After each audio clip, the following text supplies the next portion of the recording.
The British Royalty Collection by Liam Dale. Kings and Queens of Great Britain, 60 AD 2022.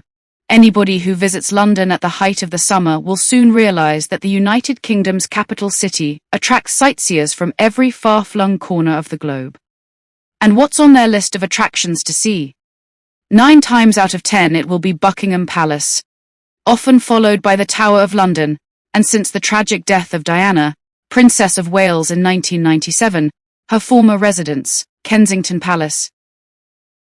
In an age when the monarchy, British or otherwise, is accused of being an outdated institution, the tourists still flock in their millions to follow in the footsteps of royalty, both ancient and modern, to see for themselves the places where history was made. When it comes to listing the great kings and queens of the past, there are undoubtedly some that are better remembered than others.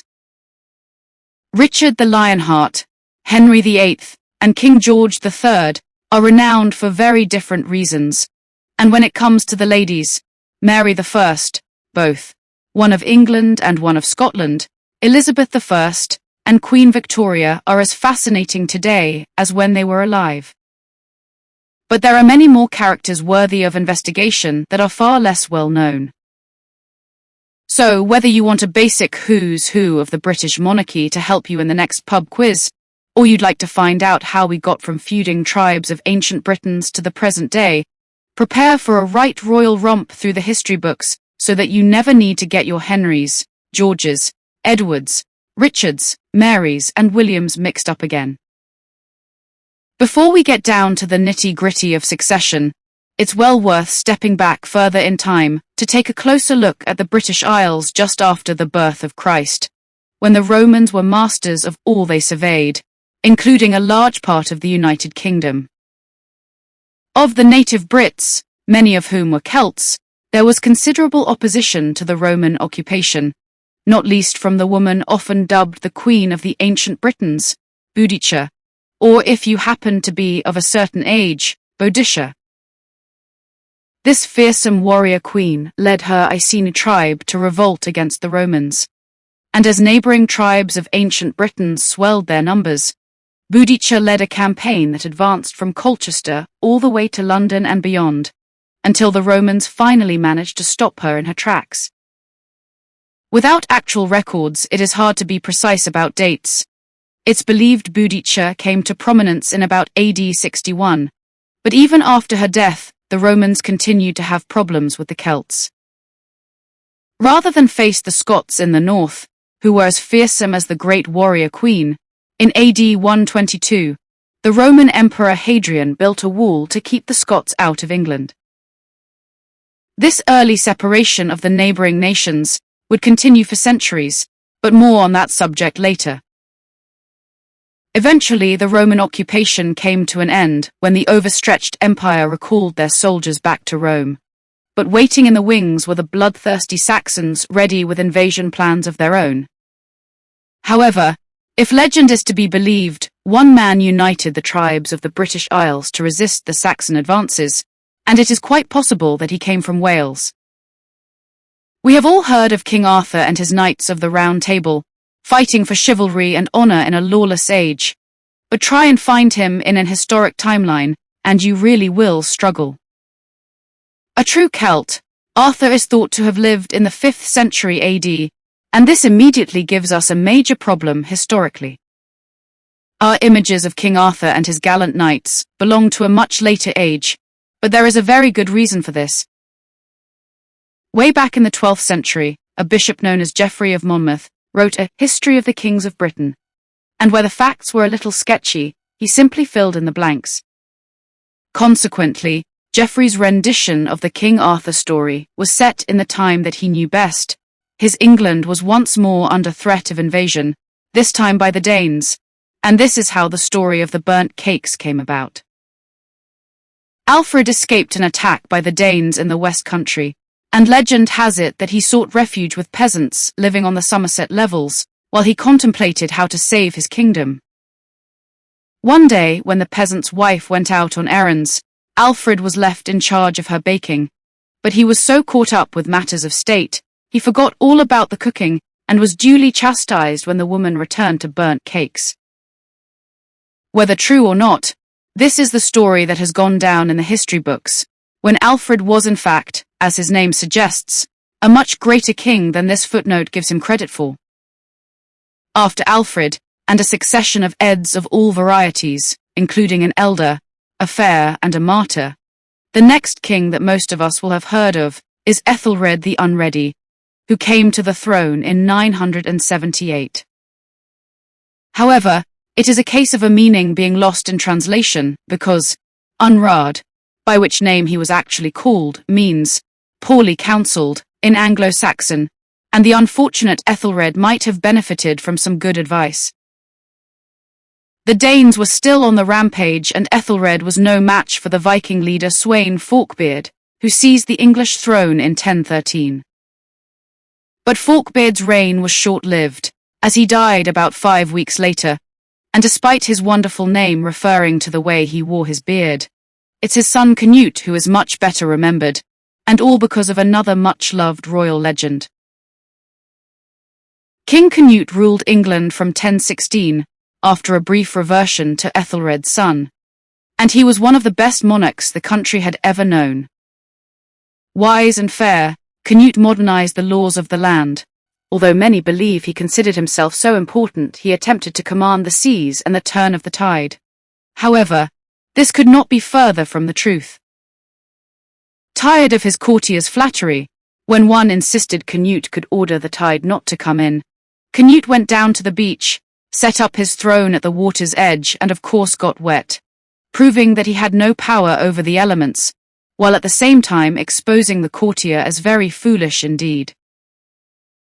When Canute died, he was succeeded firstly by his son Harold and then his other son, Harthacnut. When he died, the throne passed again back to the Saxon line, and another son of Ethelred the Unready, who was also the half-brother of Harthacnut, known as Edward the Confessor, a title which was bestowed upon him because of his great piety. Nevertheless, Edward failed to produce a son and heir, and this caused a real problem, especially as it seems he promised the English throne to both his brother-in-law, Harold Godwinson, and his distant cousin, William, Duke of Normandy. Edward the Confessor died in 1066, a year familiar to us all because of the Battle of Hastings. When Harold became king, cousin William over in France was not content to give up his claim to the English throne. William was also a descendant of Alfred the Great, and when he set out to conquer England, there was no stopping him. Harold was killed in the Battle of Hastings, depicted in the Bayeux Tapestry as being shot by an arrow through the eye, and the event heralded the Norman period of English history, quite literally changing the face of the nation during William's well-documented Norman conquests. When William was crowned king at the newly constructed Westminster Abbey, on Christmas Day 1066, he was ready to take control of the nation. Anglo-Saxon estates were confiscated and granted to Norman nobles, and the natives got very restless. William and his nobles put down many revolts, building their characteristic castles and fortresses all over the land, including the original White Tower of the Tower of London, constructed in 1078. And to ensure his supremacy, William is also remembered for the compilation of the Domesday Book in 1085, an early form of census that recorded how land was being used, and more importantly for the Norman treasury, how much tax could be levied on the people of England. Not that William lived long enough to personally reap the benefits, as he died in 1087 after falling from his horse in France. It is important to remember that these early kings were military leaders as well as monarchs, and with lands in France and England, William certainly had his work cut out. After William I came his son, William II, known as William Rufus because of his ruddy complexion. He too was kept busy, especially as the Scottish King Malcolm III tried, on more than one occasion, to invade his English neighbour, as did Welsh rebels unhappy with the Norman nobles occupying the border castles of the Marches. William Rufus, however, was not killed in battle, but in a hunting accident while out with friends in the New Forest, although the conspiracy theorists have a different version of events. Henry I, William's youngest brother, was crowned at Westminster Abbey in 1100, and it has been suggested that he may have had a hand in his brother's untimely death. Henry nonetheless pledged good governance and wisely neutralized any threat from Scotland by marrying the daughter of the troublesome, by now deceased, Malcolm III. But not everything ran to plan. His brother, the Duke of Normandy, attempted to overthrow Henry, and the king lost his only son, William, who was drowned at sea. Now, this is where it gets interesting. Henry I had a daughter, Matilda, who as a female was not expected to inherit the throne, but the king persuaded the barons to accept her as his lawful successor. This may have been fine in theory, but when Henry died in 1135, Matilda was usurped by her cousin Stephen. Matilda may not have been crowned queen, but she did not give up her claim to her father's throne without a fight. These were turbulent years characterized by civil war, only brought to a satisfactory conclusion when Stephen agreed to name Matilda's son, Henry Plantagenet, Count of Anjou, as his heir. Consequently, when Stephen died in 1154, he was the last Norman king of England, as Henry II became the first of the Plantagenets. It's obvious the Normans came from Normandy, but if you're wondering where the Plantagenets came from, it's all down to nickname. Geoffrey, Count of Anjou, Henry's father, always wore a sprig of flowering broom, Plantagenets, and this is how he was known. When Henry II was crowned King of England in 1154, aged 21, he was already Count of Anjou and Touraine, as well as being Duke of Normandy and Aquitaine, which meant his French territories were more extensive than those owned by the King of France. Add to that the throne of England, and Henry's Angevin Empire stretched from the Solway Firth to the Pyrenees. So far we have focused on the monarchs, and not mentioned their queens, but in the case of Henry II, his wife, Eleanor of Aquitaine, has to be one of the most fascinating historical characters of all time. The pair were married in France in 1152, the bride being 11 years her handsome groom senior. Eleanor had first been married to the King of France, but had been granted an annulment because they were so closely related, and when Henry came to the English throne, he brought with him a charismatic queen, who was centuries ahead of her time. Just as Alfred's remembered for burning the cakes, there is one incident that is synonymous with Henry II, the bloody murder of Thomas à Becket in Canterbury Cathedral in 1170. As monarch, Henry had been determined to control the power of the church, and appointed his friend Becket to the influential post of Archbishop of Canterbury in 1162. But Becket would not be swayed from his religious principles, and for 8 years thwarted the king's reforms, enraging Henry so much that on one occasion he screamed out, "Will not someone rid me of this turbulent priest?" Immediately 4 of Henry's knights took him at his word and set off for Canterbury, and murdered Becket at the high altar of the cathedral. Whether this was the king's intention or a tragic error, Henry II has gone down in the history books with blood on his hands. Other notable achievements in Henry's reign included the establishment of trial by jury and the acquisition of the title Lord of all Ireland, to go with all the others, in 1171, after a successful invasion. However, Henry II did not die a happy man. His constant arguments with his wife resulted in her being confined to the French castle of Chinon for years, and not surprisingly she sided with her son Richard in battle against her husband. Neither was his relationship with his sons much better, and he refused to name an heir, until his dying breath in 1189, when he bequeathed the Angevin Empire to his third son Richard. And so, we come to one of the best-loved English kings of all time, Richard the Lionheart, friend of Robin Hood, crusader knight and darling of literature. But just as some kings have been misrepresented as poor monarchs, Richard benefited from an overinflated reputation. Of the 10 years Richard ruled, he only spent 7 months of that time in England, while he plundered the nation's coffers and increased taxation to pay for his crusades in the Holy Land. Interestingly, It is Richard's younger brother John who generally gets the blame for this heavy taxation, especially in the legends of Robin Hood. Richard the Lionheart was only 41 when he died in 1199, shot by an archer in France, while he was in search of buried treasure, and his tomb can be found in Fourneau Abbey, next to those of his father Henry and his mother Eleanor, in the heart of the French countryside. Like Henry II, Richard named his heir as he was dying, and it was his brother John who has gone down in history, perhaps unfairly, as being as bad a king as Richard was good. King John's best known for signing the Magna Carta at Runnymede in 1215 to appease the warring barons, and this historic document was crucial in the establishment of English common law. When John died a year later, the English throne passed to his son, crowned King Henry III in 1216, at the age of 9, under a regency. However, when Henry took full control in 1227, he proved to be a most unpopular king, and the barons, quietened by Magna Carta, were soon on the rampage again. It fell to Henry's eldest son, Prince Edward, to put the rebellion down, which he did with great relish. When Henry III died in 1272, Edward was on crusade in the Holy Land, but returned to be crowned king in 1274. Edward I is often known by the name Longshanks because he was very tall, and he was also renowned for his savagery towards opponents.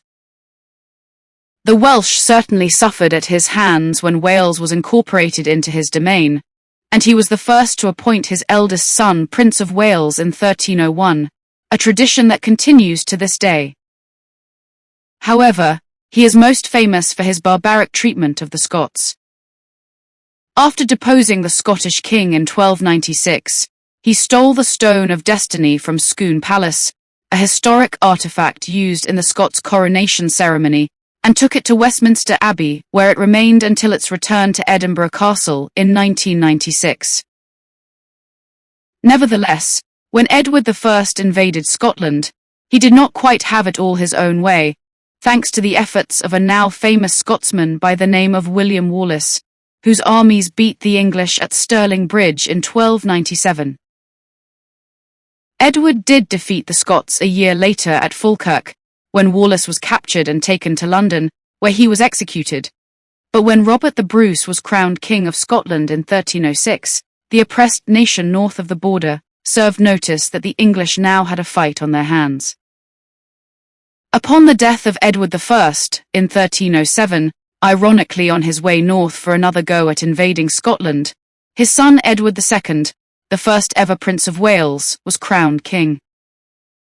The new king did not have the stomach for fighting the Scots, and Robert the Bruce assured Scottish independence in 1314 when he routed the English at the Battle of Bannockburn. Yet Edward II's most dangerous adversary proved to his wife Queen Isabella, who ran off with her lover, Roger Mortimer, and the pair seized power in the name of the king's eldest son, again called Edward. Edward II was imprisoned in Berkeley Castle, where he was brutally murdered in 1327 on the orders of Isabella, and has gone down in history as one of the most unfortunate kings of all time. When Edward III finally seized power from the regency of Roger Mortimer in 1330, his 50-year reign proved him to be an affable king, much loved by his people. However, when he died in 1377, Edward's most notable contribution to the history books was his declaration of himself as heir to the French throne, starting what would become the 100 Years' War. Sadly though, his eldest son, Edward the Black Prince, predeceased his father, but having produced a son of his own before his untimely demise, Richard II came to the throne at the age of 10. Many believe Richard to have been a weak king, not least because of the play written by William Shakespeare about him. However, he crossed swords with his cousin Henry Bolingbroke, who deposed Richard in 1399 to become Henry IV, the first king of the House of Lancaster, a branch of the Plantagenets. But his prize proved to be something of a poisoned chalice, with nothing but revolts and treasury shortages, and he died a rather disappointed man in 1413. Succeeded by his son Henry V, Henry IV would no doubt have been extremely proud of his heir. After reviving the 100 Years' War with France, his armies were victorious at the Battle of Agincourt, again made famous by one of Shakespeare's plays. As a result, upon his death in 1422, his son Henry VI became king, inheriting both the English and French thrones. Henry VI was a good man, but a weak king, and during his reign the English were thrown out of France after a campaign led in the first instance by Joan of Arc. The Plantagenet House of York also went into battle with Henry in the War of the Roses, which broke out in 1455, resulting in the Duke of York, the future Edward IV, deposing Henry in 1461. After much to-ing and fro-ing, Henry VI was restored to the throne, but only for a very short time, as he was murdered in the Tower of London, very possibly by the Duke of Gloucester, who is also suspected of murdering Henry's son, who by rights would have become king. Consequently, Edward IV was restored to the English throne in 1471, the first king of the House of York. Despite his interrupted reign, Edward proved to be an able king who brought peace and prosperity to England. However, when he fell out with his brother George, the unfortunate sibling was found murdered in the Tower of London, something that was proving to be a regular occurrence. When Edward IV died in 1483, his young son Edward succeeded him. However, the boy's uncle claimed the child illegitimate and seized the throne for himself. The king in question was Richard III, and when Edward V and his younger brother, who were living in the Tower of London at the time, disappeared, suspicion certainly fell upon the new king. Richard III does not have the best of PR in royal history, and Shakespeare certainly did little to improve matters with his play, which portrays the king as a hunchback. However, his 2 years on the throne are to this day a source of much fascination. But when he died at the Battle of Bosworth Field in 1485, defeated by one Henry Tudor, the War of the Roses were at an end, as a new age was about to begin. Henry VII, with his Lancastrian ancestry, married Elizabeth of York in 1486, uniting the two branches of the Plantagenet family as Tudors. But when his eldest son Arthur died in 1503, leaving his young widow, Catherine of Aragon, in the care of Henry VII, a remarkable chapter in history was about to be written. Henry VII died in 1509, and his second son, Henry VIII, succeeded him. After receiving a dispensation from the Pope, the new king married Catherine of Aragon, his brother's widow, in the same year, in accordance with his father's wishes. These were early days for the new Tudor dynasty, and Henry was aware that he needed to produce an undisputed son and heir, an issue that would dominate his whole life and create a religious rift throughout the nation that would cost many their lives. Dutifully, Queen Catherine produced child after child, including 2 boys who died in infancy. However, the only surviving child was Mary, born in 1516. As Catherine, who was older than her husband, appeared less and less likely to produce an heir, Henry applied to the Pope for an annulment, claiming that his marriage was cursed because Catherine had been his brother's widow. When the Pope refused, Henry had the Act of Supremacy passed in 1533, making himself head of the English Church, breaking from Rome and Catholicism, so a divorce could be granted. Henry went on to marry a further 5 times, and as the rhyme goes, his wives were divorced, beheaded, died, divorced, beheaded, survived. And here's a whistle-stop tour of who's who.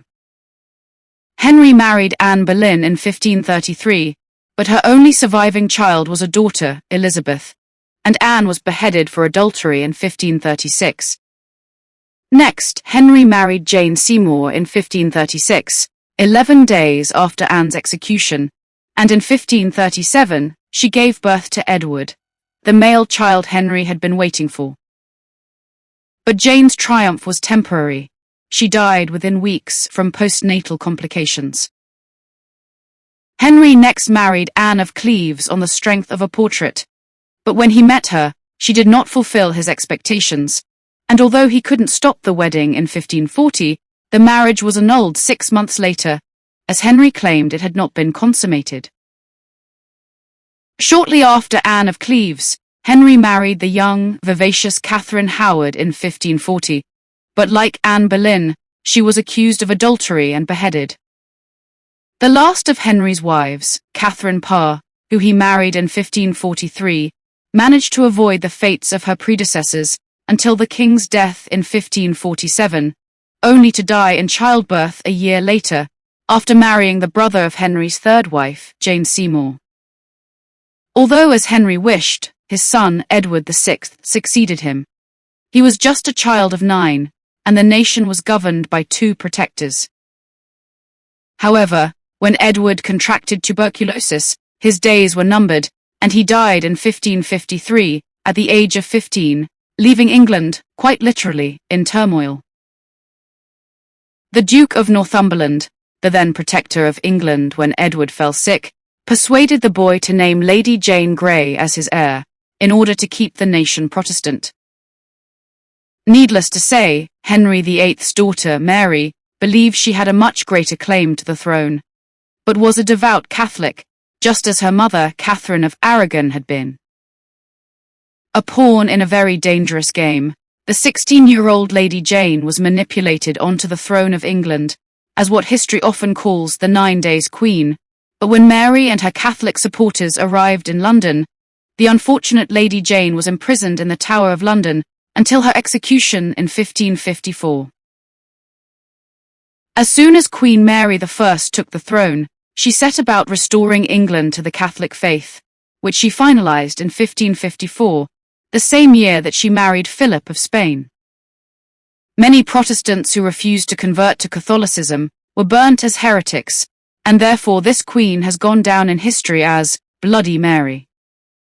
Nevertheless, Mary suffered with the same anxiety as her father over producing an heir, and she failed to give birth to a live child. To make matters worse, her half-sister, Princess Elizabeth, had many supporters keen to depose Mary in her favor, which would mean a return to a Protestant England, something the Queen could not countenance, and Elizabeth did well to come out of the Tower of London, where she was imprisoned at one stage, alive. When Mary died in 1558, at the age of 42, abandoned by Philip of Spain, and childless, the crown passed to Elizabeth, and the Church of England was quickly restored in 1559. Throughout her reign, Elizabeth had many suitors, but she chose not to marry, claiming she was married to England. The Virgin Queen, as she became known, fought off the Spanish Armada, but the Catholics were a constant threat, and Elizabeth's cousin Mary, the Catholic Queen of Scotland, was used as a pawn in the fight for religious supremacy, just as Lady Jane Grey had been. There's often confusion about Mary I of England and Mary I of Scotland, but for Elizabeth, Mary Queen of Scots, her cousin, was one of her biggest problems. Eventually faced with endless conspiracies, with Mary seemingly at the heart of them, Elizabeth, who had kept Mary moving from castle to castle as her prisoner, finally signed her death warrant and had her executed in 1587. Elizabeth I reigned for an incredible 45 years, but when she died in 1603, the inevitable problem of who would succeed the Virgin Queen meant the end of the Tudors.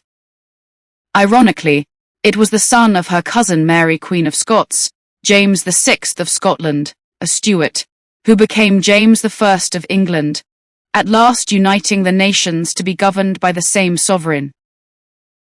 The people had loved Elizabeth, but James I was not a popular king, and on the 5th of November 1605, Guy Fawkes and his fellow conspirators attempted to blow up the Houses of Parliament and the king.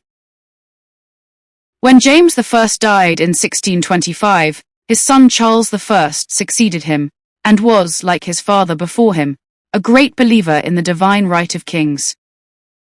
Charles thought he was only answerable to God and no one else, but eventually this resulted in civil war, with the Parliamentarians, led by Oliver Cromwell in 1642. When Charles and his royalists were defeated, the king was tried and executed, leaving Britain without a monarchy for the period of interregnum, between 1649 and 1660, when the nation was overseen by the Lord Protector, Oliver Cromwell. But Cromwell, just like the kings in whose footsteps he had followed, planned for his son to succeed him.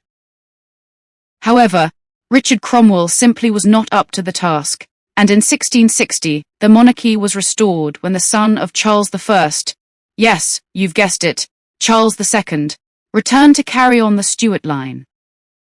Charles II was glamorous and brought an element of fun back to life after Oliver Cromwell's Puritanism, but he converted to Catholicism on his deathbed in 1685, and with no issue, the throne passed to his brother James II, a practicing Catholic who intended to restore links with Rome, even if it meant going to war. However, when his wife gave birth to a son, a Catholic heir to the throne, tensions escalated. With a national crisis again developing over religion, the Protestant William of Orange was invited to take the English throne, to jointly rule with his wife Mary, the daughter of James II. The royal couple were crowned in 1689, after James II went to live in exile in France.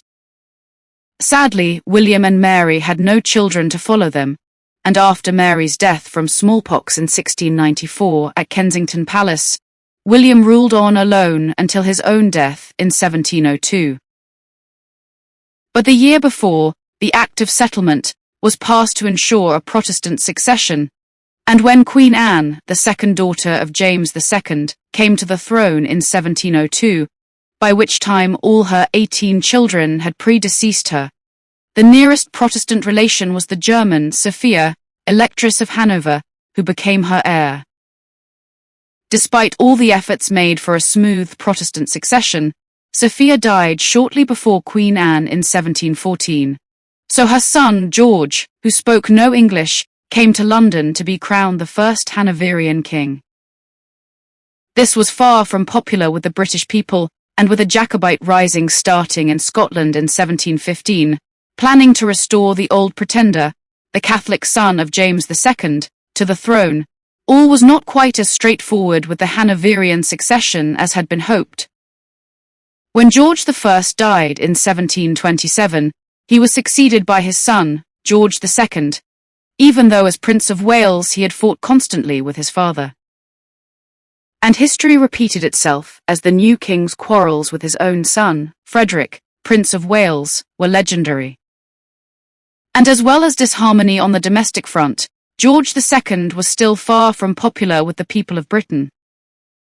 When the Jacobites made another attempt to restore the Stuart line by putting Charles Edward Stuart, the Bonnie Prince, son of the Old Pretender, on the throne, they came incredibly close to succeeding.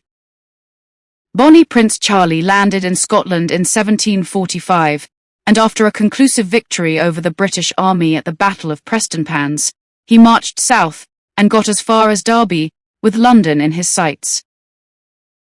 But a moment of indecision resulted in a retreat with disastrous consequences, and the rebellion ended at the bloody Battle of Culloden, where the victorious British took their revenge.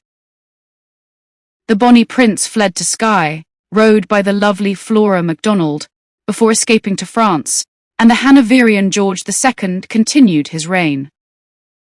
It is possible George II wasn't too troubled when his heir, Frederick, the Prince of Wales, who he loathed, died unexpectedly after allegedly being hit on the head by a cricket ball, especially as he'd already ensured the succession, having given the old king a grandson.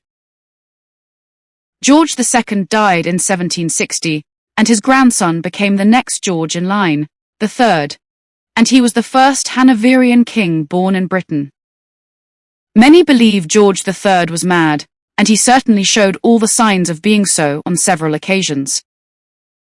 What he suffered from was a physical condition called porphyria that gave every indication of mental illness. But like all the Georges who had preceded him, George III had a poor relationship with his eldest son, the Prince of Wales, who he considered a disgrace because of his wild living. Nevertheless, the future George IV had to take over as regent because of his father's ill health between 1811 and the king's death in 1820. When finally crowned as George IV, the prince who had waited so long to be king had a relatively short reign of just over 10 years, and one of his main claims to fame is the fact that he transformed Buckingham House into the beautiful royal palace we know and love today. And finally, after George IV, Britain got a king with a different name, William IV, his predecessor's brother. Despite speculation about fathering numerous offspring, George IV had only one legitimate daughter, who died in 1817, leaving no issue. William IV was 64 when he became king, and despite having plenty of illegitimate offspring, he had no issue to legally succeed him. When he died in 1837, it was the end of the line for the Hanoverian men, and the crown passed to an 18-year-old niece of William IV, by the name of Victoria. For historians, the reign of Queen Victoria is a great source of fascination, as she managed to restore the popularity of the monarchy in Great Britain. When Victoria married the German Prince Albert, to honor him, the royal house became known as Saxe-Coburg-Gotha, and their happy union produced 9 children who would marry into all the major European royal families. It is hard to find much Queen Victoria had in common with her Hanoverian predecessors, except that both she and Albert found the wild behavior of their eldest son, the Prince of Wales, intolerable, resulting in a very strained relationship. When Prince Albert died in 1861, the Queen was distraught and blamed the behavior of the Prince of Wales for her husband's death. Waiting to become Edward VII was going to go on for many years, and when Queen Victoria died in 1901, after more than 50 years on the throne, the new king was destined for much shorter reign. As the 20th century dawned, Edward VII brought with him a sense of freedom to the people of Britain after the constraints of the Victorian Age, but when he died in 1910, the threat of war with Germany was looming large. George V had never imagined he would become king as the second son of Edward VII.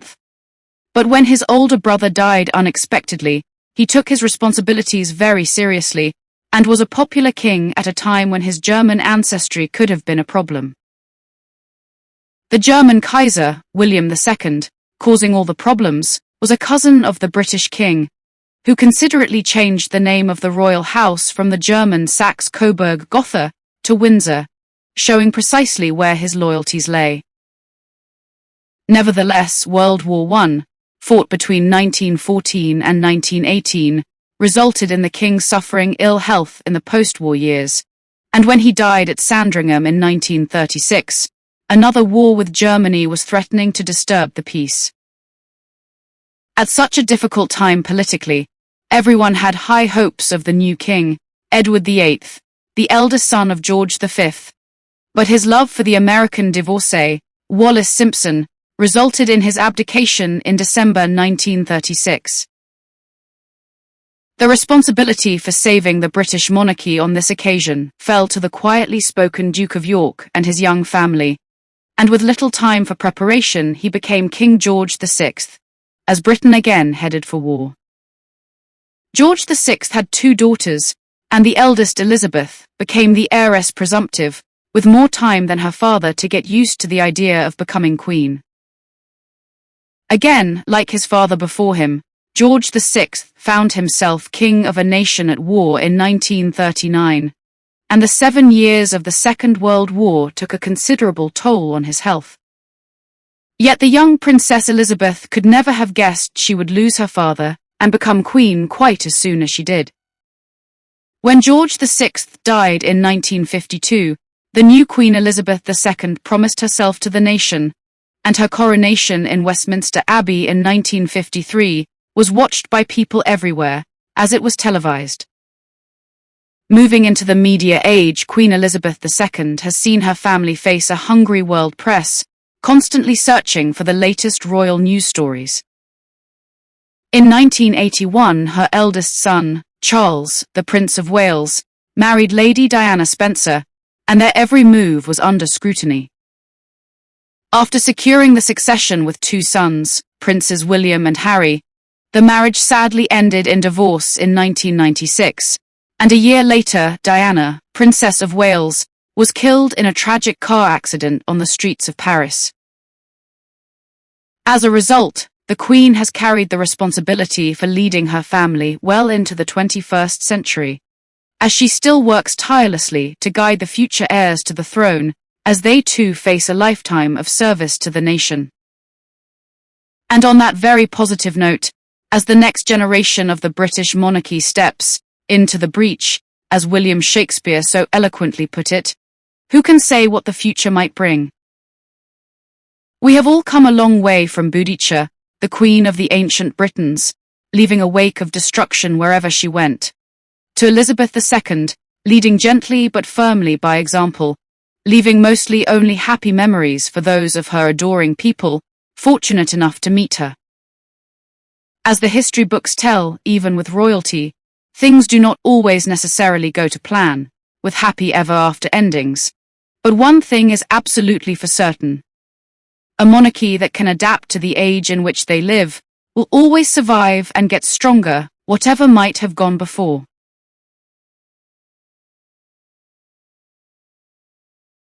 Boudicca, the Warrior Queen. 60 to 61 AD. When it comes to women in history, there are few that command the respect that Boudicca, the warrior queen of the ancient Britons, has achieved over the centuries. Yet this fearsome female remains to this day a true enigma. Who she was, what she did, and the consequences of her actions are as fascinating as they have ever been, and this journal will take you on a journey of discovery to find the real Boudicca, the woman beyond the legend. Nearly 2,000 years ago, this widowed queen was one of the few souls brave enough to rise in rebellion against the mighty Romans who were occupying her homeland. She managed to amass and control an army of over 1,000 ancient Britons, laying waste to several of the nation's occupied towns and cities along the way, including London, before eventually succumbing to the dominance of the Roman Empire in one final huge battle in 61 AD. This is the history of Boudicca in a nutshell, but before we go any further, we have an important issue to straighten out. It was William Shakespeare who famously posed the question, "What's in a name?" in his play, Romeo and Juliet. But it could equally have been asked of the heroine of our story. Here's a quick puzzle. Pick the odd one out. Boudicca, Boudicca, Buduica, Bonduca, or Mrs. Prosopagos. You may have thought the odd one out was Mrs. Prosopagos, as the rest of the variations seem to be different ways of saying and spelling the name of this incredible woman. However, Mrs. Prosopagos is the one option that goes without query, as she was without doubt the wife of Prosopagos, the king of the Iceni tribe, Iceni/Sinai, being yet another major area for debate on pronunciation. So, the answer to the question is that there is no odd one out. Each variation has been used at some stage throughout history, but for this journal we'll stick with Boudicca, which seems to be the modern accepted form of this great lady's name. Boudicca would have been derived from the Celtic word Bodar, which means victory. Today we tend to associate the term Celtic with the people of Ireland, Scotland, and Wales, but this collection of noble and warlike people, from the late 5th century BC onwards, populated many other countries, including Austria, Switzerland, Norway, Germany, France, Denmark, Belgium, Spain, Italy, Greece, Finland, Portugal, and of course England, Boudicca's homeland. The name Celt derives from the Latin, Celte, Latin being the language spoken throughout the Roman Empire, which included many of the countries where the Celts resided. But more of the Celts and their colourful traditions a little later. So, if Boudicca was named after the Celtic goddess worshipped by the Iceni tribe, then this may not have been the Queen's real name at all, but just the name given to her by her followers as she led them into battle. The Iceni tribe, who Boudicca became leader of after her husband Prosopagos' death, occupied most of the English region known as East Anglia, and to be more specific, the counties of Norfolk and Suffolk, with the town of Thetford being at the heart of Boudicca's domain. We know this because of the writings of the Roman historian, Tacitus, who took an interest in the courageous and battle-hardy queen of ancient Britons. It's said that history is only told by the victors, and this is never more evident than in the case of Boudicca. Her story has only been passed down through the centuries as a result of the Roman accounts of her, but only after she had been defeated. Interestingly, Tacitus took a great interest in Britain because his father-in-law had served there as a military tribune under Suetonius Paulinus during the time of Boudicca's uprising, and it's highly likely that he was able to give Tacitus an eyewitness account of the events. But, with archaeological research and reading between the lines of Roman boasting and bravado, it is possible to form our own picture of this mighty rebellious woman. Time then to expand on the legend of Boudicca, who is still regarded as one of Britain's greatest leaders, alongside the giant men of British history, including King Arthur, Winston Churchill, Robin Hood, and King Richard the Lionheart. After all, who says all legendary heroes must be men? It all began with Britain being invaded by the Romans. But, before we get into the swords, the fighting, the shields, the helmets, the flags, the war cries, the chariots, the spears, the togas, the laurel wreaths, the guts and gore, let's pause a moment and travel back through time a little further than Boudicca to experience a flavor of the Roman Empire itself. Around 700 years before the birth of Jesus Christ, the city of Rome was built. At first, it was ruled by kings, and then, when the last king, Tarquin the Proud, was overthrown because of his barbaric cruelty to his people, Rome became a republic. This is essentially a country with a king, queen, or an emperor, but with an elected ruling body. Rome's republic was ruled by a senate, made up of elected senators, very much like the United States of America, all with different responsibilities. With a powerful military tradition as the advancing Roman army became more powerful, the city of Rome itself became the capital for an ever-expanding Roman Empire. The Romans dominated wherever they advanced, from France to North Africa, and they eventually appointed an emperor to rule over all their territories. This was since the generals who controlled the various legions of the Roman army couldn't agree on a single decision, which made controlling the Roman Empire a task fraught with constant bickering and backstabbing. Of course, this isn't to say that this all stopped when an emperor was appointed. In fact, in some cases it got worse. Even with a troop of special soldiers to protect him, called the Praetorian Guard, many of the more unpopular emperors were often attacked or even assassinated, sometimes by the very soldiers who were supposed to be protecting them. Whereas in Britain the Celts dominated, but they were far from being a big happy family either. Made up of tribes, often ruled by kings, queens, or chiefs, they usually lived in settlements where a large hill could be used as a vantage point to defend themselves from attackers. Often, a fortification would be built on a hill, like a very early form of a castle, as can still be seen across East Anglia. In fact, one of the lowest hillforts, just 6 feet above sea level, can be found at Stonia Camp, near the town of March in Cambridgeshire. Amidst the Norfolk Fens, this region is a popular walking area that covers 3 counties in eastern England and used to be known as the Wetlands because of its soggy nature. This is believed to be the site where a huge battle took place between the Iceni tribe, 20 years before Boudicca was queen, and an invasion force of the Roman army, who were on a reconnaissance mission to see whether Britain would be a viable place to conquer and add to the empire. Around the time of Boudicca, Stonia Camp would have been a very wet place, with the ditches filled with water. Archaeological excavations have uncovered horribly mutated adult and child skeletons at Stonia Camp, with indents of Roman swords cut right into the bones, proving that a battle did take place at Stonia, between the Iceni and the Roman army. Nevertheless, fighting off invaders was never the highest priority for the Celts, as they were often preoccupied with fighting amongst themselves.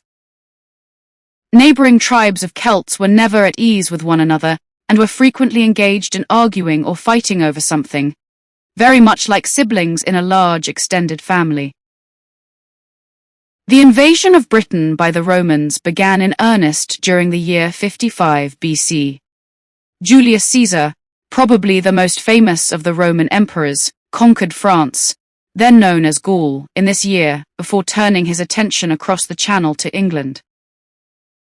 In fact, Julius Caesar tried to conquer Britain twice, once in 55 BC, and then 2 years later in 54 BC, and both attempts failed.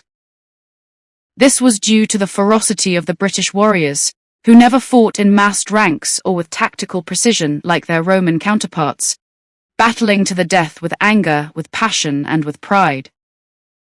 One of the other major stumbling blocks for the Roman army was the British weather. The rain, cold, wind, and the odd spot of sun made invading a land with no roads virtually impossible. Dirt tracks were about all that joined the tribes in each area together, and there was little adequate shelter, as the ancient Britons were a hardy people who lived in homes that were little more than mud huts, with roofs of straw, that barely kept out wind and the rain. This was a far cry from the type of living conditions the sophisticated Romans were used to. The British may continually bemoan the weather, but in this instance, it was actually a great help to the natives and not a hindrance at all. 100 years later, with the new Roman Emperor Claudius in charge, they decided to have another go at invading Britain. This time, with the knowledge acquired from the previous attempts, the Romans succeeded in their conquest. The Romans made peace with some of the Celtic tribes, allowing them to still rule over their small territories, and client kingdoms were born. Client kingdoms enabled Rome to maintain control by appointing a king from within the tribe, who would be loyal to them. The Romans would take a third of the tribe's harvest away from them every year, homegrown food, and hand-reared animals, and the tribe would then be forced to buy it back again, at a higher price than they were paid for it in the first place. Not surprisingly, this enraged some of the tribes, who continued to fight with the conquering army, instigating little pockets of resistance against the Romans all over the country. However, it wasn't until 61 AD that the Romans had to deal with that most dangerous threat of all, a woman scorned. As we already know, Boudicca was married to Prothotogus, who was the Roman-appointed leader of the Iceni tribe, which was all fine and good until he died. Being a wise sort of a fellow, well used to dealing with the Romans, he left a will that split all his land and possessions between his wife, Boudicca, and the new Roman emperor, Nero. The Romans did tend to get through rather a lot of emperors, thanks to plotting and scheming, murder and mayhem, and some were better than others. Unfortunately, Nero was a disaster for Rome, and proved to be equally bad news for Boudicca as well. Nero wasn't satisfied with Rome's cut of Prototogus' will, and not only demanded that Boudicca step down as queen, but also that as well as taking most of their harvest every year, Rome would demand the payment of large taxes from the already starving Iceni. Understandably, this enraged Boudicca, and her refusal to comply resulted in the Romans instigating a campaign to publicly humiliate her. On orders from Rome, her tribe were forced to witness her being flogged with whips and beaten with wooden rods, and in turn, Boudicca was made to watch her 2 young daughters violated by Roman soldiers. A Roman historian wrote of her, after witnessing this appalling public humiliation, that she stood defiant and unbowed. She was very tall, and her aspect was terrifying, for her eyes flashed fiercely and her voice was harsh. A mass of red hair fell down to her hips, and around her neck was a twisted gold necklace. In an unprecedented show of support, the neighboring Celtic tribes rose in anger alongside Boudicca, forming a viable resistance to such barbaric treatment, and together the huge army marched from Thetford to the capital of Roman Britain, Colchester, and promptly destroyed it. Boudicca's fearsome army then stormed through Essex, before targeting London, and then St Albans in Hertfordshire, to mete out some equally bloody revenge. The Romans regathered their troops, as some of them were fighting to overthrow rebellious tribes of Welsh Celts, marching them back from the far-flung island of Anglesey. The final battle between Boudicca's irrepressible Celts and the might of the Roman Empire is believed to have taken place in the village of Manchester, near the town of Atherstone, in the county of Warwickshire, England. This was on the Roman road called Watling Street, which stretched with Roman precision from Dover to Shropshire, and the ensuing battle went down in history as the Battle of Watling Street. Boudicca's army was massacred, in part due to the battlefield discipline and superior military tactics of the Roman army. But despite the rebellion being crushed, her passionate stand against barbaric tyranny had given the Romans the shock of their lives. But we'll return for a more detailed view of Boudicca's last stand a little later. First, we'll take that promised closer look at the Celts. The name Celt originated with the ancient Greeks, who called the barbarian people of Central Europe Keltoi. The area where they lived became a constantly changing collection of tribal nations. The Celts were never an empire ruled by one government. Instead, they are thought to have originated in Central Europe, southern Germany, Austria, and Hungary, for example. From around 3,500 years ago, the Celts began moving across the continent and eventually inhabited a large portion of Europe. Weapons were very important to the Celts, and they would sacrifice their finest swords, shields, spears, and even chariots to the gods by throwing them into lakes, rivers, and bogs, places they considered to be sacred. On the island of Anglesey, in North Wales, an important location for later in the Boudicca story, archaeologists have found over 150 bronze and iron objects, including shields, daggers, swords, chariot fittings, and harnesses in a marshy bog. The dredging and digging that took place has transformed the area into a lake, so it's unlikely that anything else will be discovered, but the collection reflects just how militaristic and proud the Celts were, and because of similar collections in the south of England, they undoubtedly also traded items as a major part of their culture. For the Celts, religion was closely tied to the natural world and all that Mother Nature provided. They worshipped their gods and goddesses in so-called sacred places, as mentioned earlier, like rivers and lakes, even taking themselves to the cliff tops to worship, with the beautifully significant white cliffs of Dover being of equal importance to the ancient Britons as they are to us today. The Celts were also convinced that the world of the supernatural governed every aspect of the world that they knew, with the most powerful being the sun, the moon, and the stars, and many of their celebrations and rituals reflected this, with some having been passed down through the ages. Just look at Stonehenge, one of Britain's most treasured ancient monuments. To this day, we really have little idea of the purpose of these fine stones. But as traditional Druids gather here to celebrate the summer solstice each year, our best guess is that this positively Herculean construction was somehow connected with sun worship, so intrinsic to Celtic beliefs. As a contrast, the everyday lives of the Celts were on a much simpler scale, and there are places where even in the 21st century, we can go to find about how Queen Boudicca and her people lived. Cinderbury Fort in Gloucestershire is a reconstruction of an Iron Age settlement, which truly demonstrates what Celtic life would have been like. The Celts were a proud, artistic race of people, and this showed in every aspect of their lives. They wove their own cloth, were wonderful potters, and incorporated highly decorative design into their metalworking. In fact, looking at Cinderbury amazing huts in detail, they are indeed a work of art. The wooden frame has been covered in clay to make hard walls, and thatch was often used to keep out the rain. An iron cauldron would have hung over a fire for cooking and creating warmth, while a domed clay oven would have provided the Celts with their daily bread. The Celts were very practical people, but they were also very spiritual, worshipping, as we heard earlier, an entire range of gods and goddesses. They even had their own priests, called Druids, who led religious ceremonies and acted as judges and advisors within Celtic society. However, as a race, they were undoubtedly best known for their fierceness on the battlefield. These people that quietly lived tending to their animals, making pots and metalworking in settlements, would fight to the death when they were under threat, believing that death was simply a journey to their otherworld.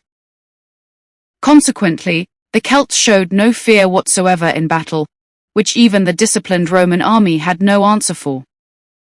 Who knows, this might just be another explanation of why so many swords and so much weaponry got thrown into lakes, or at least got buried with its deceased owners, to help them in the otherworld. Incidentally, a Celt believed that if you died in the otherworld, which was possible, you would be born again on Earth, to do all that fighting again. While we're still about throwing swords into lakes, understanding the Celts can help to demystify another royal Great British legend. Boudicca fought to be queen of the Ancient Britons against the Romans. But when the Romans finally left Britain many years later, King Arthur was crowned the last Celtic monarch. Legend has it that young Arthur drew a sword from a stone to prove his right to rule. But could this have been a mere distortion of history? The Celts were great fans of single combat, where two tribal leaders would often fight on behalf of their people for supremacy. The Druids would oversee the proceedings, while the symbol of kingship was not a crown, but instead a sword. The sword was placed on an altar, usually made of stone, and watched over by the Druids until it was bestowed upon the victor. Could it have been a sword on a stone rather than in it? Also, the legend of Arthur claims that his sword was returned to the Lady of the Lake after his death, again immortalizing the Celtic practice of throwing swords into sacred bodies of water. But that's of course another story altogether. So let's return to the more unusual Celtic practices that Boudicca would have known very well. Celtic people had great respect and reverence for, of all things, the human head. This wasn't just by looking in mirrors and admiring the braiding in their hair or the tattoos over their faces. No, that would be too simple. The Celts, according to Roman historians, cut off the heads of their dearly departed family members and worshipped their skulls by encircling them with candles and praying. The Celts were also renowned for cutting off the heads of their enemies too, so that they could remove the brain and mix it with lime to make it into a hard round ball. They could then carry this into battle to give them the strength of their enemy as well as their own. Failing that, when they ran out of objects to throw, a well-hardened brain could make a very handy missile indeed. Throughout Celtic history, the head of the tribe could just as easily be a king or a queen. There were no stereotypical sexist views from the Celts, as they believed that women were equal to men, with Boudicca being the prime example of this. The title of king or queen was not necessarily inherited, for monarchs could nominate their successor. However, when the Romans invaded Britain, they appointed the head of the tribe to ensure the people's allegiance to Rome. The Romans came to Britain looking for riches, land, slaves, and most of all, iron, lead, zinc, copper, silver, and gold. The Romans took over the Celts' land and built their own towns, with strong forts linked by a good road system that is still in evidence today. Ports and harbours were also important places for the Romans to bring in food, wine, and oil from abroad. You can constantly find examples of the Roman occupation of Britain, ranging from the grandiose splendour of the baths in Bath, to remains of Roman villas, like the ones tucked into the rural hillside of the Cotswolds. The major Roman settlements close by were at Glevum, modern-day Gloucester, and Corinium, the lovely market town of Cirencester. If you visit these sites today, looking across the valleys, the hills are beautiful, but for the Roman settlers, there was danger lurking high above them. About a mile as the crow flies from the Glevum Roman remains, on a hilltop, you'll find another set of remains, this time from a once magnificent Iron Age hill fort, with a vantage point from which the Celts could have seen any would-be attackers. In Boudicca's day, the hill would have been fortified with ditches and ramparts, and although you need a little imagination to visualize what it would have been like, at least having seen the reconstructed huts at Cinderbury, you have a better idea. However, even those who come here with a dedicated interest in Iron Age and Celtic archaeology will be amazed by the magnificent panoramic view, and go away impressed at the ancient Britons' ability to choose a beautiful place to live, even if they lacked the home comforts of the Romans in the valley below. Having seen how closely the Romans and Celts lived together, it's understandable that relations were not always unfriendly. The Roman way of life was very different from that of the Celts, and many started to copy the Romans, speaking their language and living like them. The Celts started using Latin words, and within a few generations the Celtic and Roman ways of life became mixed, with marriages taking place between them, Roman soldiers retiring from the army to become farmers and artisans in Celtic tribes, and sons and grandsons of those who fought against the Romans, even joining the Roman army. In Wales, Scotland, Ireland, the Isle of Man, Cornwall and Brittany across the Channel and France, the Celtic culture has survived, and many of us, including me, still regard ourselves as Celts to this day. With our greater understanding of the life that Boudicca and her people lived, and the traditions and beliefs that shaped the way that they behaved, we'll now return to the story of this great warrior queen and take a closer look at her incredible story. The best place to start is by taking a journey to the area of Britain where the Iceni tribe lived, ruled over by King Prothotogus, and then taken over by Queen Boudicca after his death. The tribe occupied lands situated in the counties of Norfolk and Suffolk. Unlike the Roman invaders, who had set up luxury towns and homes, the Iceni tribe, as we've already read, would have lived relatively simple lives. The palace that King Prothotogus and Queen Boudicca ruled their tribe from would have been made of entirely perishable materials, like wood, clay, straw, mud, and even animal dung, even if it had been on a grander scale than the charming huts at Cinderbury. But Cinderbury is far from being the only place in the Britain where you can experience firsthand what the life of an ancient Briton was like. If you visit the county of Norfolk, in southeastern England, you will find an actual reconstruction of a genuine Iceni tribe village, which is situated at the village of Cockley Clay, near the town of Swaffham. There are all sorts of treasures to discover, including the dubious delights of a snake pit, hanging skeletons, stocks and a pillory, plus the usual Celtic roundhouses and forges for smelting iron and fashioning ornate weapons. This is about as close as we can ever get to an exact replica of the village that Queen Boudicca would have lived in, and although this isn't the real thing, there is evidence that the Cockley Clay site had a Celtic settlement based here when our heroine was waging such bloody war against the Romans. The town of Thetford, the actual seat of power of Boudicca's Iceni tribe, is not far from Cockley Clay and is well worth a visit if you are in the area. There are remnants of the defensive works that would have protected the settlement from attack, and the fascinating Castle Hill stands as a proud testament to this for modern-day tourists. Castle Hill is to the east of Thetford and is a massive mound, probably about 80 feet in height and 1,000 feet in diameter, that dates to the time of Boudicca. Wherever you happen to be unearthing Celtic settlements across the country, it's evident that wherever possible, the Celts favored the high ground, which must have been a terrifying prospect for their enemies. There's no denying that the Boudicca story, if it was a work of fiction, would top the historical bestseller charts with immediate effect, and even in the 21st century, few can fail to feel anything but empathy for this great woman, literally centuries before her time. Having had a look around the Iceni tribe's home, and done our background research on the period in history when this all took place, what was Boudicca really like? She was the archetypal heroine, courageous, tempestuous, the well-respected queen of the Iceni tribe, with flame-red hair to match her fiery temperament. Also, she was far from being alone enjoying great status as a woman warrior, because the Celtic people were noted for allowing their wives and daughters to join in any battle with them.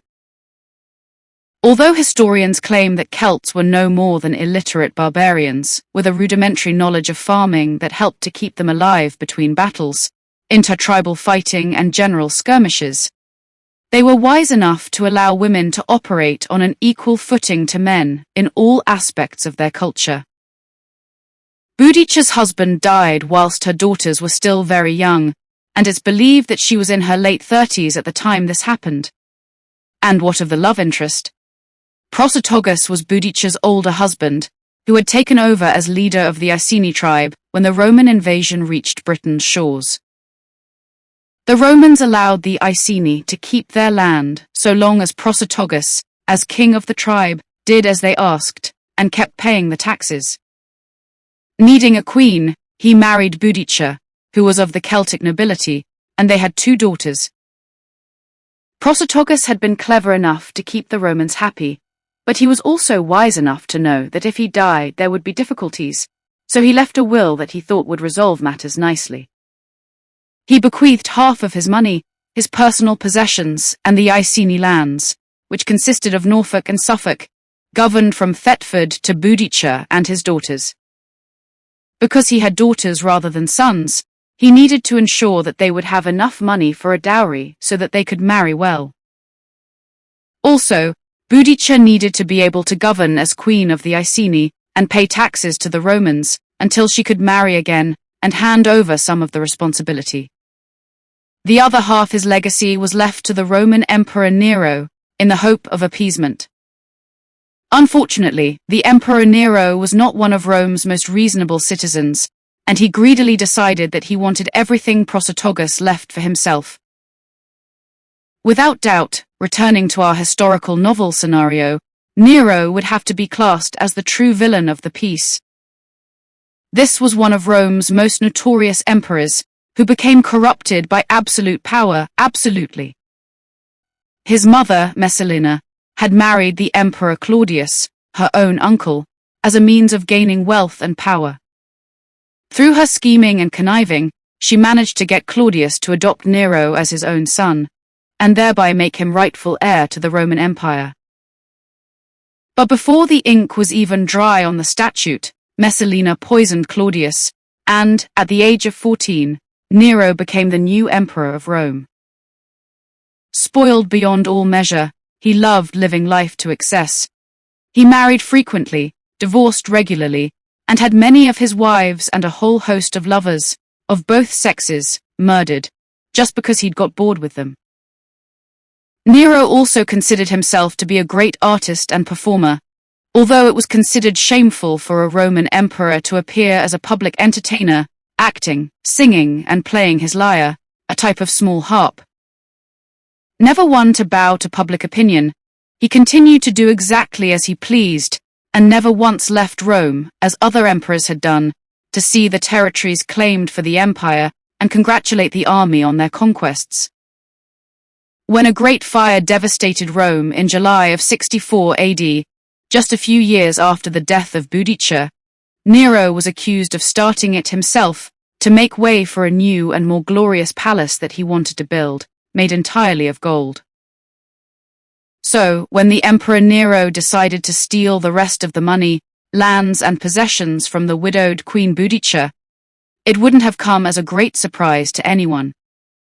Neither would it have been a shock that Boudicca and her daughters were treated so barbarically upon Nero's orders, and from the point of view of an epic saga, their humiliation and violation at the hands of the Roman soldiers proved pivotal in rallying the Celts, who generally fought amongst themselves, to revolt against Rome.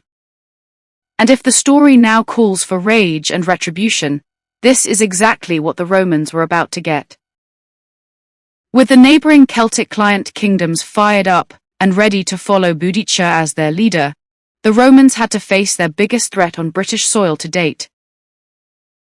The southeast corner of England was predominantly made up of these small client kingdoms, as the Romans christened them, which were still ruled by the Celts, but under strict Roman control.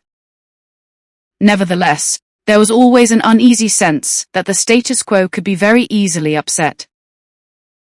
In fact, although the Romans had successfully invaded Britain, they had never quite managed to truly conquer it. In the West, particularly in Wales, it took 30 years of continual battling before the Celts finally succumbed to Roman rule. The further north the Romans advanced, the more difficult they found the terrain, the weather, and the people. 60 years after Boudicca's humiliation in front of her own tribe, the Romans gave up trying to conquer Scotland, or Caledonia, as the Romans called it, building Hadrian's Wall to prevent military raids by the Scottish tribes of Celts into Roman-occupied England. This stone and turf fortification stretched across the breadth of Great Britain, of which a significant portion still exists, specifically in the middle section, and historians and preservation societies are unanimously agreed when they call it the most important monument built by the Romans in Britain. Returning to our story, though, the plot is set to reach its conclusion as Boudicca gathered up as many rebellious tribes as she could, convincing everyone to put aside their differences in order to go to war against their common enemy, the Romans. From the town of Thetford, Boudicca and the massed Celtic army of 100,000 soldiers marched straight for the Roman stronghold of Camalodunum, now known as Colchester, which was dominated by retired Roman officers and their families. At that time, the town of Colchester was the capital of Roman Britain, so it was the ideal place to attack first. However, before the Romans' arrival, it had been the main base of the Trinovantes tribe, who also claimed the county of Essex and part of Suffolk as their home, before their lands had been seized from them. Many of their people had been enslaved, and they'd also been ordered to pay taxes to the Romans for their own land, just like the Iceni. Previously, the Trinovantes had feuded constantly with Boudicca's Iceni tribe, until the differences were put aside to revolt against the Romans. Colchester had many fine examples of Roman buildings and architecture, including council chambers, a theatre, and the massive Roman temple to Claudius, Nero's predecessor, the murdered uncle. Boudicca's army dramatically outnumbered the inhabitants of Colchester, as many of the soldiers that should have been stationed there were away fighting the Celts in Wales. Colchester today seems rather proud of Boudicca, even though she destroyed their town. She's even been commemorated in a stained glass window in Colchester Town Hall. Boudicca, by now a warrior queen in every sense of the word, and her Celtic army completely devastated the town of Colchester, burning down the Roman temple of Claudius, its opulence, grandeur, and sophistication representing everything that the Celts hated about the Romans. A grand castle was later built on the vaulted foundations of the Roman temple of Claudius, and today, this is the home of the Colchester Castle Museum at the eastern end of the High Street. If you visit the museum, you can experience an audiovisual drama all about Boudicca's reasons for burning the town to the ground. The museum also exhibits charred remains of fruit, grain, pottery, and bedding from the time, as well as the decapitated skulls of Roman soldiers. Among the highlights on show are 2 Roman military tombstones. When they were discovered, they were broken in two and found face down in the ground. A local historian believes this happened at the time of the revolt, and some recent finds at a London cemetery bear out his theories that the desecration of sacred burial grounds was a feature of Boudicca's rebellion. Putting together the pieces that archaeologists have discovered, most of the Roman residents of Colchester crammed into the vaults of the temple, barricading themselves away from the invading Celts.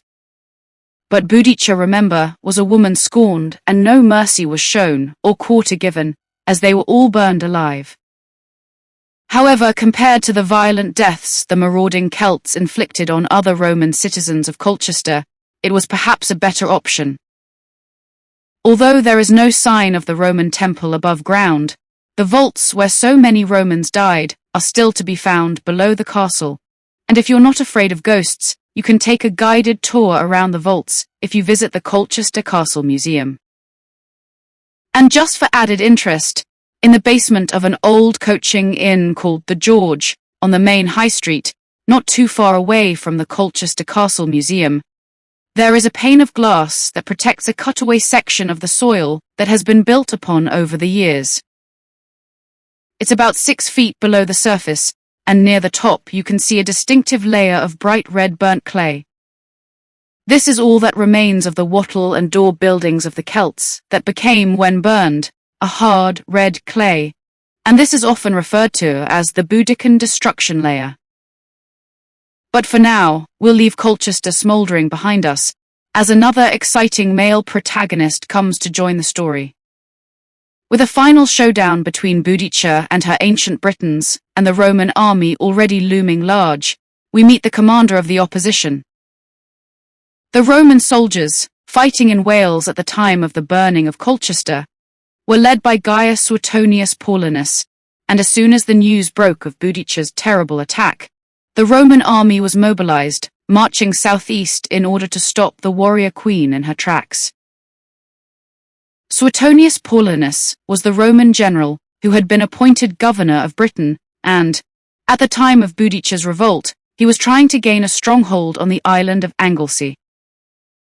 This outcrop island in Wales was home to many British fugitives, fleeing from Roman justice, as well as many Druids. Ironically, because of the Druids' social and religious influence, they were not only priests, but also philosophers, scientists, teachers, judges, and counselors. The Romans feared these peace-loving Celtic preachers far more than the bloodthirsty warriors. Many of the traditional rural religious practices from the Druids have been assimilated into modern-day Christianity, as it evolved to become the dominant religion in Britain. So the Druid influence survives through the many crop-gathering rituals and festivals that are celebrated each year as the harvest is safely brought in. Also, more pagan rites such as the celebration of Halloween stem from Celtic origins. Today, as children happily carve pumpkin lanterns and enjoy playing trick-or-treat, it's hard to believe that an ancient tradition is behind all the fun and games. Although the Celts did not celebrate Halloween as we know it, they commemorated the Day of the Dead on All Hallows Day, which is the day after Halloween, the 1st of November. But as we're just reaching the climax of Boudicca's story, it's time to stop getting sidetracked and get back to the action. During the few days that it took to reduce Colchester to ruins, a messenger had managed to reach Suetonius Paulinus, who was able to send a troop of Roman soldiers to try and assist the under-siege town. He let 5,000 of his soldiers return, but Boudicca had already received word of this, and she ambushed them to the north of Colchester, wiping out the entire troop. Boudicca then steered her victorious band of Celts towards Londinium, soon to be renamed as London and rebuilt as the new capital of the nation. This was a relatively new settlement at the time, which the Romans had founded only a decade before Boudicca's uprising. It's said that approximately 10,000 people were living there, and it expanded at great speed, quickly nearing the size of the present city of London, although the streets were about 16 feet lower than they are today. Of course, in those days there were no famous landmarks like Big Ben, Tower Bridge, Nelson's Column, the Houses of Parliament, or Westminster Abbey. Londinium wasn't even as magnificent as Colchester had been before it had been reduced to red rubble. Can you imagine today's London compared to the Londinium of yesterday? It would have been a lot like the reconstruction of the Iron Age villages we've been talking about, with a few more upmarket Roman villas scattered about. Today, if you watch all the hustle, bustle and noise of the busy streets of London, complete with red double-decker buses and black taxicabs, and the shining lights of the West End theatres, restaurants and coffee houses, imagine it all melting away into the green, open countryside of Roman-occupied Londinium, with the majestic trees, the furrowed fields and the rolling hills of Boudicca's time. As news spread that Colchester was no more, and that Boudicca was on the rampage marching on Londinium, the governor, Suetonius Paulinus, had managed to return with his troops to this relatively simple settlement before the arrival of the warrior queen and her army of Celts. However, never one to underestimate his opposition, the military tactician decided that he didn't have enough manpower to defend London from the passionate Celts who were determined to regain their homeland. So, unlike many other Roman commanders whose pride and ego got in the way of a sensible decision, he chose to make a tactical withdrawal before Boudicca arrived. The Roman historian Tacitus wrote this of the strategy of the Roman commander. He decided to sacrifice the one town to save the general situation. Meanwhile, Boudicca and her army had marched through Essex, destroying Roman settlements wherever they found them along the way, brutally leaving a trail of bloody mayhem behind them, as Londinium came into view. If anything, the Celts' wrath hadn't been appeased in any way, shape or form by the destruction of Colchester, and another Roman historian notes that the violence, torture and atrocities were equal to anything the Roman occupiers had inflicted on the ancient Britons. Warfare is never pretty, and historical records can be prejudiced by those who write them, in this case the Romans. But the Celts' practice of mutilating bodies and hoisting them on stakes as a warning to any Romans who might stand in their way was particularly barbaric. However, these were violent times and human life was cheap and beset with danger even in peacetime. And on that gruesome note we return to our journal. Boudicca burnt Londinium to the ground as a raging fire tore through the streets, just as she had destroyed Colchester. Again, the melted remains turned into a layer of red clay, sometimes 10 inches thick, the same Boudiccan destruction layer that you can see in Colchester. But Boudicca and her band of warriors was still not finished. As you look around London today, it's often difficult to spot remnants of the past, unless you happen to be a fully qualified historian. However, one of the best things about Britain's capital city for modern-day visitors happens to be the amazing museums that tell the story of ancient times. The British Museum on Great Russell Street has a huge collection of artifacts from the age in which Boudicca fought her battles, including jewelry from the Iceni tribe. It even has the head of the Emperor Claudius, the Roman leader responsible for the occupation of Britain in the first place. Well, it's the head of a statue of him that stood in front of his temple in Colchester, and we now know what Boudicca did to that building. With her army behind her, she ripped the statue down, decapitated it, and threw the head into the nearby river. It was some 2,000 years later that it was recovered and brought here for safekeeping. Once her work was complete in London, Boudicca and her army forged ever onwards, targeting the town of Verulamium, today's town of St. Albans, as their next destination. However, news of Boudicca's advance was also spreading equally fast, and the people of Verulamium realized that they were going to be the warrior queen's next victims. Consequently, when Boudicca arrived, with her followers now numbering over 200,000, the town was completely deserted. Nevertheless, Boudicca destroyed Verulamium, evidently reluctant to stop while on a winning streak. By this stage in the campaign, Boudicca and her Celtic army must have been feeling that they had the Romans on the run, and as they ventured northwards to confront Suetonius Paulinus face to face, confidence must have been extremely high.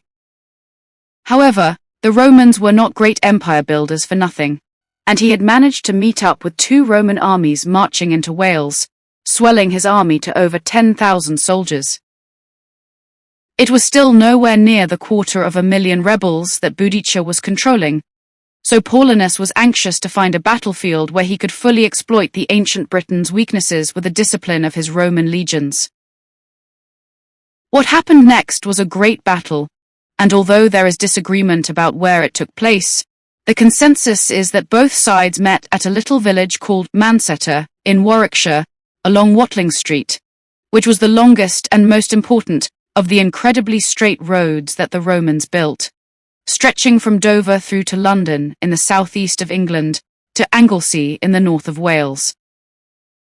The name Manchester means the place of chariots, and it was the site of a Roman fort too, and this is where the finale of this great historical saga was destined to be played out. Today, any hint of there being a battlefield here is long gone, as the flat, open plain of the countryside, with the river Anker running through it, is situated to the southeast of the town of Atherstone, Warwickshire, between the continually busy A5 road, which still follows the line of the Roman Watling Street, and what's known locally as the Hartsill Ridge. Suetonius Paulinus had chosen his location well, and despite Boudicca's army's superior numbers, they were no match for the Roman military machine. Unfortunately, this is where Boudicca met her downfall. Although the Celts fought with passion and belief, they were destroyed by the warrior queen's Roman nemesis. Imagine the scene. Wagon loads of Celtic spectators, mostly women and children, and the spoils of war, gathered from the sacking of Colchester, London, and St. Albans, placed behind the army on the battlefield, ready to watch the ultimate showdown. Boudicca made an impassioned speech to rally her followers before they charged into the fray. It is not as a woman descended from noble ancestry, but as one of the people that I am avenging lost freedom, my scourged body, the outraged chastity of my daughters. Roman lust has gone so far that not our very person, nor even age or virginity, are left unpolluted. But heaven is on the side of a righteous vengeance. A legion that dared to fight has perished, the rest are hiding themselves in their camp, or are thinking anxiously of flight. They will not sustain even the din and the shout of so many thousands, much less our charge and our blows. If you weigh well the strength of the armies and the causes of the war, you will see that, in this battle, you must conquer or die. This is a woman's resolve. As for men, they may live and be slaves. The ancient Britons charged the Romans, only to be met with a flurry of javelins, which disorientated the Celts, and then the Romans advanced as one unit, hidden by shields, as they pushed forward, stabbing and trampling all those in their path. Boudicca was cornered, as she couldn't tell her army to retreat and regroup, because they were trapped by the line of their own wagons behind them. They were armed with long swords that needed space to swing and connect, but they were crushed in a melee of their own making, because of the large Celtic army they had accumulated, and consequently, the brave warriors were unable to move. In contrast to the disciplined, well-trained soldiers of the Roman army, Boudicca's rebels were a disorganized rabble, hindered by vast numbers of women and children, armed with swords, spears, and knives. Before long, Boudicca's advantage in numbers had been cancelled out, and there was, quite literally, nowhere to run. At the end of the bloody battle, 80,000 of Boudicca's warriors had been killed, including the women and children who were waiting in the wagons behind the battle lines, while only 400 Romans lost their lives. And what of Boudicca, the great warrior queen? Did she survive the last battle? Reports are varied and conflicting on this subject, but whether she escaped and fled back to the Iceni country of East Anglia, or she was taken prisoner by Suetonius Paulinus, one thing is always consistent, namely that she took her own life. Wherever they were fighting in the world, it was the tradition for the leaders of the Romans' vanquished foes to be shipped back to Rome, where they would be paraded in chains through the streets, the ultimate humiliation, before being executed.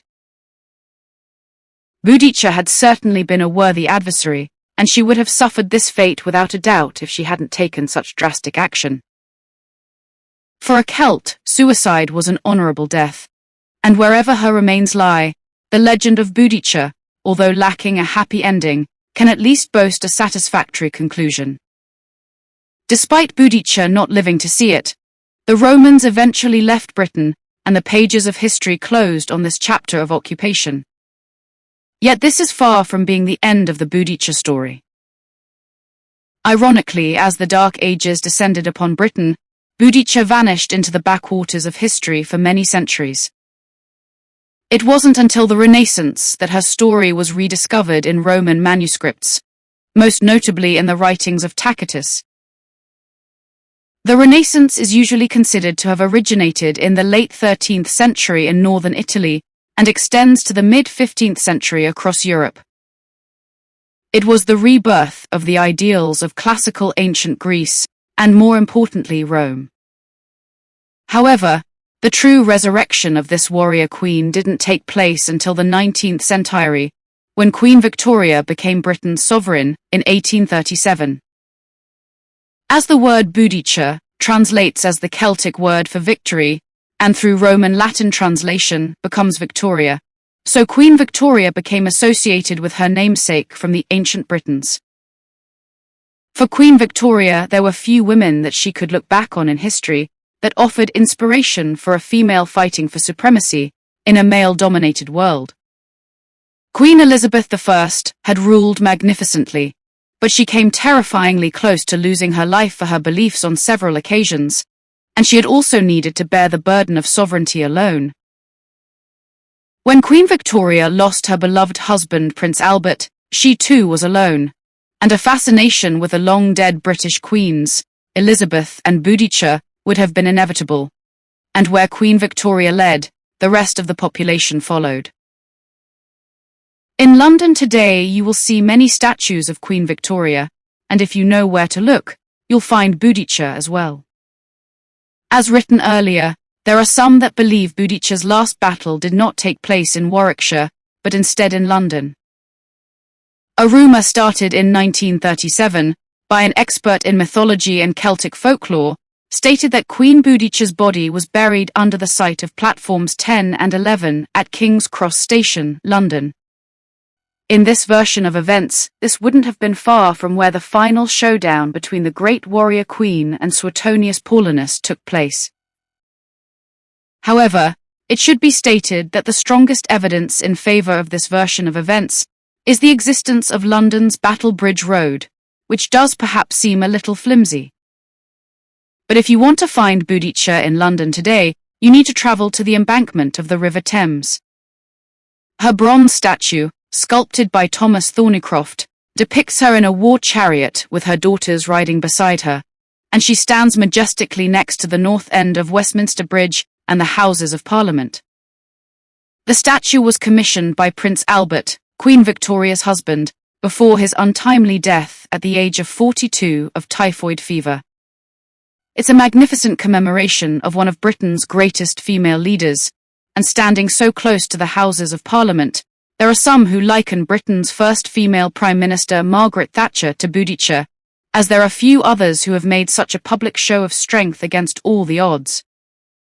It's only now in the 21st century that women are beginning to enjoy the kind of equality with their male counterparts that Boudicca as a Celt experienced.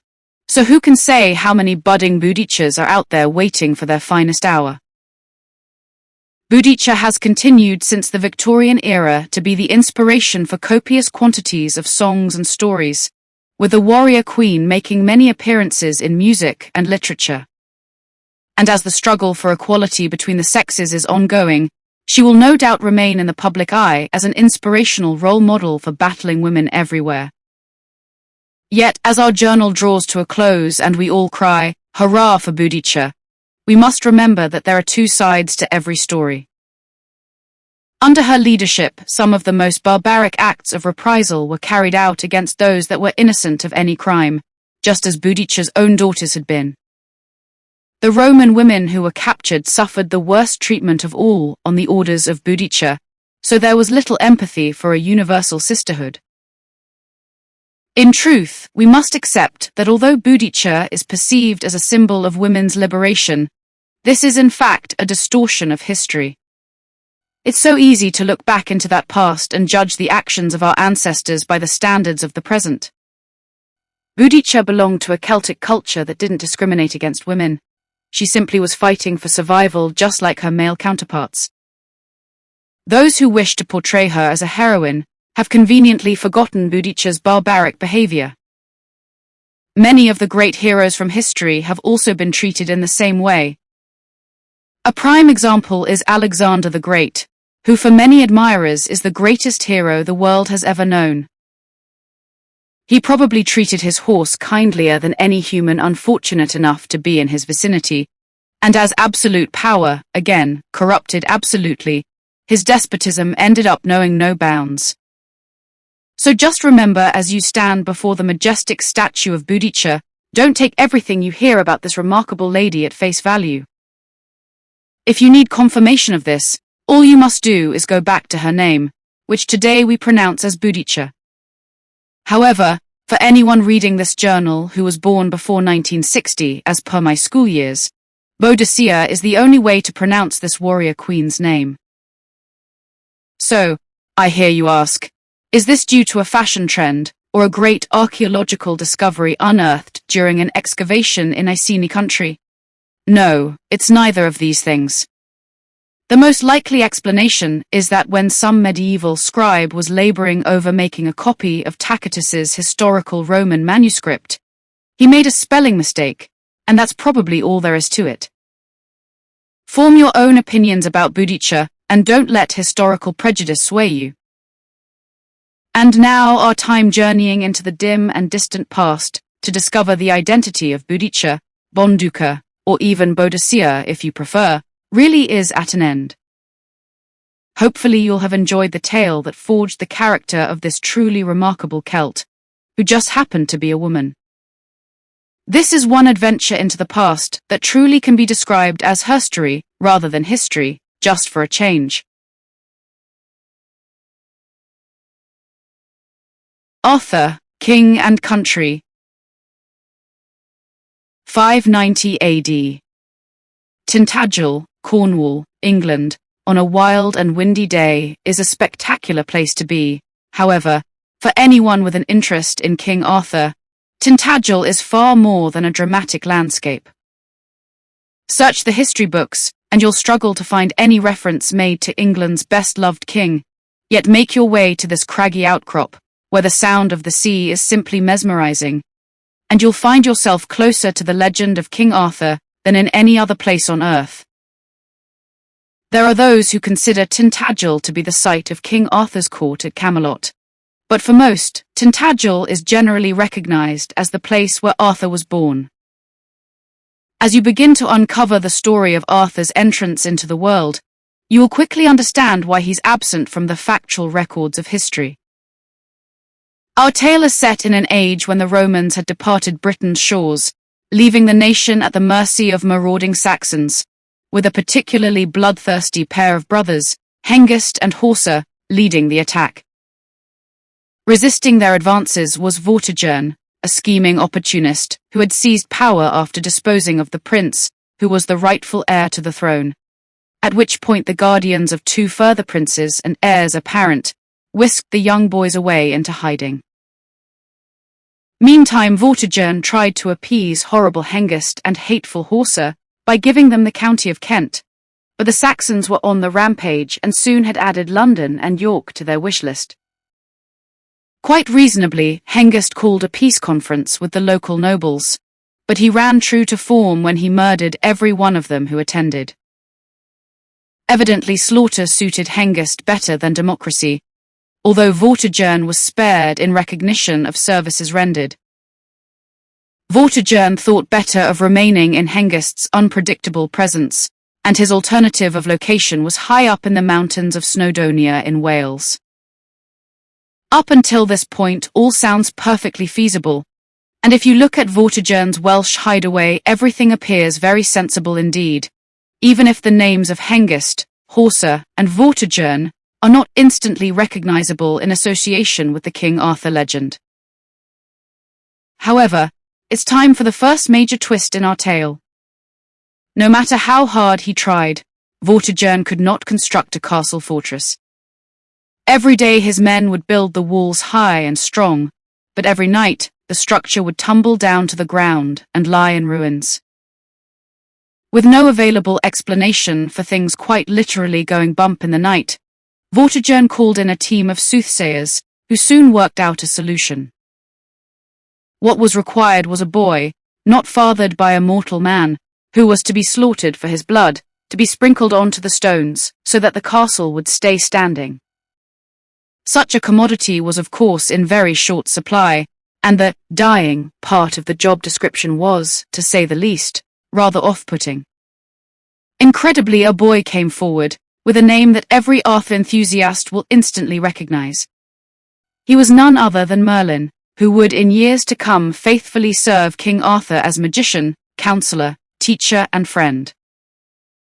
Which means, quite evidently, that Merlin did not die on the side of a Welsh mountain, and his wise handling of the situation was a fitting prelude for what was to follow. Merlin looked carefully at the pile of stones and informed Vortigern that spilling his blood would serve no useful purpose, as the problem lay deep beneath the castle's foundations. In an underground lake, there were two dragons, one red and one white, constantly fighting, which was the reason for the nightly demolition.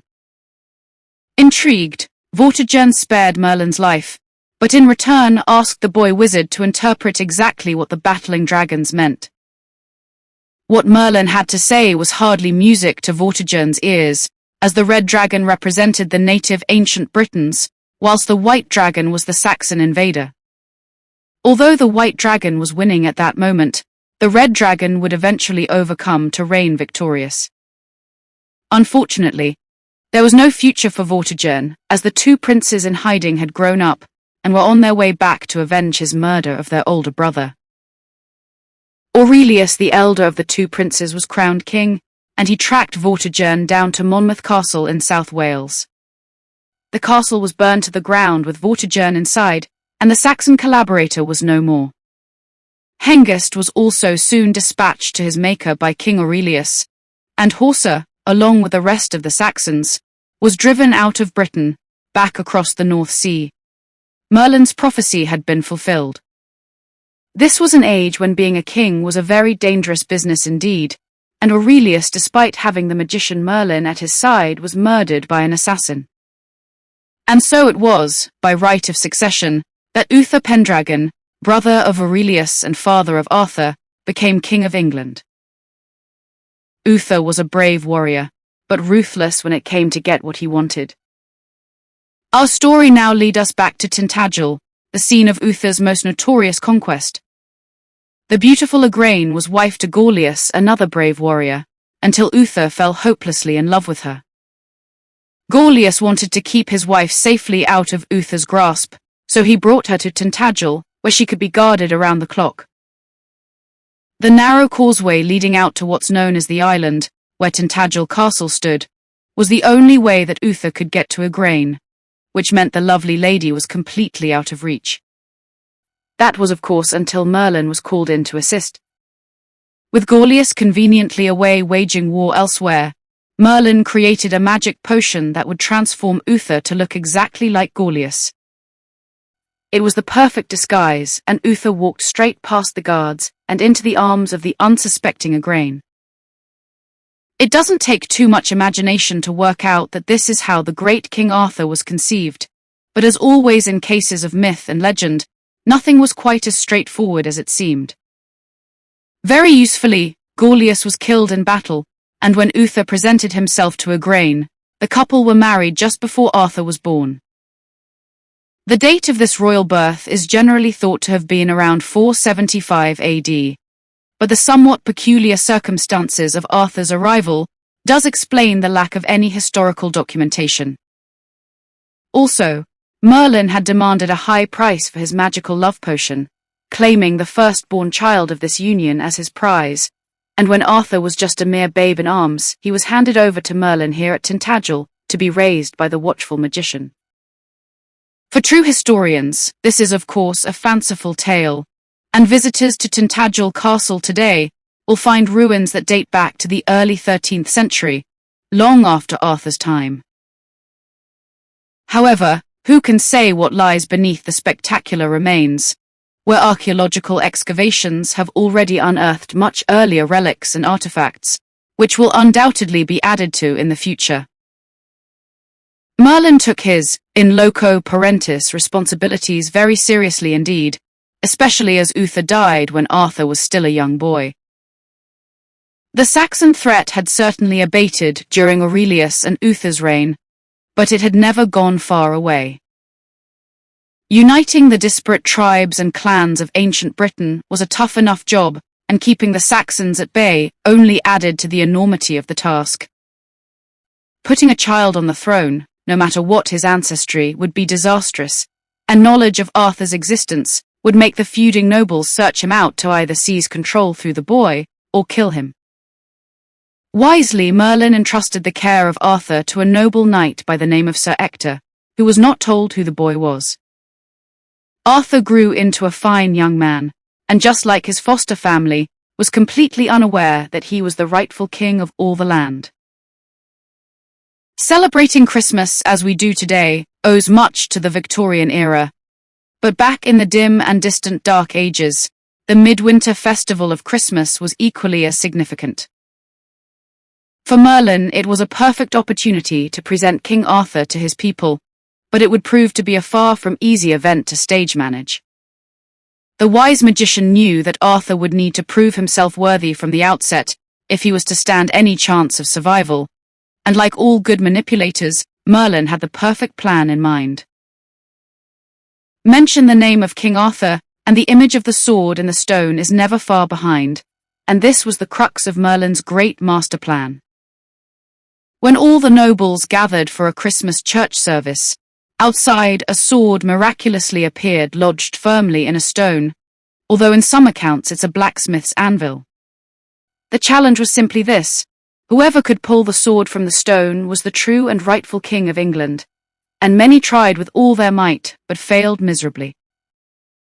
Eventually the nobles were called to order, as the Archbishop of all the land decreed that God would send them a king when the time was right.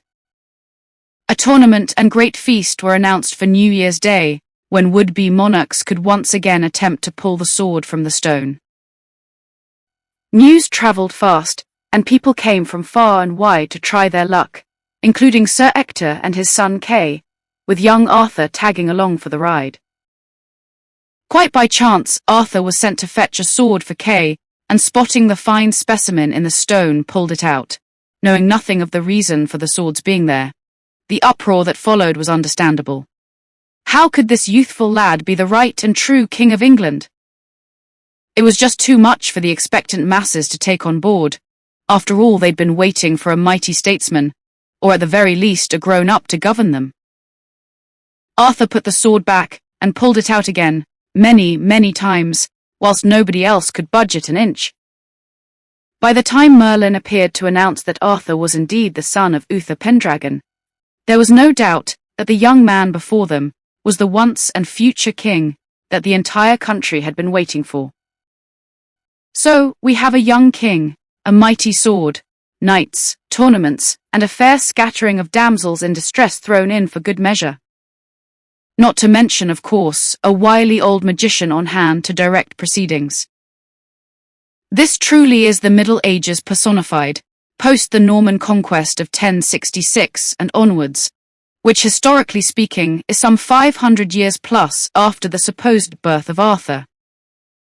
When you are going so far back in time, you do expect a degree of variation, but this is quite significantly anachronistic. However, there is an explanation. Our tale moves to the Welsh border town of Monmouth, where a resourceful 12th century bishop named Geoffrey literally rewrote history. Geoffrey of Monmouth chronicled the adventures of the Celtic King Arthur, but as there were few facts to go on, he filled in any blank spaces with some imaginative supposition, contemporary to his own time rather than Arthur's. The resulting medieval hero was a big hit when Geoffrey's History of the Kings of Britain was published, and because there were few better educated scholars to suggest otherwise, Geoffrey's version of events was accepted as accurate. The knock-on effect was remarkable. Centuries later, Sir Thomas Malory's Morte d'Arthur told the story of Arthur as laid down in Geoffrey of Monmouth's history, and as it was published by William Caxton as one of the first books to come off his printing press, the myth was perpetuated for future generations. The evolutionary process continued to gather pace, and by the time the great Victorian poet, Alfred Lord Tennyson, came up with his version of events, nobody the whole world over could visualize King Arthur as anything but a medieval knight, and it's a tradition that continues to this very day. We all understand perfectly well that King Arthur didn't actually belong to this romantic period of history, but there's no way we'll ever give up the illusion, however much fact the historians come up with. Selectively taking the best bits from all these sources down through the ages has created a larger-than-life character, albeit with some basis in fact, who has far more appeal than a living, breathing Celtic warlord who may or may not have existed. You can visit the locations on the King Arthur Trail, they are real enough, but what you'll find set out before you will never allow the truth to get in the way of a very good story. England's new young king, with Merlin on hand to guide him, built a court around himself, which had the magical name of Camelot. Just uttering the word Camelot creates images of turreted castles, beautiful ladies, fine horses and brave knights. But even in our more recent history, Camelot came to represent all things glorious and romantic once more when John F. Kennedy became President of the United States of America in the 1960s. Like Arthur's Camelot, Kennedy's modern version was sparkling, vivacious, but tragically short-lived. However, the impact was equally as far-reaching. Now we all know that the heart of Kennedy's Camelot was 1600 Pennsylvania Avenue, more commonly addressed as the White House, but when it comes to tracking down King Arthur's Camelot, the task is considerably more complicated. Winchester in England is a truly beautiful city which has its roots way back in Saxon times, but many believe it dates back even further, and it's certainly a contender for Arthur's Camelot. Winchester's Great Hall is all that remains of the city's once majestic castle. During the English Civil War of the 1600s, it was a royalist stronghold, but when Oliver Cromwell rampaged through the city, victorious, he did his level best to wipe the superior castle off the face of the earth. Fortunately, the Great Hall was very useful to Cromwell as an administrative base, and it remained in use as a court of law until the late 20th century. If you step inside the Great Hall, you'll immediately see why thousands of King Arthur enthusiasts make their way to Winchester. Here hangs the legendary Round Table, where Arthur held court with not one of the knights sitting in a more favorable position than any other. It is a crucial element in the story, and at first glance at least, visitors could be forgiven for thinking that they'd stumbled upon the greatest of Arthurian relics. Now displayed on the wall, this table would once have been supported on a pedestal and legs for a great king to sit at, but sadly it would not have been Arthur. Thanks to modern carbon dating technology, we can be certain that King Edward I was responsible for building this table, and even back in the 13th century, when he was busy fighting William Wallace, the Scottish Braveheart, he was one of the earliest self-confessed Arthur fanatics. But there's a far more romantic explanation of how the Round Table came to be related to King Arthur when you turn to legend rather than the history books. It's well known that a good king needs a fine queen, and Arthur was no exception. Just like his father before him, Arthur fell head over heels in love with a beautiful girl when he first laid eyes upon her, and Merlin was yet again prevailed upon to arrange matters. The young lady's name was Guinevere, but Merlin was reluctant to give his blessing because he knew the couple were doomed to unhappiness. Yet Arthur was not to be put off, and when he insisted that he would marry only Guinevere, Merlin went to her father Leodegrance, and the marriage took place. As a wedding gift, Leodegrance gave Guinevere a round table plus 100 knights to take to Arthur's court at Camelot, where the principles of courage, honor, dignity, and chivalry were becoming ever more important. However, whether Winchester was their destination must be debatable. For many people, the ancient county of Somerset is synonymous with King Arthur, and the hill fort of Cadbury Castle, although perhaps not the most famous of Arthurian locations, is a fascinating option for Camelot. Since Tudor times, local folklore has claimed this to be the site of Camelot, and Arthur's name is very familiar in the district. Yet it's Cadbury Castle's near neighbour, Glastonbury, that's much better known for its Arthurian connections. Glastonbury Abbey, although a ruin, is a beautiful, deeply spiritual place, whatever it is pilgrims have come here searching for. Special church services are still held here, and in the summer months the delightful vaulted shrine, dedicated to Joseph of Arimathea, is a favourite venue. Long before there was any hint of Arthurian legend at Glastonbury, Joseph of Arimathea made his presence here equally as memorable. Some claim that Joseph was the uncle of Mary, the mother of Jesus, and it has even been suggested that the boy Jesus came with Joseph to Glastonbury as a child. However, it's events after the death of Jesus that connect Joseph of Arimathea most closely with Glastonbury. According to the Gospel of St. Matthew, Joseph asked Pontius Pilate for permission to bury the body of Christ in his own tomb, which was granted, and of course the rest is history. After the resurrection, Joseph travelled as a missionary, arriving in Britain early in the 1st century AD. At that time, the sea reached as far inland as Glastonbury, so this is factually feasible, and Joseph brought with him a staff grown from Christ's crown of thorns, which as he struck it into Glastonbury ground, took root and flowered. Today you'll find several holy thorn trees in the area thanks to this great legend. However, Joseph carried with him an even greater holy relic, which dramatically ties in with the King Arthur legend. Joseph was trusted with the safekeeping of the Holy Grail, the chalice used by Christ at the Last Supper, and used to catch the blood of Christ at the crucifixion, which he brought here to Glastonbury. Just a short distance from the abbey en route towards Glastonbury Tor, you'll come across the Chalice Well and Gardens. This would have been a sacred site long before Joseph arrived, as it was used by the Druids, and to this day the peaceful sanctuary is associated with health and well-being. It would have been an ideal spot for Joseph to bury the Holy Grail, and it's said that the reddish color of the spring water is due to the blood of Christ. Whatever your own thoughts, it's a wonderful, tranquil place, and of course would also explain King Arthur and his knights arriving in the district, as the quest for the Holy Grail was of great significance to them. It's also interesting to note that William Blake's epic poem, Jerusalem, may well allude to this incident. And did those feet in ancient time walk upon England's mountains green? Could the feet have belonged to Joseph of Arimathea? After all, what more appropriate location could there be than Glastonbury's green and pleasant land to keep secure the Holy Grail? A more tangible link to King Arthur can be found next to where the great abbey's high altar would once have stood. There is a small, simple plaque marking the tomb of King Arthur and Queen Guinevere, where literally thousands of visitors, year in, year out, arrive to see the final resting place of Arthur. Sadly, we can be pretty sure that whoever's bones are interned here beneath the blue of an English sky, it's unlikely to be Arthur.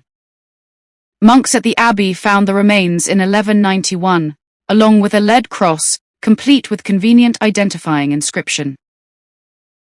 King Edward I, as we already know from evidence at Winchester, was fascinated by Arthur, and even attended the rededication of the body in the abbey in 1278.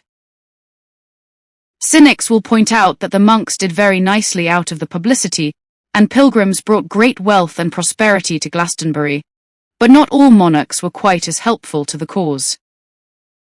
For many hundreds of years, the grave was lost under piles of rubble, because King Henry VIII destroyed the abbey in the dissolution of the monasteries. It was only during excavations in 1934 that the Arthurian legend was rekindled when the grave was uncovered and restored to its former glory. Although Glastonbury has as much reason to be Camelot as any other location, it's far more likely to have been the lovely Isle of Avalon, where water and land once met and souls of the dead passed over to another world. And we need to head back to the Arthur legend to find out more. King Arthur was of course thrilled with the sword in the stone, which many people refer to as Excalibur, but this is not the whole story. Very early on in his kingly career, Arthur broke the sword from the stone in battle with Sir Pellinore in an ancient forest close to Camelot. Merlin's solution was to transport Arthur to a lake, where a beautiful lady appeared to guide the young king to where his new sword, Excalibur, was emerging from the shimmering waters. Forged in the enchanted land of Avalon, the sword had magical properties. In Arthur's hand alone, no enemy could stand against its stroke. But this was only for Arthur's lifetime, because at the hour of his death, it was to be returned to the Lady of the Lake. When you start to explore the majestic Glastonbury Tor, with St. Michael's Tower at the summit, it isn't difficult to imagine this as a mystical land. Even though there's not a drop of water in sight today, the sea once washed right up to the foot of the Tor, until it subsided, leaving a beautiful lake here for many centuries. Could this have been the Isle of Avalon, so famous from the Arthurian legend? If Camelot was truly at Cadbury, just a short distance away, then the pieces of the jigsaw fit. But just as the legend of King Arthur starts to make historical and geographical sense, further research into the stories of Excalibur and the Lady of the Lake will lead you on a nationwide Arthurian trail with the mountains of Wales, volcanoes of Scotland, and wild moors of Cornwall, all demanding that their claims are heard. Cornwall is rightly proud of its King Arthur tradition, and anyone looking for a Cornish Lady of the Lake and watery depths for the sword Excalibur to be returned to will sooner or later be directed to Bodmin Moor. Steeped in folklore from all ages past, Bodmin has a unique character that can strike terror into the heart of the bravest soul, and for those in search of Excalibur's final resting place, their first port of call will be Jamaica Inn, high up on the moors. Dark and moody, this world-famous hostelry, inspired by Daphne du Maurier's magnificent novel of the same name, is now quite a tourist attraction, particularly through the summer months. Tales of old smugglers, highwaymen, and barbaric wreckers abound, and on a dark night, it's not difficult to imagine all manner of ghostly apparitions in the atmospheric courtyard and buildings. However, for those on the King Arthur Trail, Jamaica Inn is merely a convenient landmark to help locate the romantically named Dosemary Pool. Setting off down a winding country lane, Dosemary Pool is just a mile or so south of Jamaica Inn. There is something peacefully magical about this place, Cornwall's largest inland lake set in a gentle dip, 1,000 feet above sea level.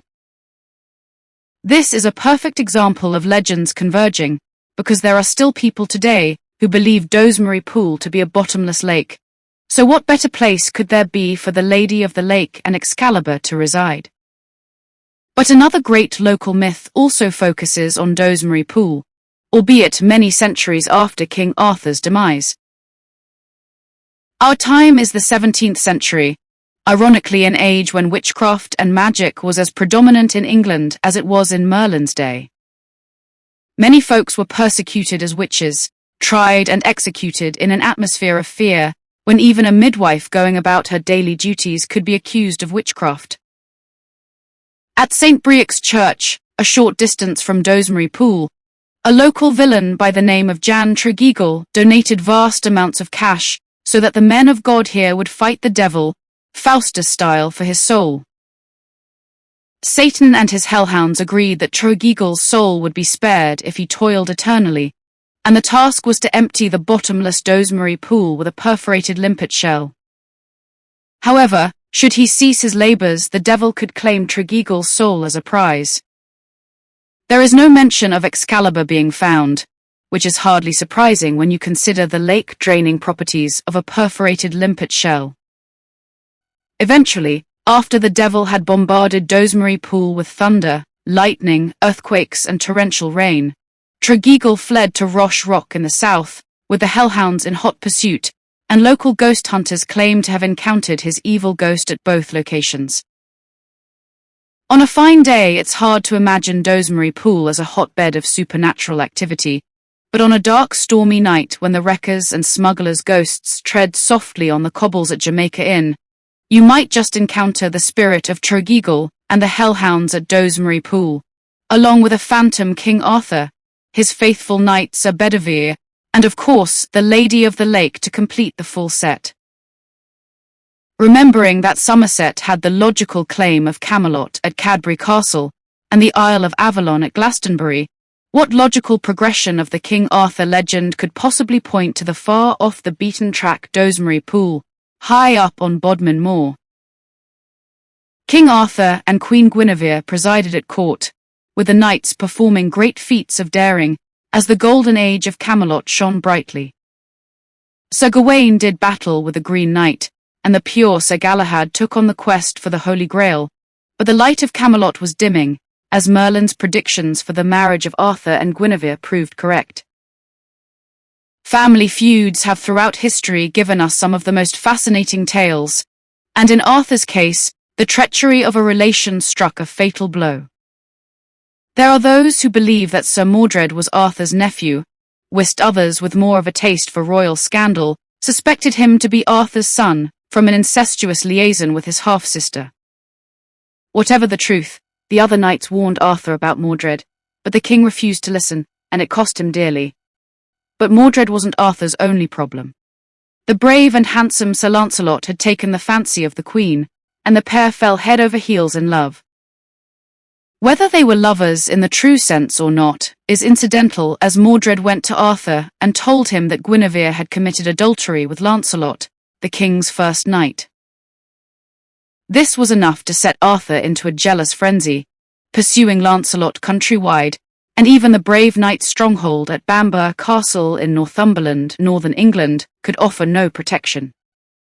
Meantime, Guinevere was sentenced to death by burning at the stake for high treason, and was only rescued in the nick of time by Lancelot as the flames were flickering at her feet. Mordred had achieved his goal. Camelot was in disarray, and with Arthur chasing Lancelot and Guinevere, some say as far as France, the black-hearted Mordred was able to make a very hostile takeover bid. One of the greatest legends from this episode concerns one of South Cornwall's most dramatic attractions, the serenely beautiful St. Michael's Mount. It was here that Arthur stopped off en route to France to slay a giant that was terrorizing the district. Today, the island is cut off from the mainland at high tide, but the landscape would probably have looked very different in Arthur's day. Heading ever southward from Pennants, the closest town to St. Michael's Mount, travelers will inevitably run out of road as they reach, quite literally, Land's End. Here, the crashing waves will never fail to impress, and as you gaze out to sea, the legend of the lost land of Lyonesse takes on a new resonance all of its own. The Scilly Isles lie some 30 miles south of Land's End, and Lyonesse was said to be the peninsula of land that joined the two locations. St. Michael's Mount could well have been part of Lyonesse, and with its verdant woodland at the summit, it could well have been a fine hideaway for a giant. Lyonesse was a land of great fertility inhabited by a beautiful race, who constructed fine cities and as many as 140 magnificent churches. Guinevere has often been linked with Lyonesse as the land of her birth, and there are also claims that Arthur fought his final, fatal battle with Mordred on Lyonesse. This would of course make Dozemarie Pool very logical for the disposal of Excalibur. The story goes that a mighty flood wiped out Lyonesse more than 900 years ago. Sleeping people were drowned, and all but the very highest peaks were engulfed. On stormy nights, there are still reports of the church bells of Lyonesse ringing out, and generations of Mounts Bay fishermen have told tales of seeing the submerged roofs of houses beneath the still waters on clear, bright moonlit nights. This truly is a delightful legend, and it would take a very unromantic soul not to get caught up in the myths and magic of Lyonesse on a visit to Land's End. To add an extra twist to the King Arthur tale, some renditions of the story of Arthur's last stand against Mordred state that Merlin appeared as the king was struck a fatal blow.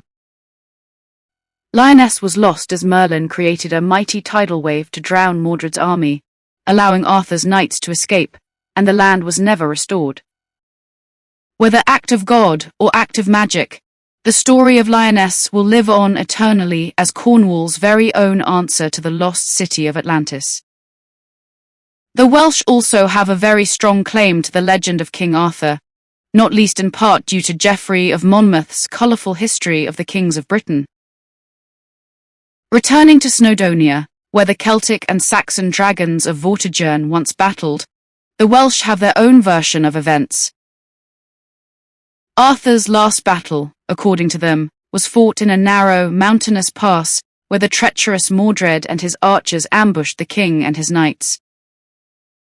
The dramatic scenery of the Pass of Llanberis in Snowdonia is certainly popular with visitors in search of King Arthur, and it's claimed that the mighty monarch and his brave knights lie resting on their shields in a nearby cave.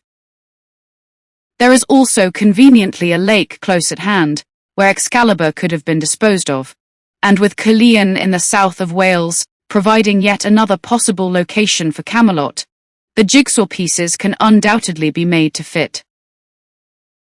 Arthur's Seat, a cannon shot from the castle, always impresses visitors to Edinburgh, a stunning wild landscape provided by an extinct volcano, slap bang in the heart of the city.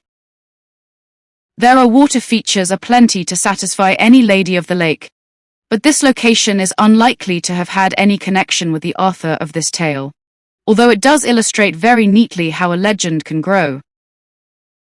It has been suggested that Arthur, in this case, is a derivation of the word archer, and the summit of this volcano would have offered any archer a fantastic vantage point.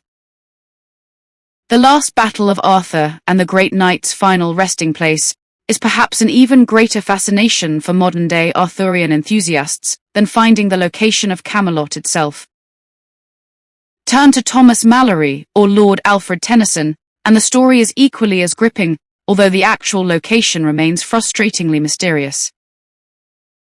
As Arthur lay dying, he turned to his faithful knight, Sir Bedivere, and asked him to return the sword Excalibur to the Lady of the Lake.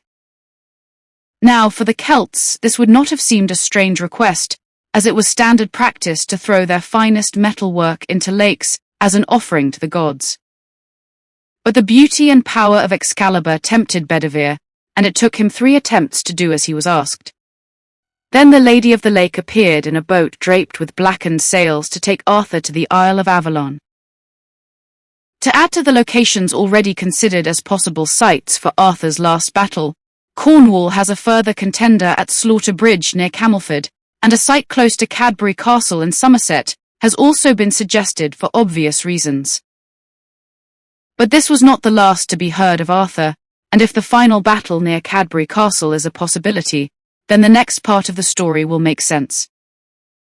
For many centuries, local folklore has been adamant that King Arthur, his brave knights and their horses, lie sleeping beneath the grassy folds of Cadbury Hill, Somerset.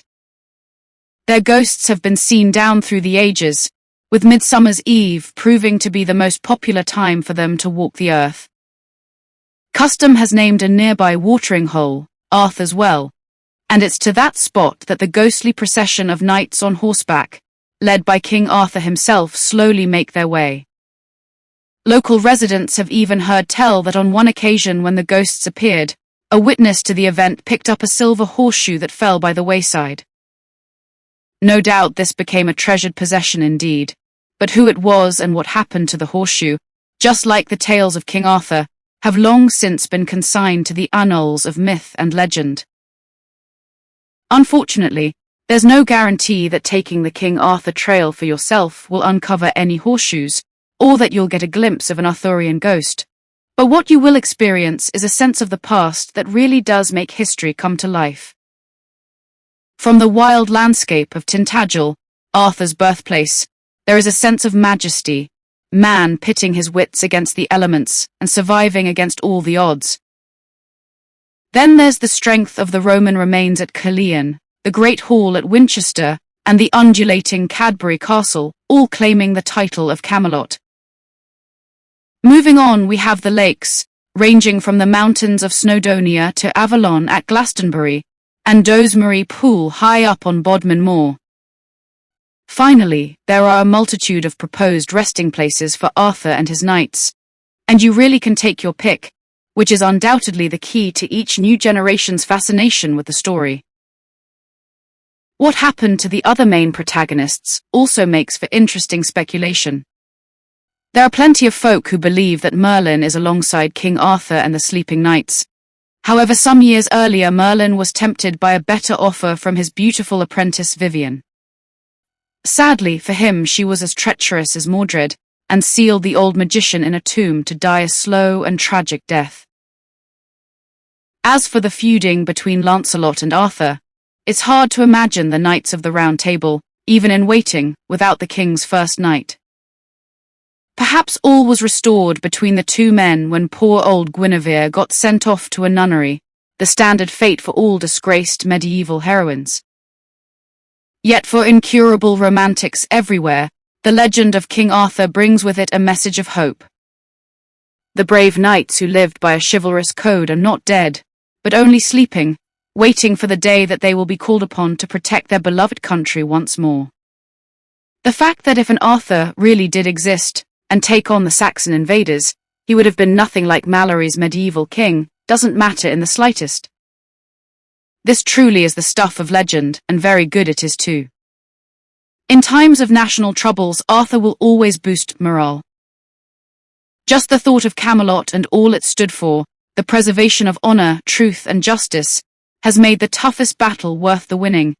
And if Arthur's present-day popularity is anything to go by, whatever the crisis Britain as a nation may face, King Arthur will constantly be a valuable weapon in any arsenal. It's no accident that authors, artists, musicians, and filmmakers perpetuate the myth of Arthur on a regular basis. He has a great deal to offer the modern world.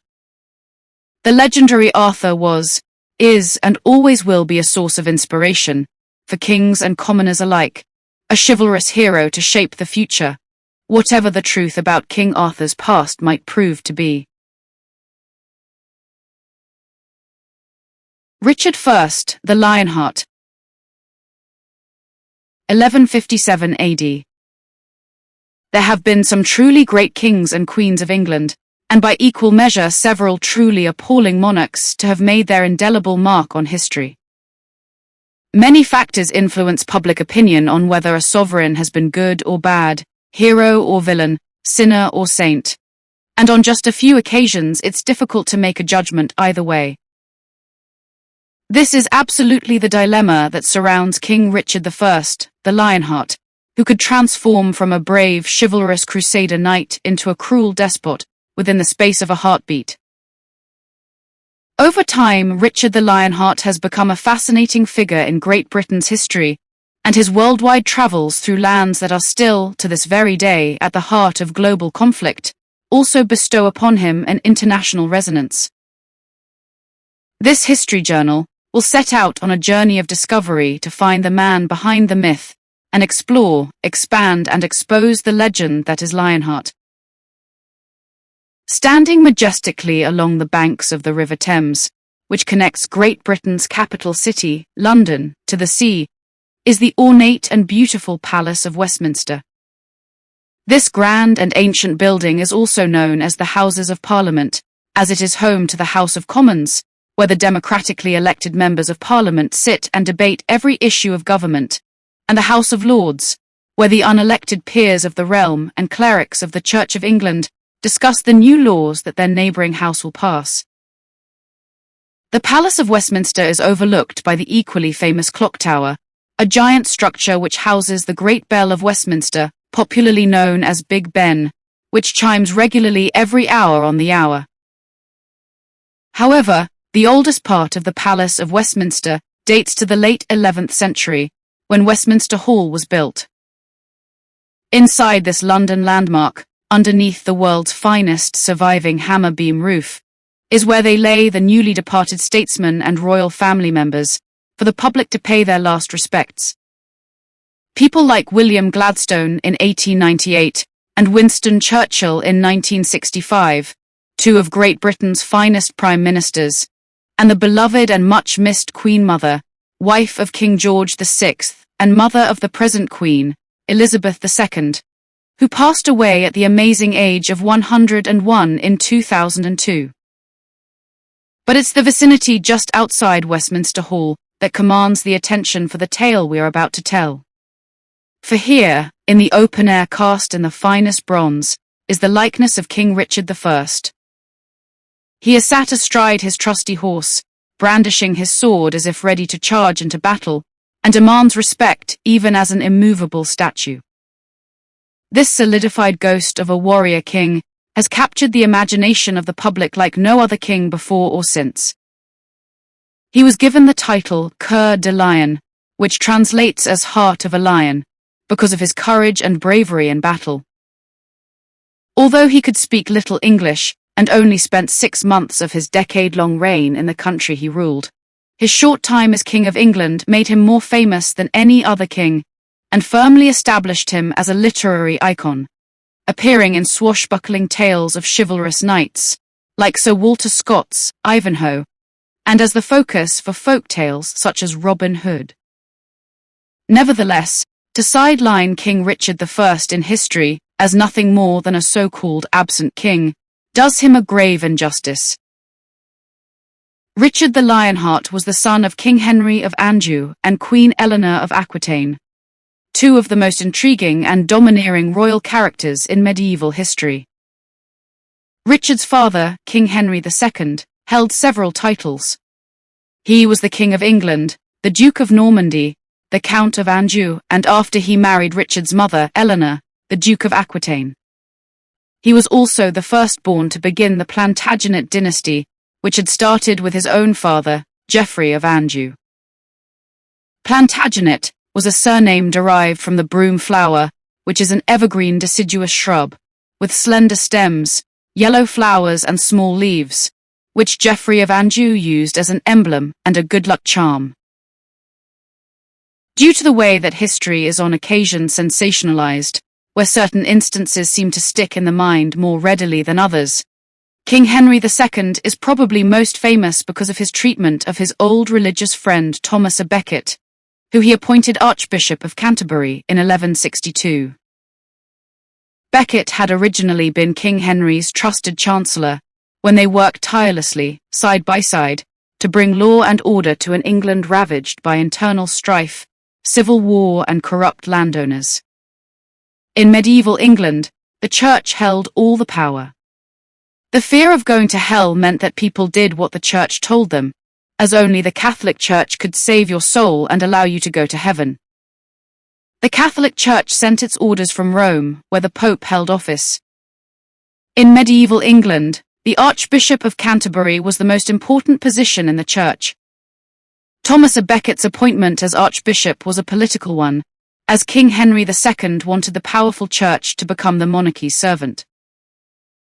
Henry II had established courts in various parts of England, allowing the royal practice of granting magistrates the power to render legal decisions on a wide range of civil matters in the name of the Crown, while permitting church courts less and less power. At this time, the Church was morally ambivalent, in the sense that if a bishop committed murder, he had the right to be tried in a church court, which answered to God, rather than the monarchy. He would, by all accounts, be pardoned and allowed to continue his daily life. King Henry II appointed Thomas à Becket to bring the Church into line. Where once Becket had been loyal and faithful to the king, his consecration as Archbishop seemed to bring about a religious fervor, and he became difficult and critical. Henry's radical reform of the law proved to be one of his major contributions to the social history of England, but the Church vehemently opposed it, as any privileged power would, and found its spokesman in Thomas à Becket. Henry had appointed Becket precisely because he wanted to avoid conflict, so he had no choice but to exile his friend. Becket fled to France, where Henry's archenemy, and former husband of his wife, Eleanor, King Louis of France, was only too happy to shield Becket from the English king. When Thomas à Becket eventually returned to England, he headed straight for the safety of Canterbury Cathedral. Canterbury is a small city in comparison to London, but the cathedral dominates the land like a protective talisman. It stands majestic and proud, in a testament to the grand architecture of days gone by. King Henry was known for his quick temper, and aggravated and frustrated by Becket, it's alleged that in a fit of rage he yelled, "Will no one rid me of this turbulent priest?" Taking this exasperated outcry as an order, 4 loyal knights, Reginald Fitzurse, Hugh de Morville, William de Tracy, and Richard le Breton, immediately plotted the murder of the Archbishop, and accomplished it in front of the altar at Canterbury Cathedral on Tuesday, December the 29th, 1170, when Thomas à Becket was at prayer. His assassination by the swords of these 4 knights is depicted in one of the earliest 13th century illustrated manuscripts of the period. Becket was singled out as a martyr by Pope Alexander of Rome and would later be canonized. King Henry had to publicly apologize and be seen to pay public penance at Becket's tomb every day. Since Becket's death, Canterbury Cathedral has become a place of pilgrimage for millions of people, a journey immortalized in Geoffrey Chaucer's Canterbury Tales, written an incredible 600 years ago. In contrast to the masculine power of King Henry II, his wife and Richard the Lionheart's mother, Eleanor of Aquitaine, was a strong advocate for the rise of feminism, centuries before the bra was invented, let alone burnt. Aquitaine was a huge region in southwestern France, including the town of Bordeaux, and Eleanor was raised in the most cultured court in Europe. She was highly educated for a woman of those times. She could read, speak fluent Latin, was well versed in literature and music, as well as enjoying the outdoor pursuits of riding and hunting. When she was 15, her father died, and she became the richest and most eligible heiress in the world. Because this was at a time in history when men thought nothing of kidnapping a wealthy heiress in order to marry her and claim her money and lands, her father wrote in his will that she must be married to Prince Louis VII of France, who was the heir to the French throne. The wedding present that Eleanor gave to Louis was an expensive rock crystal vase, which is still on display in the Louvre in Paris today. In August 1137, within days of their marriage, Prince Louis became rightful King of France when his father unexpectedly passed away. The teenage couple were the complete antithesis of each other. She was forceful, radical, and flirtatious, whereas he was studious, conformist, and committed. They had 2 daughters together, and she even accompanied him on the second of the famous Holy Crusades before she set tongues wagging about an incestuous closeness with her uncle, Raymond of Poitiers. In another nod to modern feminist values, Eleanor was also granted a divorce by the Pope, unheard of in medieval times, when she tired of King Louis of France as a husband. In 1152, within 6 weeks of her divorce, she was married to King Henry II of England, who was 18 years her junior. She was already pregnant with their first son, William, who would only survive a few years beyond his birth. She then gave birth to Henry, Matilda, our Lionheart Richard, Geoffrey, Eleanor, Joan, and John. Richard the Lionheart, her third and favourite child, was born on the 8th of September 1157 in the academic and intellectual town of Oxford in England. Oxford is known as the City of Dreaming Spires, a term coined for the harmonious architecture of the university buildings. Richard was born in Beaumont Palace, which no longer exists today.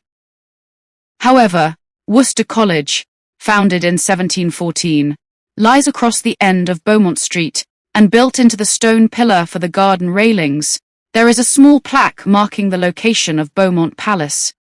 It reads, "Near to this site stood the king's houses, later known as Beaumont Palace. King Richard I was born here in 1157, and King John in 1167. Meanwhile, King Louis of France, after losing his wife to Henry II and being left with 2 daughters, took a succession of wives in order to try and produce a male heir to the throne of France. Eventually, in 1165, an heir was born and christened Prince Philip Augustus II. This King of France to be would prove as significant in Richard the Lionheart's story as his father had been in the fortunes of Henry II. Richard the Lionheart grew up around his mother, Eleanor, at court in Poitiers in France. Richard became the Duke of Aquitaine in 1172, at only 14 years of age. It was here that he learned how to be a knight. He was taught to ride and to fight on horseback, and entered many tournaments to improve his skills. Tournaments in medieval times were less about civilized one-to-one jousting, and more about learning to fight together as a unit in mock battle situations. It was Richard who, during his reign as king, encouraged tournaments to take place in England, where they had none, for his kingdom to be better prepared for battle if an invasion came.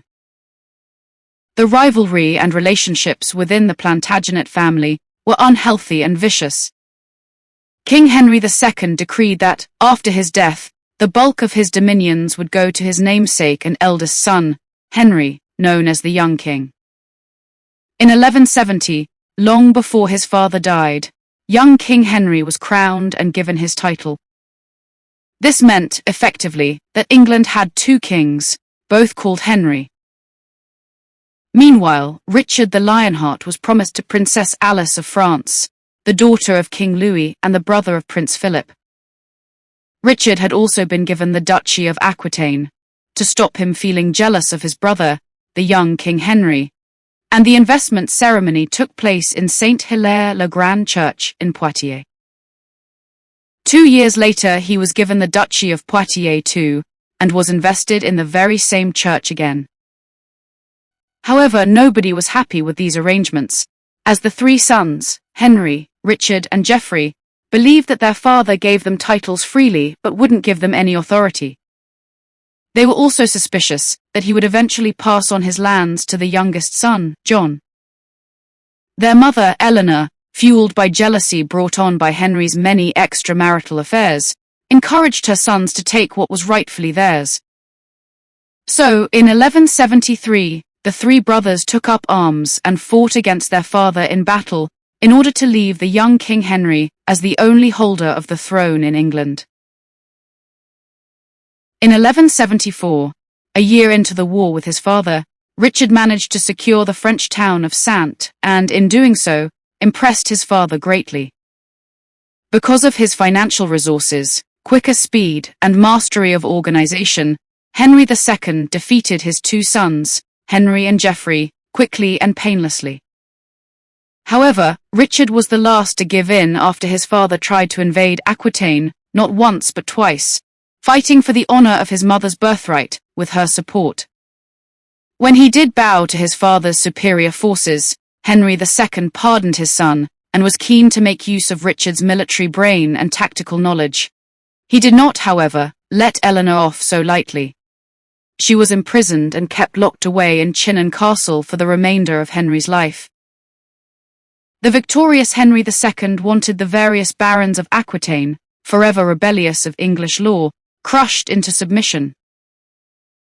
In 1174, he ordered Richard to take an army and lay siege to them. It was the master stepping back to see if the pupil had learnt enough to stand alone. Henry needn't have worried. Although this conflict lasted 5 years, it ended in victory for Richard with the destruction of the fortress of Taillebourg in 1179. This castle was inaccessible on 3 sides due to mountains, and the 4th side was heavily fortified.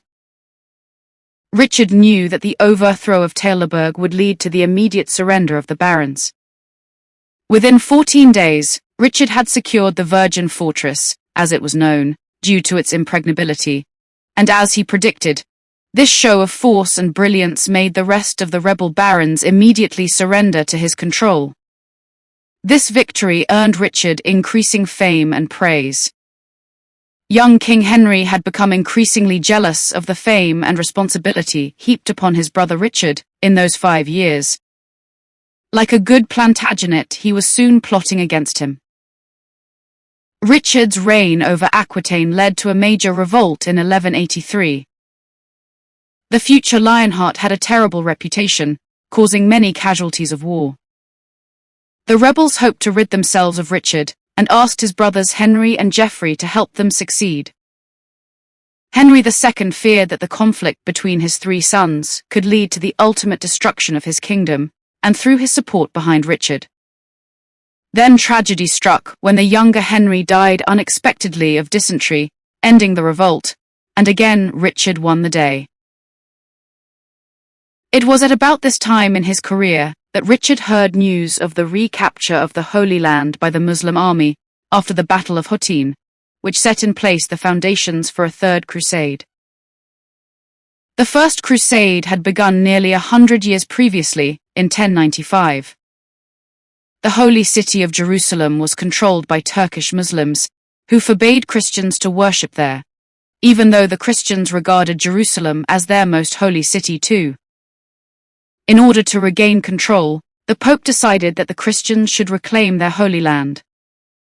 Many different nations took up the call from the Pope, and knights were sent to fight for the cause from all over Western Europe. There was no real organized leadership, with everyone traveling over land or by sea in order to reach Jerusalem. The sacred city was taken from the Turks in 1099, establishing the Kingdom of Jerusalem. This initial crusade was a major turning point in the expansion of Western power, and ironically was the only crusade to achieve its stated goal. When the Pope announced to the general public that there would be a crusade to recapture the Holy Land, he used the famous phrase, "God wills it." However, on Christmas Eve, 1144, the frontier fortress of Edessa was captured, a town located in modern-day Turkey, which inflicted a serious blow on the Christian power base. The Pope called for a second crusade to free Edessa, and a combined crusader army of French and German forces were dispatched to fight another holy war. In 1187, the Battle of Hattin, which instigated Richard's interest in the Crusades, took place near the Lake of Galilee, and was a carefully executed plan of attack by a Muslim leader called al-Malik al-Nasir Salah ed-Din Yusuf. In the West, he was just known as Saladin. A force to be reckoned with, Saladin commanded the Syrian army as well as taking up a position as leader of all Egypt. After forcing the Crusader army to camp for the night outside the city, Saladin's army set fire to surrounding bushes and trees in order to give the Christian soldiers a very miserable and very sleepless night. In the morning, tired and demoralized, the Crusader army could see they were surrounded by Saladin and his men. On a holy quest, Saladin stormed city by city, taking such prizes as Jaffa and Beirut, before reaching Jerusalem, effectively extinguishing the Christian presence there. Because Saladin wanted all his followers to recognize his leadership as a moral one, he was honest and generous when dealing with either friend or foe. Unlike modern-day politicians, he kept his promises. It was this integrity that earned Saladin the admiration of his own countrymen and the respect of his enemies.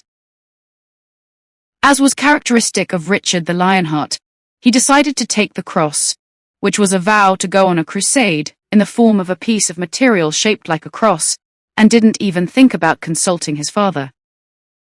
Henry II had been planning a crusade for years, but had just never got around to it, even going so far as to pass the Saladin tithe on the people of England, which was yet another form of taxation to swell the royal coffers. Taking the cross was not only a grand gesture but also a wise business move, being as all your debts were postponed until you returned, and your property was entrusted to the church for safekeeping. Of course, the biggest draw was that the Crusaders were granted freedom from the terrors of purgatory and hell, as they were quite literally promised the kingdom of heaven. However, Richard was held back from joining the Third Crusade because of matters at home. His father, Henry, still wanted to capture Aquitaine and give it away to John, his younger brother. Richard joined forces with King Philip of France, the son of his mother's ex-husband, to issue a joint ultimatum.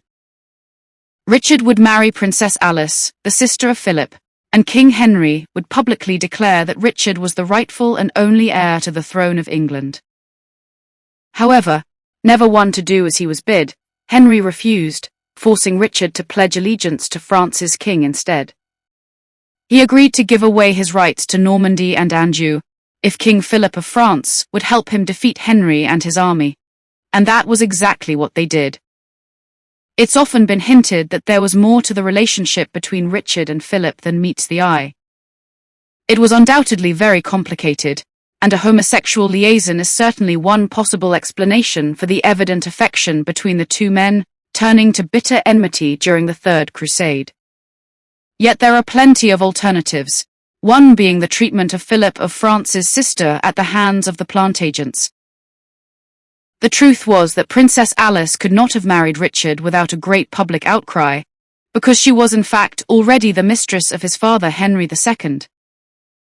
With divorce proceedings against Richard's mother Eleanor already being negotiated, Alice gave birth to several of Henry's illegitimate children, which would hardly have endeared either father or son to the lady's brother. Also, Richard's own despotic tendencies would have been sufficient to alienate the French king, as we will soon discover. In 1189, King Henry II, already ill and dying, ended up torching Le Mans, the very French village that he was born in, before surrendering to Richard and Philip whilst calling a retreat. One of his last acts before he died was to grant a pardon to all of those who had conspired against him, and to declare Richard as the rightful heir to the English throne. His last hours were spent in Chinon, France, before his body was carried to Fontevraud, and then laid in the choir of the Abbey room. Richard I, the man with the heart of a lion, was now King of England, and one of his first acts as sovereign was to release his mother Eleanor from her 15-year imprisonment. Richard headed for England, not out of honour and duty, but in order to find 24,000 marks to pay off King Philip of France for his help during the fight against Richard's father. At this time in history, for the Plantagenet kings, England was effectively acting as a giant cash depository for France, and had accumulated nearly 2,000 marks for war funds. The coronation of Richard I took place on Sunday, 3rd September 1189, at Westminster Abbey in London. The abbey itself was built by Edward the Confessor in the 11th century and rebuilt in a suitably Gothic style in the 13th. Since Christmas Day, 1066, when William the Conqueror was crowned King of England, all reigning monarchs have been crowned in Westminster Abbey except for Lady Jane Grey, Edward V and Edward VIII. It has also been used to house Benedictine monks throughout the years, and as a place of learning.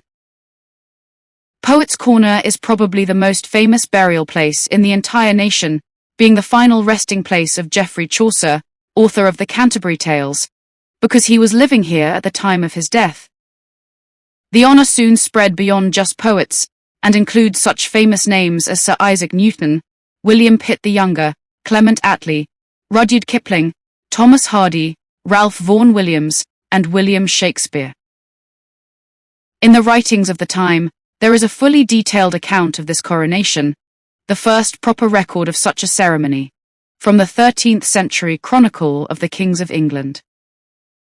Along a path made of woolen cloth, Richard was escorted from his chamber in the Palace of Westminster, where his bronze statue now stands, as far as the high altar of Westminster Abbey. At the head of the procession went the clergy, carrying holy water, crosses, candles and censers, chanting as they moved on.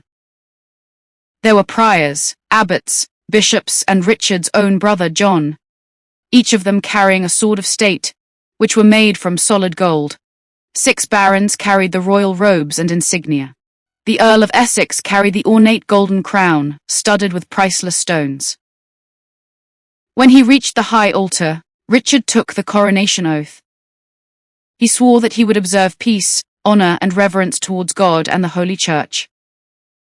He also vowed to exercise righteous justice over all the people committed to his charge, and if any bad laws or evil customs had been introduced to this kingdom, he would abolish them and would enact good laws instead. He was then stripped bare to the waist, and the Archbishop of Canterbury anointed him with holy oil on his chest, hands and head. This practice happened all the way through until Queen Victoria in the 19th century, when she was just anointed on her hands and on her head. It is this act, rather than the symbolic placing of the crown, that confers upon the new ruler that his kingship is given to him through the divine sanctity of God. The crown itself was so heavy that the crowning had to be done with 2 earls holding the crown itself to take the strain off it. It was after accepting the scepter and the verge that Richard sat on the throne and waited for Mass to be celebrated. A single nocturnal bat fluttered around the throne during Mass, which many onlookers took to be a bad omen, considering it was very unusual to see one flying around at midday. Unfortunately, during the feasting, the bad omen of the bat appeared to be true, as Jews bearing gifts for the king were barred from entering the palace. The Christian crowds at the gates killed some of them and wounded others. This, in turn, led to rioting in the City of London, which didn't become calm until the morning.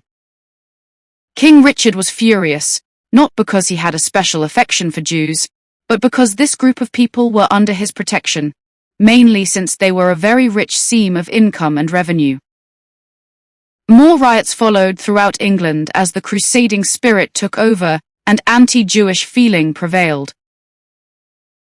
As the newly crowned king, Richard didn't feel the need to endear himself to the people, as all his thoughts were focused on raising enough capital to get to the crusade. He sold off everything that he could, saying that he would sell London itself if he could find anyone rich enough to buy it. Even though King Richard was born in England, the country itself held no affection in his lion's heart. In fact, he declared that it seemed bitterly cold and always raining.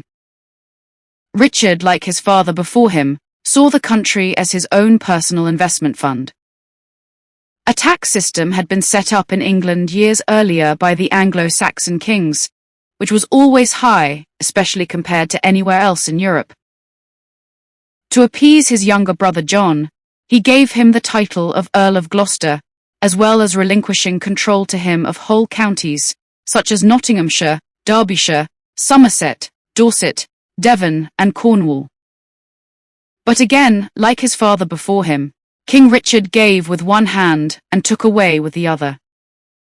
He didn't want John trying to claim any right to be King of England whilst he was gone, so Richard banished John into exile for 3 years and appointed his mother, Eleanor, as regent in his absence. In the month of July 1190, King Richard set off for the Crusades from Portsmouth on the south coast of England. 4 years later, this was to be the home of the Royal Navy. The dockyard has been at the forefront of technological development for over 500 years.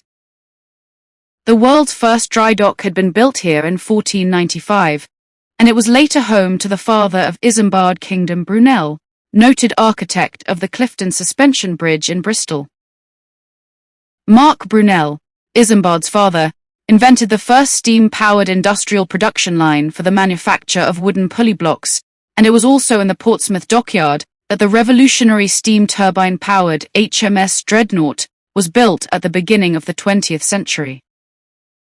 It's now the home of a wonderful museum and exhibition centre, as well as providing visitors with the sights of many different boats and ships of all ages, sizes, and historical importance. According to Richard of Devizes, a monk at Winchester at the time of Richard's reign, his crusade to the east caused the people of England to appreciate their new king. The king was indeed worthy of the name of king, for in the very first year of his reign, for Christ's sake, he left the realm of England almost as if he were going away and would not return.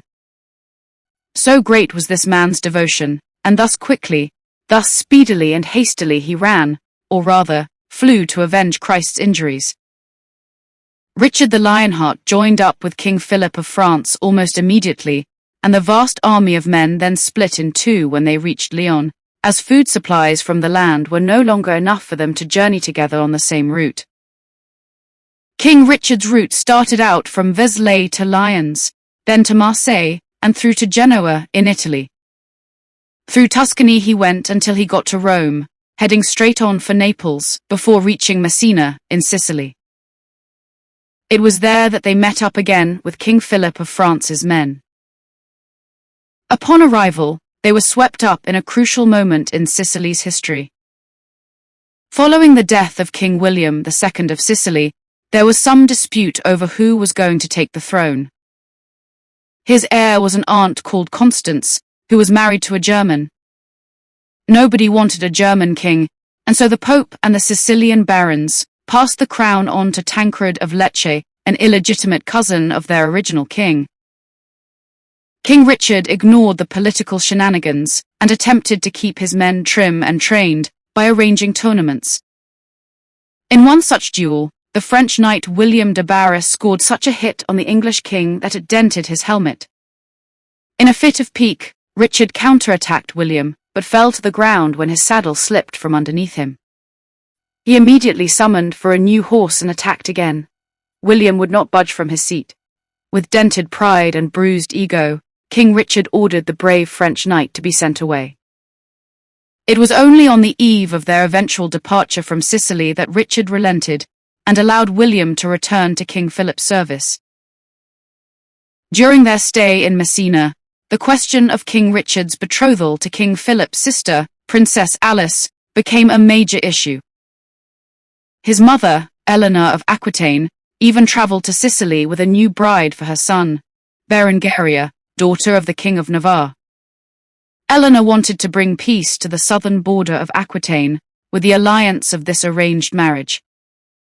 King Philip, insulted by Richard's refusal of his sister and the claims that Richard made of Alice's affair with his deceased father, Henry II, attempted to encourage the newly appointed King Tancred of Sicily into an alliance, in order to overpower and imprison the King of England.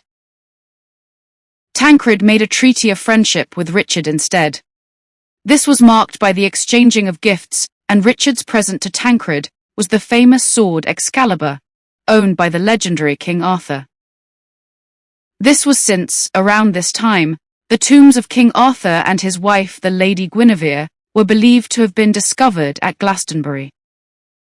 King Philip was outraged and left Messina before Richard's new bride arrived.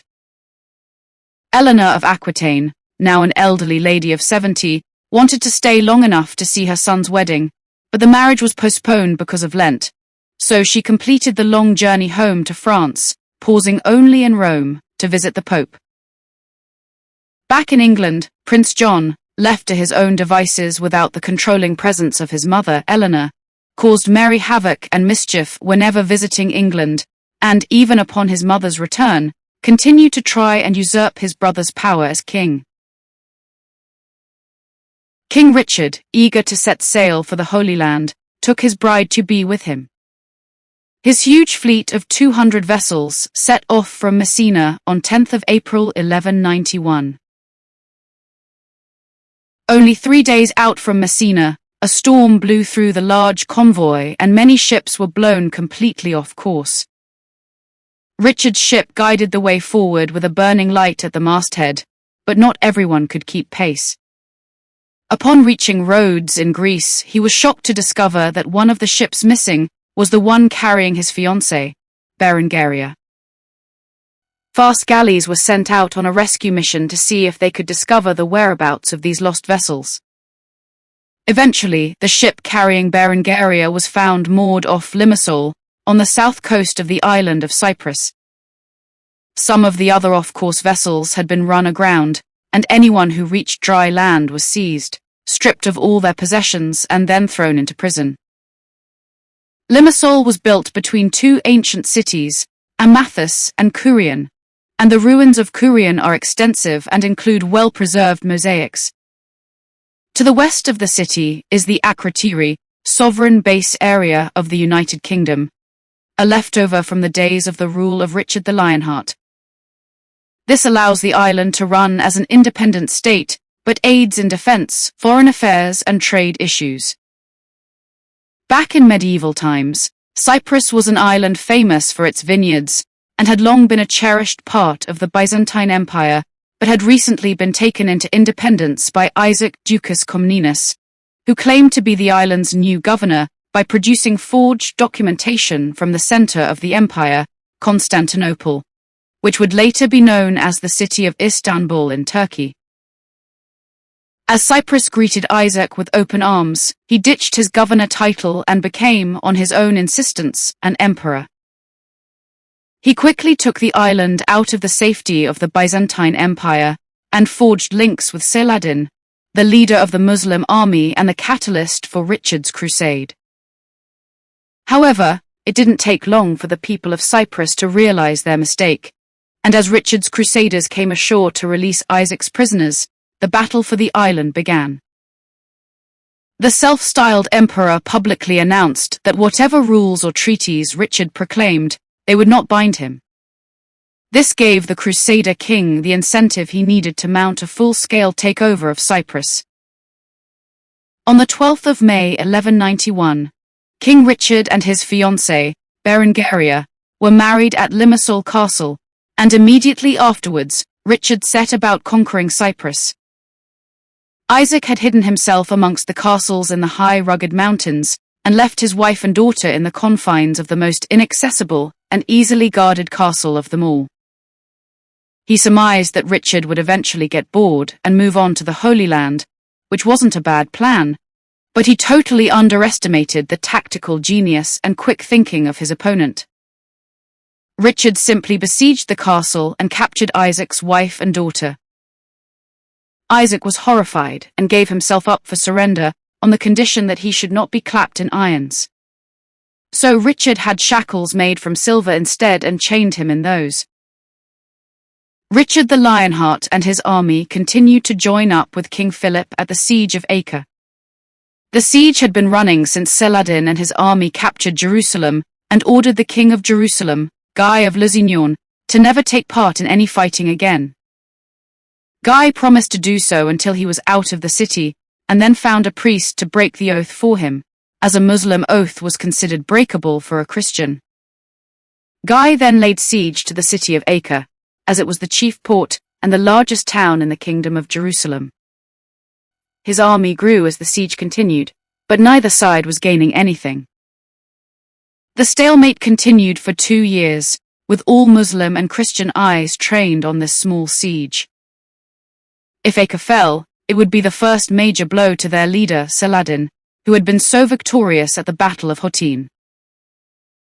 When King Philip of France arrived with his troops in 1191, he discovered that the only other nobleman there was Duke Leopold of Austria, who had taken charge of the German contingent of the soldiers. Because the Duke was running out of money, all his soldiers defected to the leadership of Philip after he offered them 3 gold pieces. Upon Richard's arrival, a better offer of 4 gold pieces bought the English king command of the troops. At Acre, both Richard and Philip fell seriously ill with an ailment that is described as an intense fever, which caused their hair and nails to fall out. This didn't stop them bickering with each other over the future spoils of capturing the city, but they eventually agreed on a 50-50 split on the spoils of winning the siege. Using wooden catapults, digging at the base of the city's walls to weaken them, and cutting off supplies to the surrounded people, Richard sensed victory and terms of surrender were drawn up. This included the restoration and resurrection of the Holy Cross. Upon claiming Acre for the Crusaders, the seeds of Richard's downfall were sown when he tore down a banner that Duke Leopold of Austria had put up next to his own and that of King Philip of France. The planting of the banner implied that Duke Leopold was staking a claim to the loot and showing the world that he too was instrumental in the capture of Acre. Being as this wasn't the case, the banner was torn down, and the Duke was naturally offended. He left Acre within days of the end of the siege and returned to his Austrian homeland, seething with hatred for King Richard of England. He was not the only one to feel wronged when both kings took all the bounty for themselves, and none of the rewards went to the many barons and knights who had been fighting the siege as long, if not longer, as these 2 greedy kings. Naturally, even though Philip agreed wholeheartedly with what was happening, it was the strong and blunt King Richard who made the announcements and forced those financially challenged by the siege to return to their homelands, with nothing but the empty cheers of victory ringing in their ears. After the demands were made to Saladin of a large amount of gold and the release of the prisoners he held, King Philip of France decided to leave Acre and return to rule his country. He had never wanted to be a crusader in the first place, and was more interested in wealth than fame. He promised Richard that he would not attempt to invade any of the English king's territories on his return. This was a promise he found hard to keep. Saladin could not find the money to hand over to Richard, so the English king allowed him to pay it in installments. The return of the prisoners from both sides would have boosted morale and secured a lasting truce of peace between 2 honorable enemies.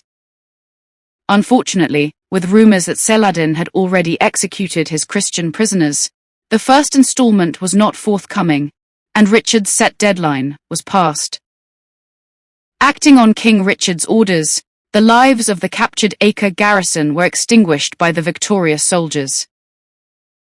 They appear to take great delight in the mass slaughter of 2,700 captured soldiers, in full view of Saladin's army. The Christian soldiers saw this brutal and barbaric act of execution as no more than a so-called act of God. 2 days later, King Richard and his army marched out of Acre and on to Jerusalem, their own personal Holy Grail. On the way there, the mixed nationalities of Richard's crusading army suffered waves of attack by Saladin and his army, whilst they marched onwards in formation, never breaking rank. The rear guard of French knights took the heaviest beating, as they had to turn to fight whilst walking backwards, and were never allowed to charge into Saladin's men.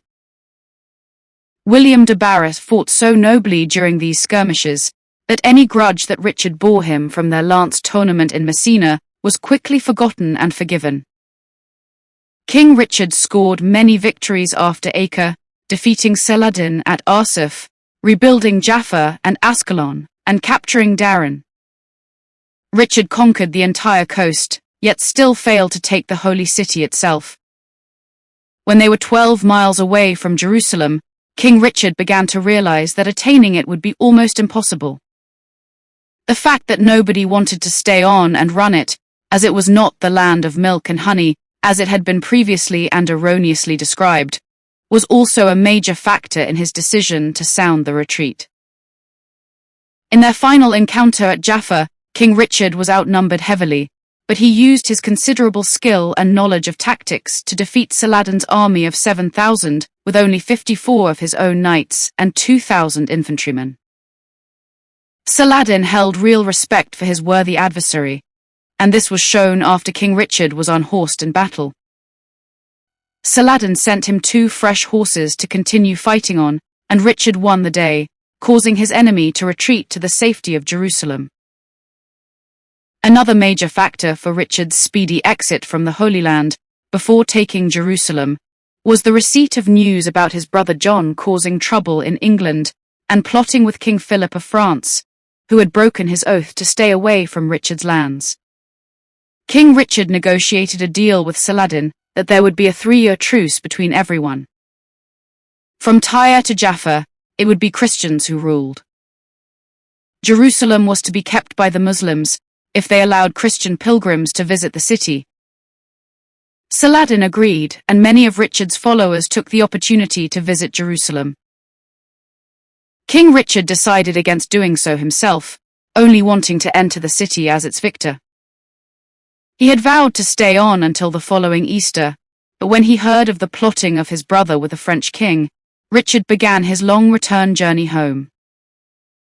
The legendary Saladin, the only man to unite his army against invaders and actually win battles, passed away before Easter of 1193, and had Richard been there, he would have almost certainly completed his holy quest and taken Jerusalem, unopposed. King Richard decided to return to England via Germany, by sea. It was a decision that, in hindsight, paved the way for his eventual downfall. He was driven ashore during a storm and shipwrecked on German soil. Duke Leopold of Austria managed to capture Richard after hearing of English pilgrims trooping through the countryside.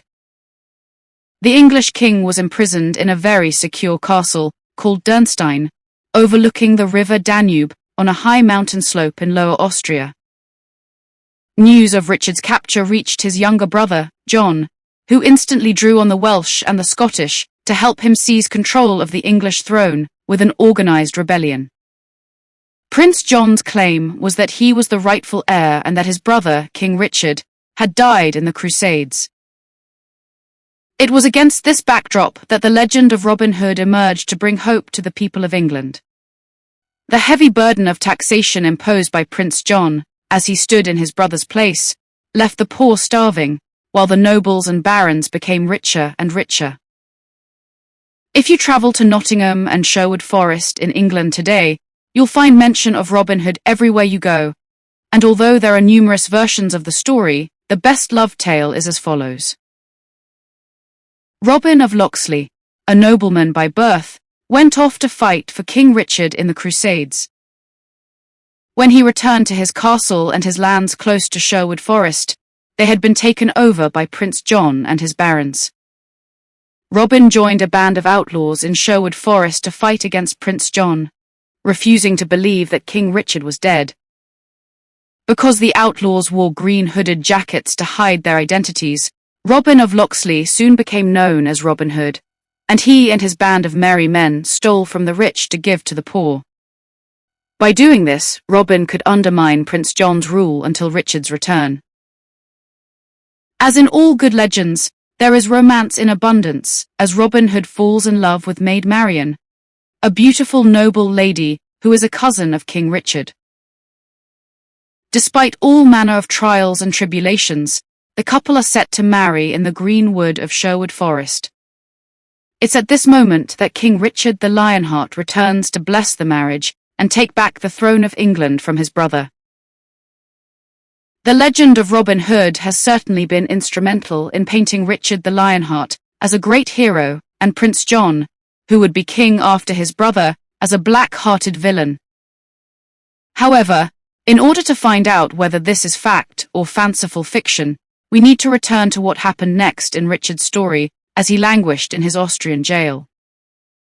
Whilst Prince John was claiming the demise of his older brother, King Richard was moved from his imprisonment in Dürnstein Castle, Austria, to Speyer in Germany, to stand trial for the crimes he was alleged to have committed, according to Duke Leopold of Austria. During 2 days in March 1193, Richard pleaded his case and replied to the charges against him so eloquently that instead of blaming him, he was praised and given a kiss of peace by the Emperor of Germany. There was also a promise of an aid to the reconciliation between King Richard of England and King Philip of France. Nevertheless, Richard's release was wholly dependent upon the sum of 150,000 marks being paid as a ransom, a fee which included 50 galleys and 200 knights a year being supplied for Germany's command. This would explain a sudden rise in English taxation. But while the money was being raised, Richard spent his time in good spirits detained in a German castle. Thanks to Richard's mother Eleanor, who had taken charge of keeping her younger son, Prince John, in order, the Crusader King Richard was released and sent back to England once the ransom had been paid. On his return, Richard soon discovered the extent of John's mischief, and regaining Nottingham Castle, in the heart of Robin Hood country, proved to be something of a battle. Not believing the news of the king's triumphant return, Richard the Lionheart had to lay siege on his own castle to convince them that he was, indeed, their long-lost sovereign. After the initial mistake had been cleared up, Richard spent a day hunting in Sherwood Forest, where folk tales suggest he met and pardoned Robin Hood, possibly at his wedding to Maid Marian. Most of the castles in John's name immediately switched their allegiance back to their rightful king.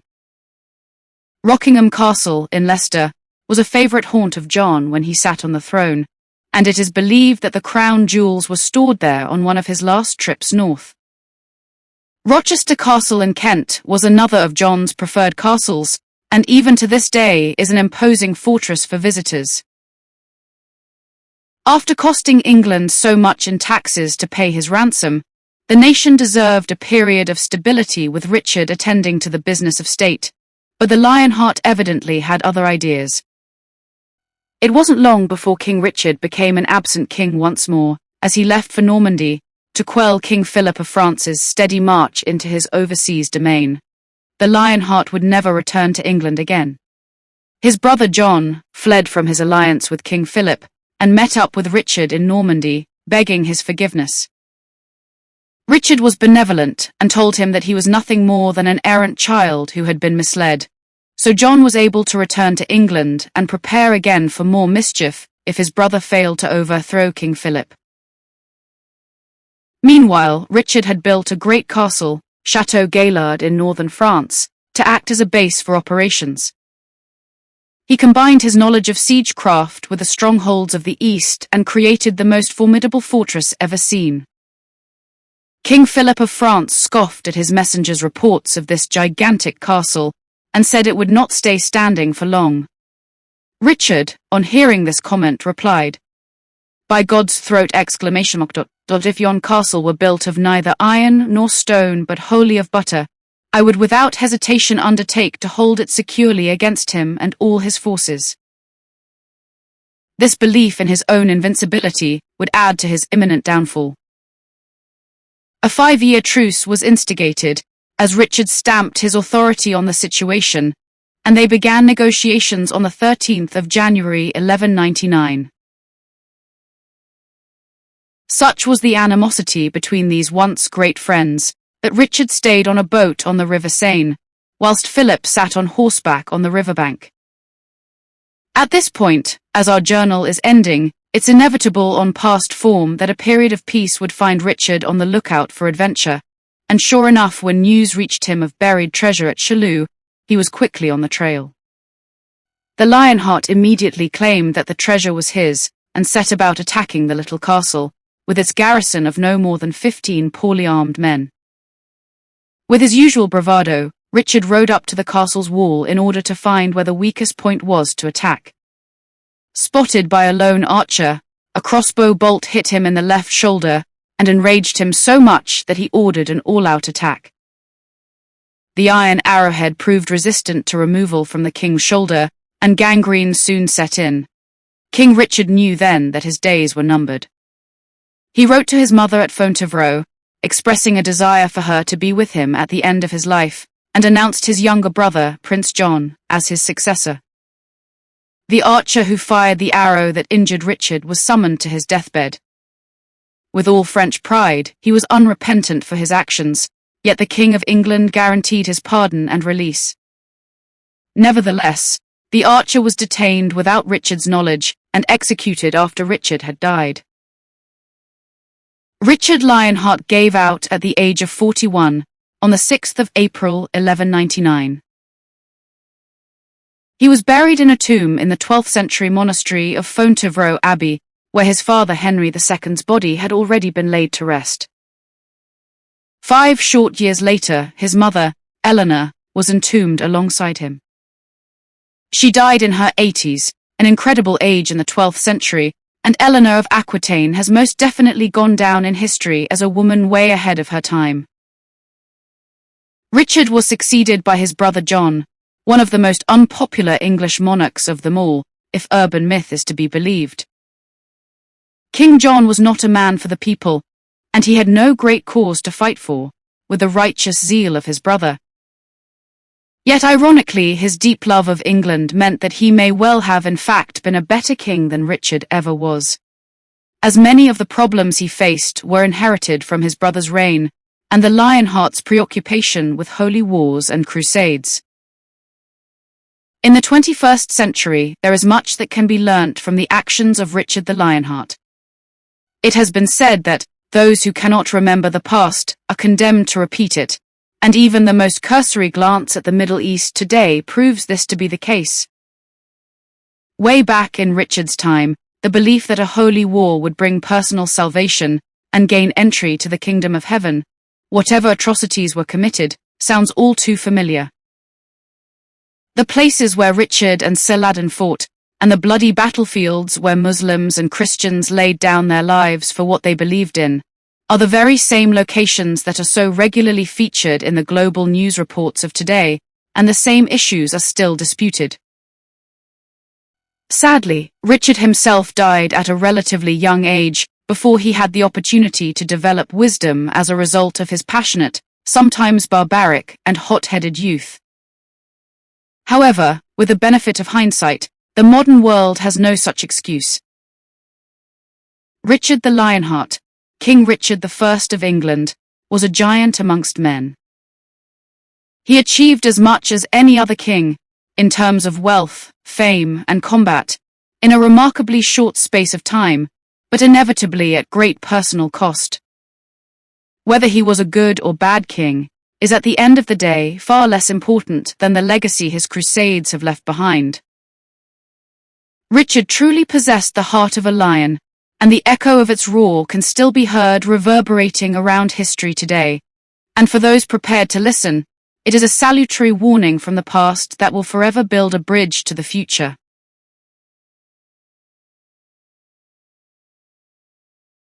Mary Queen of Scots, 1553 AD. When you start talking about the kings and queens of England, it can get very muddling, and when you throw the Scottish monarchs into the fray as well for good measure, matters tend to get even more complicated. It also does not help that many of the erstwhile sovereigns share names, with a number being the only distinction between them. The confusion is never greater than in the case of Mary Queen of Scots, the subject of our journal, a woman who truly was years ahead of her time. So, before we begin telling the remarkable story of Mary Queen of Scots, we'll set the scene with a real fast and sometimes furious race through the history of the kings and queens of England, Scotland, and even France. Mary's Stuart parents were King James V of Scotland and his French wife, Marie de Guise. At this time, neighbouring England was ruled by King Henry VIII, who was a Tudor. Now, Henry VIII was best known for his 6 wives, Catherine of Aragon, Anne Boleyn, Jane Seymour, Anne of Cleves, Catherine Howard, and Catherine Parr. And if you want to remember what happened to them, there's a little rhyme which goes, divorced, beheaded, died, divorced, beheaded, survived. As a result of all this marital disharmony, Henry was excommunicated by the Pope, and England broke away from the Catholic faith to become a Protestant nation. Despite his many wives, Henry VIII struggled to produce a male heir, and his only legitimate son, Edward VI, ruled for a very short time. And then the trouble really started. Mary, Henry's daughter from his marriage to Catherine of Aragon, succeeded to the throne in the absence of any suitable males. Brought up as a devout Catholic, Mary restored England's links with Rome, and her viscous persecution of Protestants resulted in her earning the title Bloody Mary. However, she did not last long either, and was succeeded by Henry's daughter by Anne Boleyn, Elizabeth I, who also happened to be the cousin of Mary Queen of Scots. As Henry had broken with Rome to marry Elizabeth's mother, the new queen was a Protestant, and when she came to power, she restored the Protestant Church of England. These were dangerous times, and many people lost their lives simply for being of the wrong faith during the reigns of these 2 half-sisters. As complicated as all this sounds, it really will help, because after the death of James V of Scotland, our Mary was crowned Queen of Scotland when she was just 9 months old. Later, as the story develops, we end up with Elizabeth I as a Protestant on the throne of England, and her cousin Mary as a devout Catholic on the throne of Scotland. This would dominate the lives of both women and ultimately result in tragedy for one of them. But we are getting ahead of ourselves in our search to find the woman behind the legend that is Mary Queen of Scots. There is a delightful old nursery rhyme that children still say to this day, all over Great Britain, and many people believe it is about Mary Queen of Scots, suggesting that down through the ages, her story has been a source of immense fascination. Mary, Mary, quite contrary. How does your garden grow? With silver bells and cockleshells, and pretty maids all in a row. The first line, dash, Mary, Mary, quite contrary, dash, is a reference to the fact that she was a ruling queen rather than a king, because she should not have been ruling at all, according to a 14th century law that decreed the Scottish crown should only be inherited by men, unless the male line had become extinct. Which is precisely what happened when King James V died, something he realized just before his tragic end, when Mary was born. Woe is me, my dynasty came with a lass, it will pass with a lass. A lass is a Scottish term for a girl or woman, and actually the Stuart dynasty he was speaking of began with the daughter of that much better-known Scottish king, Robert the Bruce. The "How does your garden grow" part of the rhyme refers to Mary ruling over the vast landscape of Scotland, with its magnificent rolling hills and wind-swept, rain-soaked valleys that have inspired so many poets, artists, and writers. With silver bells and cockleshells refers to the fact that she was a devout Roman Catholic. Silver bells are used in Catholic services, and the cockle shell is the symbol used for the shrine of St. James, significant to those of the Catholic faith. The pretty maids all in a row are thought to be a reference to the execution of Mary Queen of Scots. As a maid was an early device that predated the French guillotine used for severing heads. However, it is more likely that this line actually refers to her four closest friends, all called Mary, the daughters of Scottish nobility, who were her constant companions. But then again, you are warned that things could get very confusing, as many people believe that this rhyme is about Queen Mary of England, Elizabeth I's older sister, with a much more unpleasant translation that we will not elaborate on. So, you can see for yourself how Mary Stuart of Scotland and Mary Tudor of England can be easily muddled. Let us put the record straight.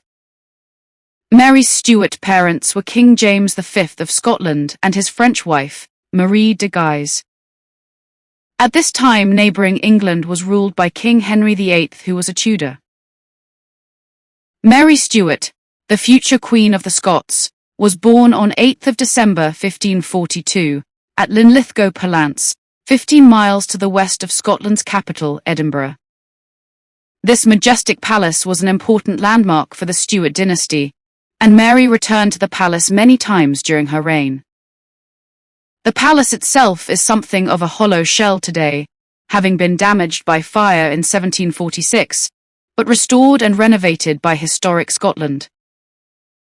However, the grand towering walls of the outer and inner circle, along with several of the once grand apartments, remain standing, almost perfectly intact, making Linlithgow an impressive place to visit on any Scottish tour. In fact, many weddings are celebrated there today, in these truly magnificent surroundings. But there was little joy at Mary's birth back in 1542, as a month before her arrival, her father, King James V, had been defeated by the English in a disastrous battle at Solway Moss that left him broken and depressed. With royal dynasties all being connected, it won't come as any surprise that James V of Scotland was the nephew of Henry VIII of England, and he bitterly opposed his uncle's break from the Catholic faith, and he refused to even speak to Henry. This infuriated the King of England, and he began sending legions of troops to reclaim Scotland and take away Scottish independence as a punishment.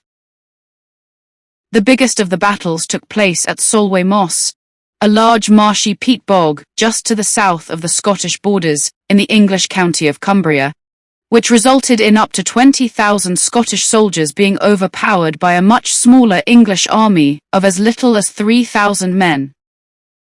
This was a truly humiliating defeat for the King of Scotland, who hadn't been present at the battle because he'd been forced to retreat to Falkland Palace with a high fever that had developed from a common cold. Falkland Palace was the pride and joy of King James V, who had added extensively to this royal residence, transforming it into a sophisticated Renaissance palace of real beauty. It was James who was responsible for adding such luxuries as a royal tennis court to Falkland Palace, which still survives to this day. However, he had little opportunity to enjoy his handiwork, as just 2 weeks after the Battle of Solway Moss, the young king, barely 30 years old, died as a result of the complications from his head cold on December 14, 1542. His daughter Mary was just 7 days old. This was the second time that the unfortunate Marie de Guise had been widowed in the space of 8 years. Her first marriage had been to the Duke of Longueville in the Palace of the Louvres in Paris, and ironically, the couple had travelled to Scotland to attend the wedding of King James V and Princess Madeleine of France. Within a few weeks of marrying, Princess Madeleine, who was suffering from tuberculosis, succumbed to the cold and wet Scottish climate and died.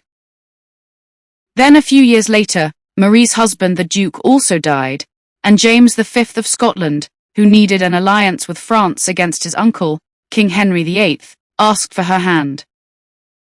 It is interesting to note that Henry had also shown an interest in the 21-year-old widowed Marie, as he was himself between wives, and she had given the Duke 2 healthy sons, and Henry craved a male heir above all things. Marie chose the Scottish throne, and was crowned Queen of Scotland at Edinburgh Castle in 1540. She was an instant success with her adopted people, as the first thing she did was to learn the language, and then she promptly produced an heir to the Scottish throne, called James. However, King James, the baby's father, was becoming increasingly prone to paranoid bouts of depression, believing that the nobility of Scotland was plotting with England against him. He even executed several of his closest friends with no evidence whatsoever.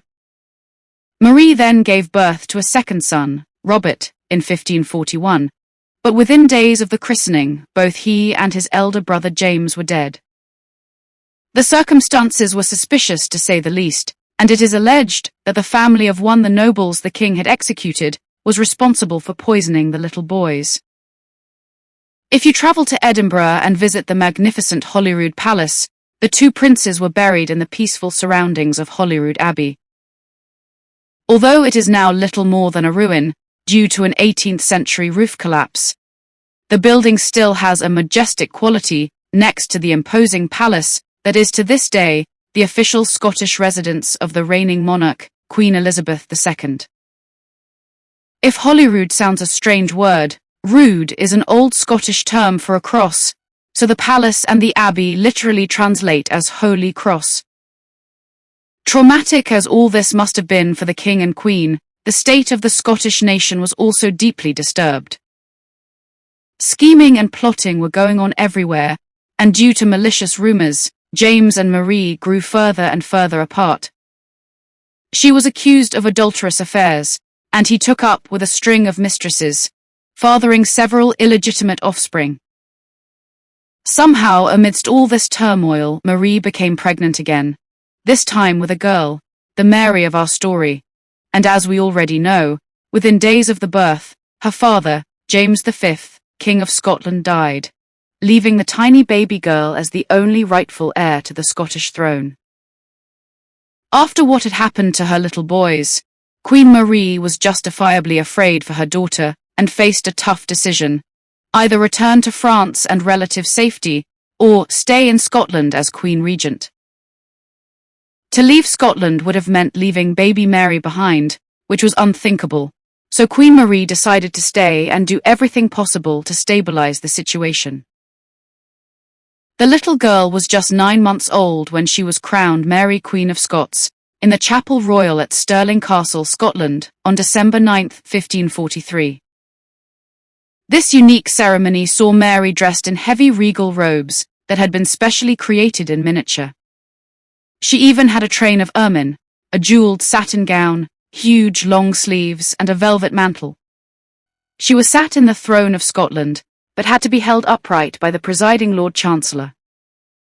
While all this was going on, King Henry VIII still had his eye on Scotland, and he decided that Mary Queen of Scots should be married to his son Edward to unite England and Scotland as one nation.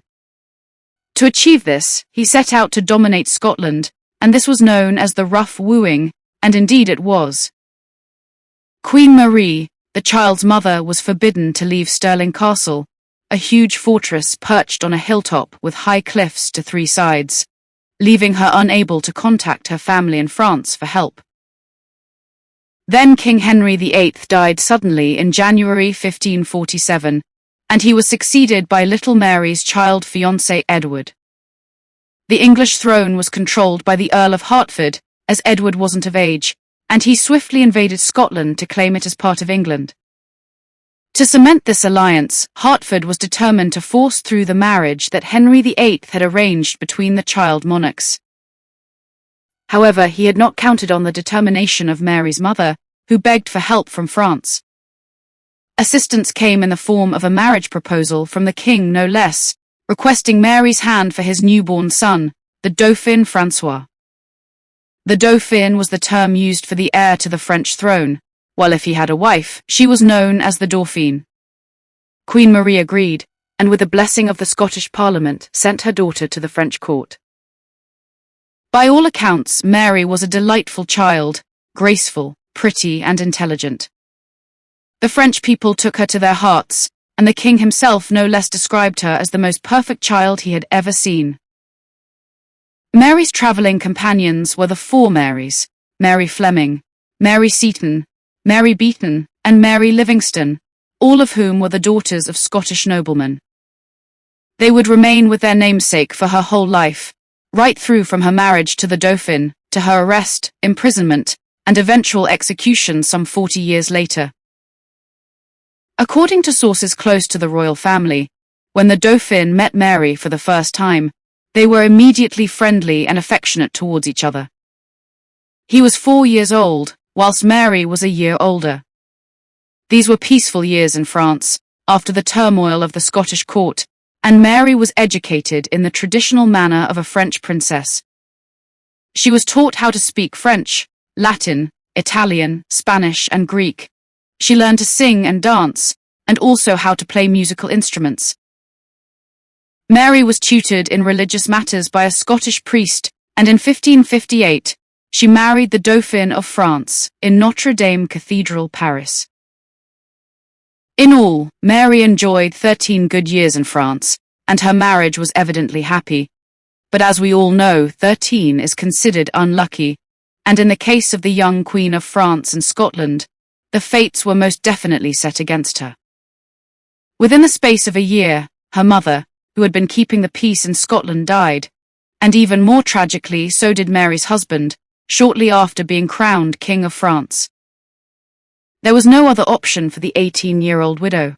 Mary was Queen of Scotland, and she needed to take control of her birthright. Her destination was Edinburgh, and she arrived at the great city's port of Leith. In honour of her French heritage, Mary Stuart changed the spelling of her surname from the Scottish way, Stewart, to the French version, Stuart. And therefore you will find two spellings of the Stuart name in the history books, before and after Mary's arrival in Scotland in 1561. Without her husband or her mother, Mary may well have considered looking to England for comfort, where her cousin Elizabeth had been queen since 1558. However, Elizabeth had already developed a deep distrust of Mary, through circumstances beyond the Scottish Queen's control. When Elizabeth was crowned, the Catholics believed she had no right to rule, and urged Mary to step forward as the only legitimate and Catholic heir to the throne of England. It was the start of a troubled relationship between the two women that would without doubt damage them both. So Mary followed her own course, taking her rightful place as Queen of Scotland, vowing that she would continue in her mother's footsteps and keep the peace between the feuding Scottish noble lords. Also, religious differences were causing all sorts of problems in Scotland as well. Just a year before Mary's arrival, the Scottish Reformation, led by the fiery preacher John Knox, declared Scotland Protestant. As Mary herself was a devout Catholic, she advocated a policy of religious tolerance, but John Knox was not inclined to return the favour. In general, Queen Mary seemed to be getting by with little need for strong-arm tactics, while her gentle approach and charming French manners helped the people warm to her, with one notable exception: John Knox. At the time of Queen Mary's return, he was Edinburgh's most powerful minister, based at Edinburgh's magnificent St. Giles Cathedral, an awe-inspiring Gothic edifice, from where he used to rant and rave in his sermons about the frivolity and heresy of the Scottish Queen. Remember, she was young, attractive, and used to being flattered and adored, but the pious clergyman was having none of it.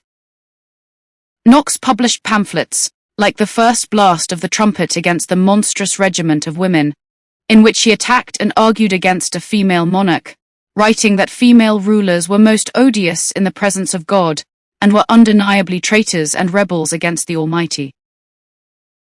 John Knox certainly proved to be a thorn in Mary's flesh, and to this day you can still visit his imposing house, now a museum, on Edinburgh's Royal Mile, not far from where he presided over the pulpit in St. Giles Cathedral. Incidentally, the Royal Mile is the name of the road that joins the magnificent fortress that is Edinburgh Castle with the grandeur of Holyrood Palace, and Mary, Queen of Scots, would come to know both royal houses very well indeed, in the first instance making her home at Holyrood. In fact, It was in this very palace that Mary quite suddenly, and some would say inexplicably, married her first cousin, Henry Stuart, Lord Darnley. At first the people of Scotland were shocked by their queen's rash behaviour, but Mary knew they would quickly get used to the idea, especially if she could produce a son and heir for the nation. Despite her efforts since arriving, the Scottish lords had continually battled against each other, but a Stuart prince would keep the Scottish crown safe, whatever happened. In retrospect, it's hard to imagine why Mary chose to marry Darnley, an immature, unpopular 19-year-old, who was known to have a particularly unpleasant, violent streak. But perhaps she simply made the best of a bad lot. At least Darnley had royal blood and could be controlled, or so Mary might have thought, as he was only crowned king consort, which essentially meant he had the title of king but none of the powers. Darnley was eager to make such an advantageous match, hoping to eventually rule England as well as Scotland, as it was likely that if Elizabeth I did not marry and have children of her own, Mary would by default become the English queen's heir. But Mary was disappointed with her choice very early in the marriage. No doubt Darnley was charming while he was wooing her, but after the marriage vows had been exchanged, it was a different story. Spoiled, petulant, and given to mood swings, Darnley became a pawn for the Scottish nobles, who were just waiting for an opportunity to remove Mary from power. Matters deteriorated further, ironically, when Mary did become pregnant, as Darnley perhaps realised that a son would become king of a unified Scotland and England rather than him. A tragic turn of events occurred at Holyrood, when Mary was forced to witness the brutal murder of her private secretary and great friend, David Rizzio. The Queen was 5 months pregnant at the time, and one school of thought is that Darnley, who was involved in the horrific killing, was hoping to cause his wife to miscarry. However, others believe that Rizzio was Mary's lover and the child she was carrying was in fact his rather than Darnley's, making revenge the motive rather than anything more sinister.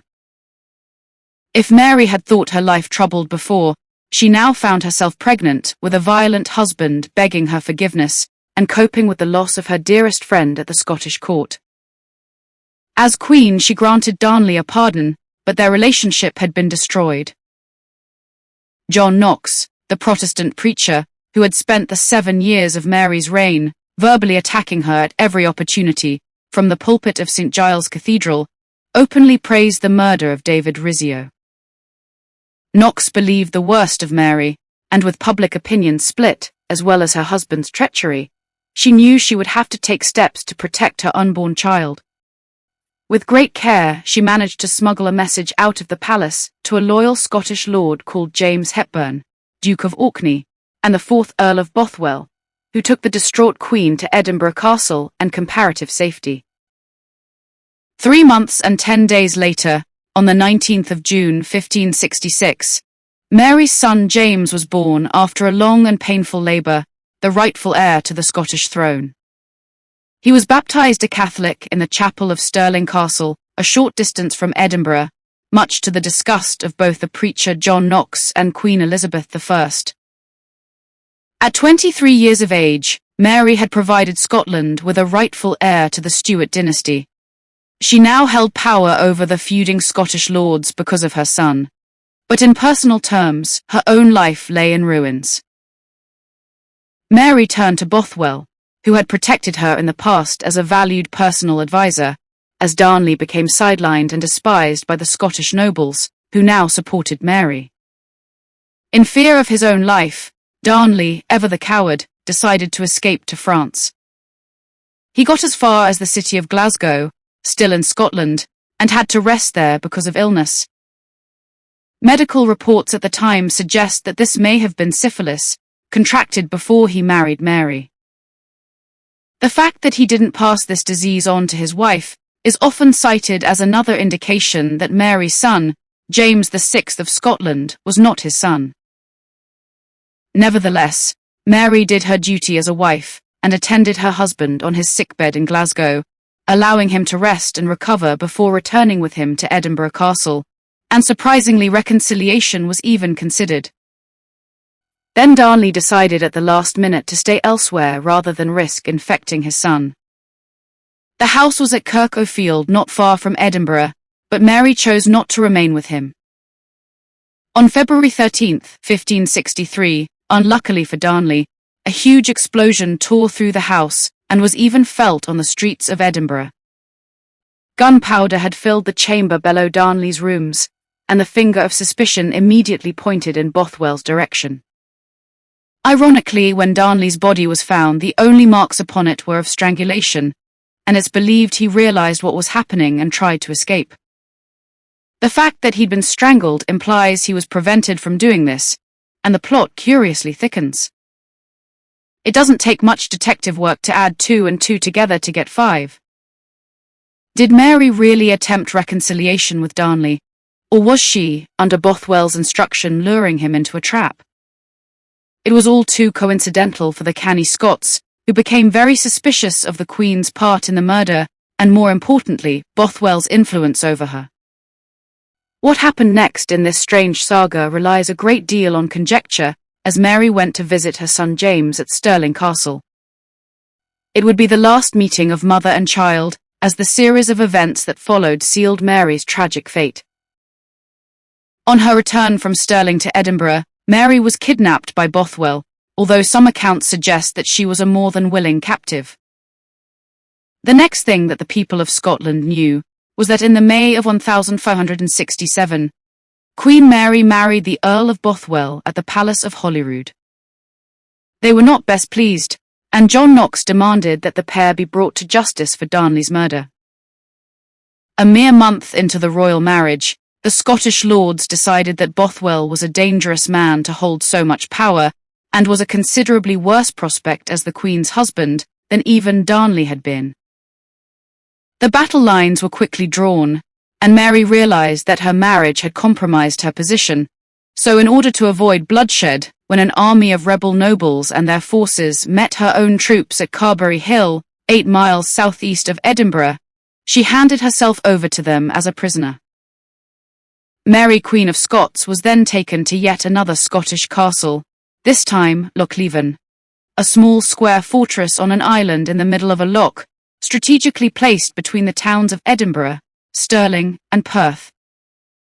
Today, this is a truly beautiful place, cared for by historic Scotland, and it's hard to imagine a more romantic location. But for Mary, there would be little to cheer her within its walls, as Lochleven was just another in a series of castle prisons, in which she would spend the rest of her days. However, in the 16th century, Lochleven Castle was much bigger than its ruins would suggest, and it certainly had a distinguished list of previous occupants. William Wallace, the famous Scottish rebel, better known since Mel Gibson's movie as Braveheart, stormed the castle to win it back from the English, who had violated Scotland and her people so brutally. Getting back to Mary, Queen of Scots' enforced stay at Lochleven, there is another great mystery that surrounds this unfortunate young woman. Whilst a captive in the care of the castle's owner, Sir William Douglas, she is believed to have given birth to twins, fathered by either Darnley or Bothwell. Many believe that the infants were stillborn, while others romanticize about them being smuggled off the island and whisked away to the safety of France, as people search for some kind of happy ending to this tragic tale. On the 24th of July 1567, in a weakened state from the difficult birth of the mysterious twins, Mary was forced to sign abdication papers sent by the Scottish lords to give up her claim to the Scottish throne, allowing her 1-year-old son, James, be crowned in her place as King James VI of Scotland. Left in peace after her acquiescence, Mary's health began to improve, and she immediately started to plot her escape from Lochleven Castle. First, she sent pleading letters of help to her cousin Queen Elizabeth in England, who totally ignored Mary's plight. With no option available, Mary escaped her castle prison on May 2, 1568, with the help of the youngest son of Sir William Douglas, who smuggled Mary, dressed as a servant girl, across the loch in a rowing boat to a group of waiting Scottish lords who were sympathetic to the Stuart cause. Together, they raised an army of 600 men, but were soon defeated when they went into battle. Mary then made the unprecedented decision to journey south to England, in order to ask for the support of Queen Elizabeth I, who had avoided many of the difficulties that Mary had faced by never marrying. Unfortunately, help was once again not forthcoming. Queen Elizabeth had several options she could legitimately take, one being to send Mary back to the Scottish nobles, which would have been a cruel fate for a woman who had done her no harm. Alternatively, she could exile the Scottish Queen to France, which would probably have been the kindest option for Mary, but could well have compromised Elizabeth's position. Mary would have been a powerful pawn in the hands of the French king to use against the English throne. Then again, Elizabeth could forcibly restore Mary to her position as Queen of Scotland, but that would cause conflict between the two nations all over again. Eventually, she chose to imprison Mary in England, although this was dangerous because the Catholic Queen would be perceived by Elizabeth's enemies as a figurehead for any plots to overthrow the Protestant pretender.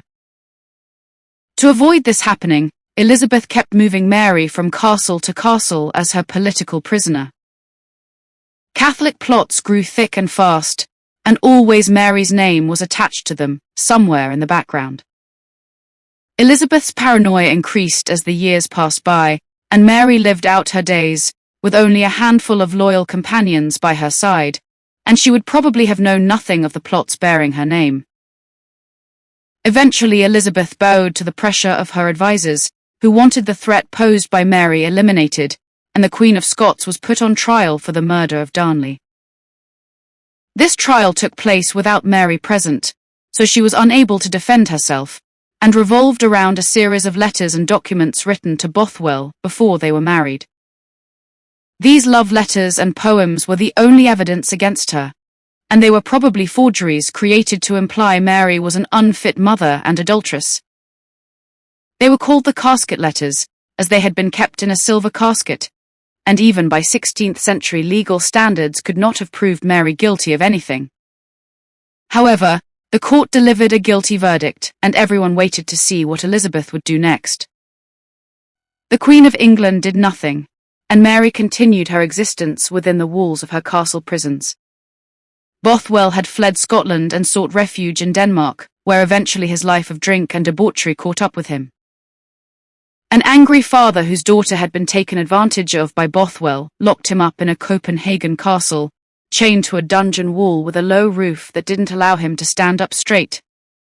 The King of Denmark thought a ransom could be extracted for the Scottish nobleman, but nobody wanted to pay. After all his scheming and plotting, Bothwell died insane and alone in a strange land, his dreams of ruling Scotland and England never fulfilled. Elizabeth I was a difficult woman to manipulate, and those who thought Mary's trial over the casket letters would result in the Queen of Scots' execution were disappointed. The Queen of England stubbornly continued her policy of moving Mary from castle to castle for 19 long years, in which time her son, James VI of Scotland, had reached his 15th birthday and assumed the throne of Scotland outright. He had been raised a Protestant by his kidnappers and, because of this, did nothing to help his mother imprisoned in England. In fact, he had no communication with her whatsoever. Catholic sympathizers came and went, plots on the Protestant queen's life were foiled, but Elizabeth never let Mary stand trial again for another 18 years. However, the persecution of Catholics increased, and a visit to Harvington Hall, a fine house of the period, that belonged to a family that secretly kept faith with Rome, illustrates just how serious a business this really was. In almost every room are concealed priest holes, where the men who traveled the country to say Mass with the faithful could be hidden.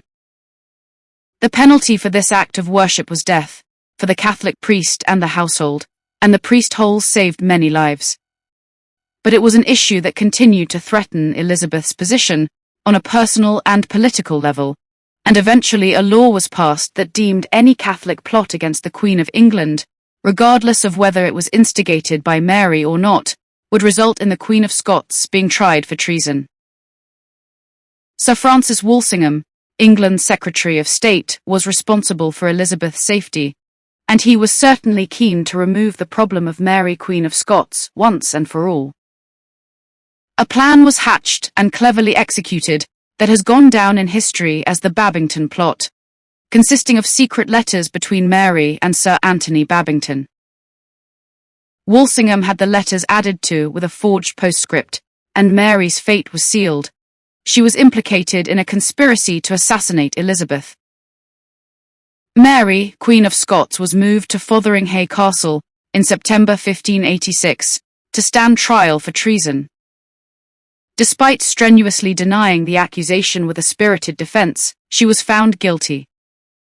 One of her more memorable comments during her trial was, "Remember, gentlemen, the theatre of history is wider than the realm of England." Fotheringhay Castle stood in Northamptonshire, about 12 miles west of Peterborough, and there is little left to see today apart from a few stones and a grass-covered mound. But for Mary it was yet another castle prison. However, this time, unbeknown to her, it was to be her last.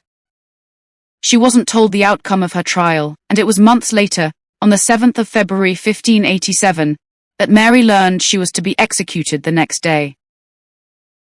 Rumour has it that Queen Elizabeth still hadn't wanted to see her cousin beheaded, and only signed the death warrant in error, believing the document to be something else.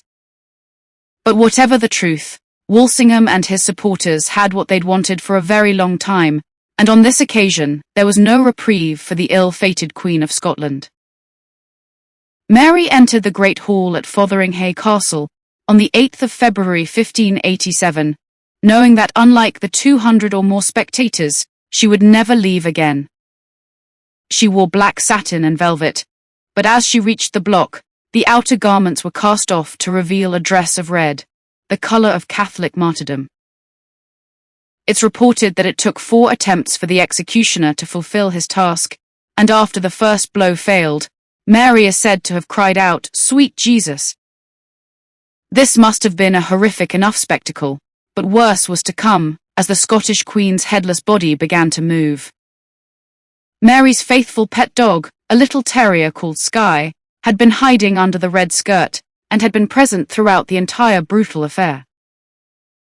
However, the suffering was at last at an end, and although Mary would have undoubtedly preferred a swifter departure from this world, her prayer on the day of her death suggests that the 20 years she had spent in captivity, never knowing which day was to be her last, had taken its toll. "O my Lord and my God, I have trusted in thee. O my dear Jesus, now liberate me. In shackle and chain, in torture and pain, I long for thee. In weakness and sighing, kneeling and crying, I adore and implore thee to liberate me." This was a poignant end for the once light-hearted, fun-loving, elegant, witty, tolerant, and beautiful Mary, Queen of Scots, who had spent her whole life being a political pawn by virtue of her birth. Some would say it was her terrible choice in men that was her downfall, others that her pretty face had been the real reason for her cousin Queen Elizabeth turning against her, but this is indeed always going to be a story open to speculation. However, the one thing that we do know for sure is that out of this turmoil, James VI of Scotland, Mary's son, united the two nations when he was crowned James I of England after Queen Elizabeth's death in 1603. It's highly probable, if contemporary records are to be believed, that King James I wasn't a particular nice man to know, but all agree that he was a remarkable monarch, writing a new page in the history books, ruling over the first United Kingdom. Eventually, it took until 1612, James moved the body of his mother Mary from a simple tomb in Peterborough Cathedral, close to Fotheringhay, to a magnificent tomb in Westminster Abbey, as befitted the once Queen of Scotland and France. Ironically, the 3 most powerful women of the Tudor and Stuart dynasties lie in state very close to each other in Westminster Abbey. Queen Mary I of England, better known to us now as Bloody Mary, is buried with her sister Queen Elizabeth I, and the Latin inscription translates as, "Partners both in throne and grave, here rest we 2 sisters, Elizabeth and Mary, in the hope of one resurrection." An appropriate postscript would be, "And cousin Mary too," because the tomb of Mary, Queen of Scots, lies just about 9 meters away, but few who pass this way will ever appreciate the irony.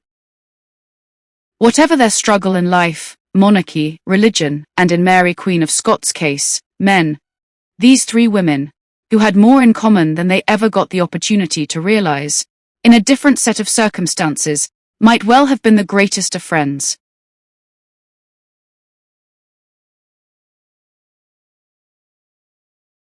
Royal romances, the British monarchy. When you look back in history at royal romances, surprising as it may seem, few have happy ever-after endings, and in many instances, the idea of love and marriage being inextricably linked is not quite as common as you might at first think. In fairy stories, handsome kings and princes regularly sweep fair maidens off their feet, transforming them into princesses and queens, and although a rarer occurrence, a royal princess can create a prince out of the most unpromising of characters. But in real life, as most of us know, the course of true love never runs smoothly. And in the case of so many highly publicized royal romances, past and present, the pursuit of love can be even more hazardous. The main reason for this is the significance of the royal romance when it comes to the line of succession, as every royal dynasty down through the ages has relied upon a healthy supply of legitimate heirs to consolidate its right to rule. The pressure this has put upon monarchs in waiting to marry the most suitable princes or princesses isn't always a recipe for wedded bliss, although there have been occasions when prospective brides and grooms met each other for the first time on the way to the royal chapel and went on to enjoy a long, happy, fulfilling, fruitful and faithful alliance. Now, should you be thinking that this all sounds very contrived and calculating, as images of the chivalrous King Arthur in full knightly attire, astride a galloping white charger in search of Queen Guinevere spring to mind, you do sometimes have to delve a little deeper. And when it comes to romance, things aren't always as straightforward as history might at first glance suggest. Traveling around Great Britain, there are any number of locations that claim to relate to the legendary king. From the mountains and valleys of Wales, over the mystical Bodmin Moor to the wild Cornish coast at Tintagel and Land's End. But if you're looking for Camelot, King Arthur's legendary court, where he presided over his magnificent round table, your journey could well bring you to the Roman fort at Caerleon in Gwent on one day, and take you to the Great Hall at Winchester the next. And to confuse matters still further, the graves of Arthur and Guinevere can be found amongst the ruins at Glastonbury Abbey, or so the legend goes. The story of Arthur and Guinevere is still the foundation for many books and films, with each new generation that discovers this all-time great romance, telling their own version of royal love and loss. Upon realizing that King Arthur's most influential advisor was a magician called Merlin, it's evident that this is perhaps not the most fact-based of romances. But when the successful, older king spotted the beautiful young Guinevere, he asked Merlin to make all the arrangements for a royal marriage with the girl's father. Merlin was reluctant to do so, as he could see into the future and believed any union between the pair was doomed. Even so, when pressed by the love-struck Arthur further, against his better judgment, Merlin arranged the marriage, which was celebrated the length and breadth of the land. And one wedding gift was so well received, it's gone down in history, namely a certain round table, given by the father of the bride, where Arthur's knights would all be given their place. All was well until one of these knights, Sir Lancelot, fell in love with the queen, who was quite literally swept off her feet by this knight in shining armor. Merlin's words of warning proved to be well-founded, and King Arthur's Camelot was shattered. Arthur was killed in battle by one of his other knights, Sir Mordred, and legend has it that he sleeps beneath Cadbury Castle in Somerset, ready to return to save the nation if it's ever in danger again. In fact, whatever their differences in life, it's said that all of Arthur's knights are also sleeping here, in case their services are ever needed. Interestingly, this hill is just a short distance from Glastonbury, making the graves amongst the abbey ruins rather redundant. Nothing more than a good story promoted by the monks to bring them pilgrims and prosperity. Placing all this historically is rather tricky, as any evidence of a King Arthur belongs to the 5th century AD, just after the Romans left Britain. But the popular image we all have of Arthur and his queen is far more in keeping with the 12th century. This is because a Welsh bishop, known as Geoffrey of Monmouth, in honour of the lovely border town where he originated, wrote the history of the kings of Britain during the early 1100s, and where factual evidence was missing, he allowed his imagination to recreate the story. This just goes to show how careful we need to be with history, and when it comes to romance, there are many royal tales told that have been subject to fanciful interpretation over the years. So, after the classic love story of Arthur and Guinevere, we'll move on to a more accurately recorded era, well, at least for the times and places of births, marriages and deaths, if not for the more secret matters of the heart. While Geoffrey of Monmouth was busy writing about the kings of Britain's past, in the 12th century, the royal family of his time were equally as fascinating as any of the stories he had to tell. For most people, Richard I, the Lionheart, is the best-known king of this century. With his connections to the Robin Hood story, there is a great deal of romance surrounding him. But his own marriage to Berengaria of Navarre, was far from successful, in part due to his constant absences away on the Crusades. It's been suggested, though, that this was not the reason for the lack of offspring, as some think that it was his wife's brother, Sancho, who was the real object of his affection, and the royal marriage was never actually consummated. It's therefore fair to say that Richard I is perhaps not the best of kings to feature in this journal, despite early indications to the contrary, and it is in fact Richard's father, Henry II, who has more to offer the true romantic in search of a king who knew how to woo the ladies. Even as a young man, Henry of Anjou was a handsome hero and a force to be reckoned with. His mother Matilda had been promised the throne of England after the death of her father Henry I, who made the barons promise to accept her as his heir. When he died, they reneged on the deal, and the crown passed to his nephew Stephen. This resulted in years of civil war that was only resolved when young Henry raised an army and King Stephen agreed to name Matilda's son as his heir. Stephen died in 1154, and when Henry was crowned king at Westminster Abbey, the handsome French-born 21-year-old brought with him a queen, his French wife, Eleanor of Aquitaine. It was an interesting match, with the bride being about 11 years older than the groom, and she had previously been married to the French sovereign Louis VII. Eleanor claimed she had thought to marry a king only to find she'd married a monk, and the charismatic, passionate, well-educated woman, who had also been the most eligible heiress in all of France, sought an annulment from the Pope, which was granted on the grounds of consanguinity, that basically means they were too closely related. Ironically, she was even more closely related to Henry, her second husband, and if rumours are to be believed, she had an affair with his father before him, which resulted in Geoffrey of Anjou advising his son against marrying his chosen bride. It's possible that the chemistry between Eleanor and Henry was electric in the early days, but overall the marriage was as stormy as both of their personalities.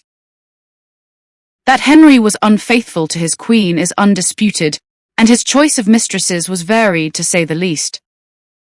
The mother of his illegitimate son, Geoffrey, who went on to become Archbishop of York, was described by a medieval writer at Henry II's court as being a base-born, common harlot who stooped to all uncleanliness. Henry also fathered illegitimate children with Alice of France, the daughter of Eleanor's former husband, Louis VII, and his second wife Constance of Castile, and if that wasn't complicated enough, Henry was supposed to look after her, as she was betrothed to his son Richard the Lionheart, of Robin Hood fame, mentioned earlier.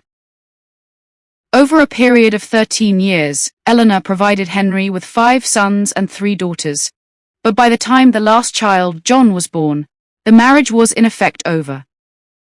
Again, this hardly sounds like a first-rate romance, but one of the major factors in the deterioration of Eleanor and Henry's marriage was a lady who we know very little about, generally referred to as the Fair Rosamond, who the king was quite openly head over heels in love with. To discover more, we need to travel to the beautiful Gloucestershire countryside, where England meets Wales.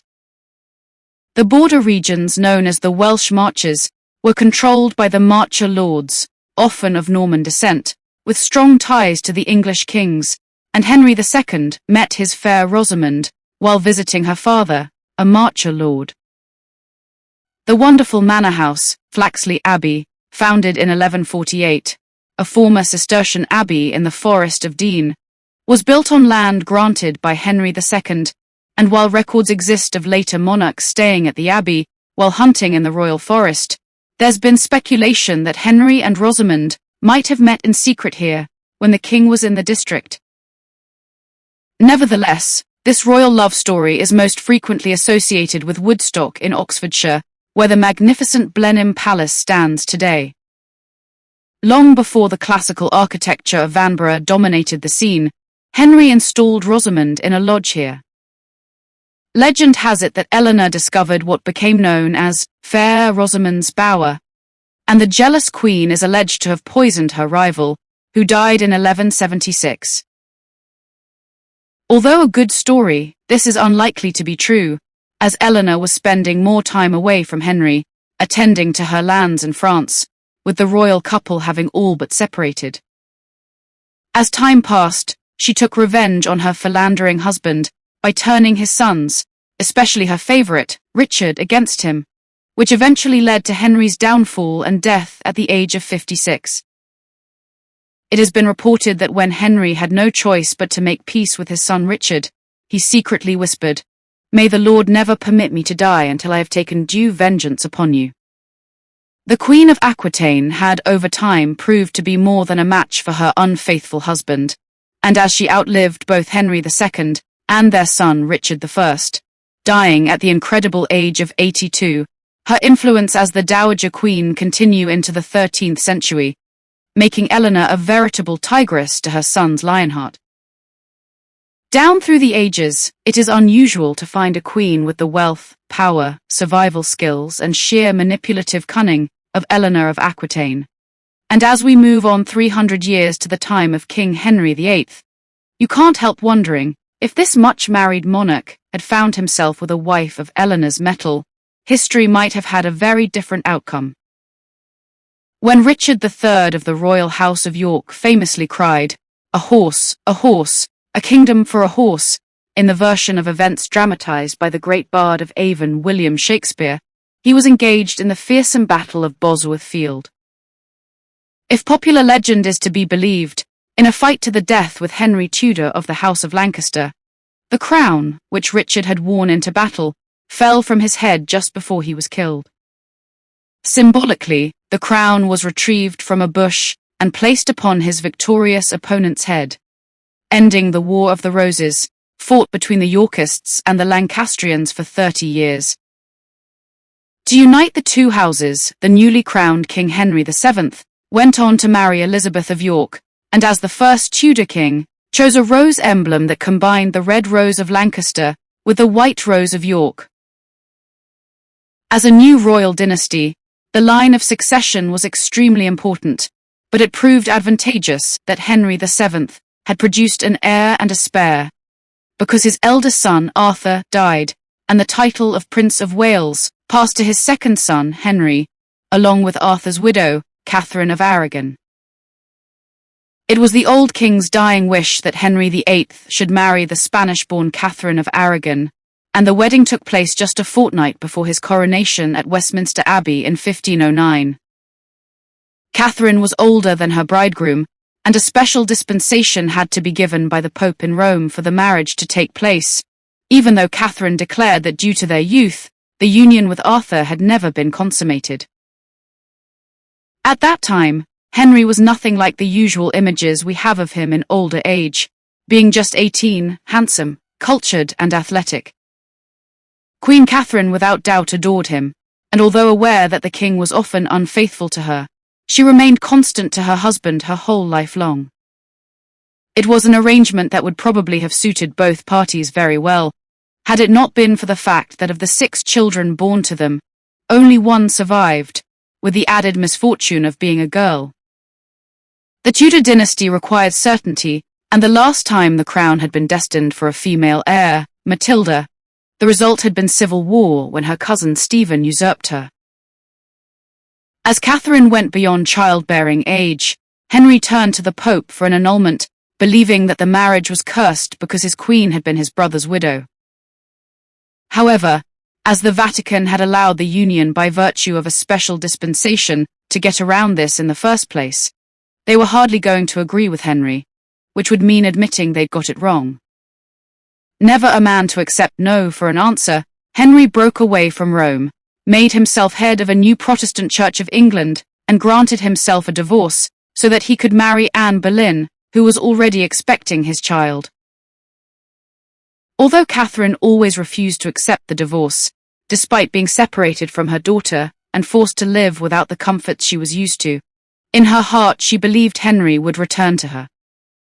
When Anne's child proved to be another girl and efforts to produce a son were fruitless, the methods the desperate queen is alleged to have employed to achieve this resulted in her being sent to the Tower of London and executed for high treason in 1536, the year that the spurned Queen Catherine died.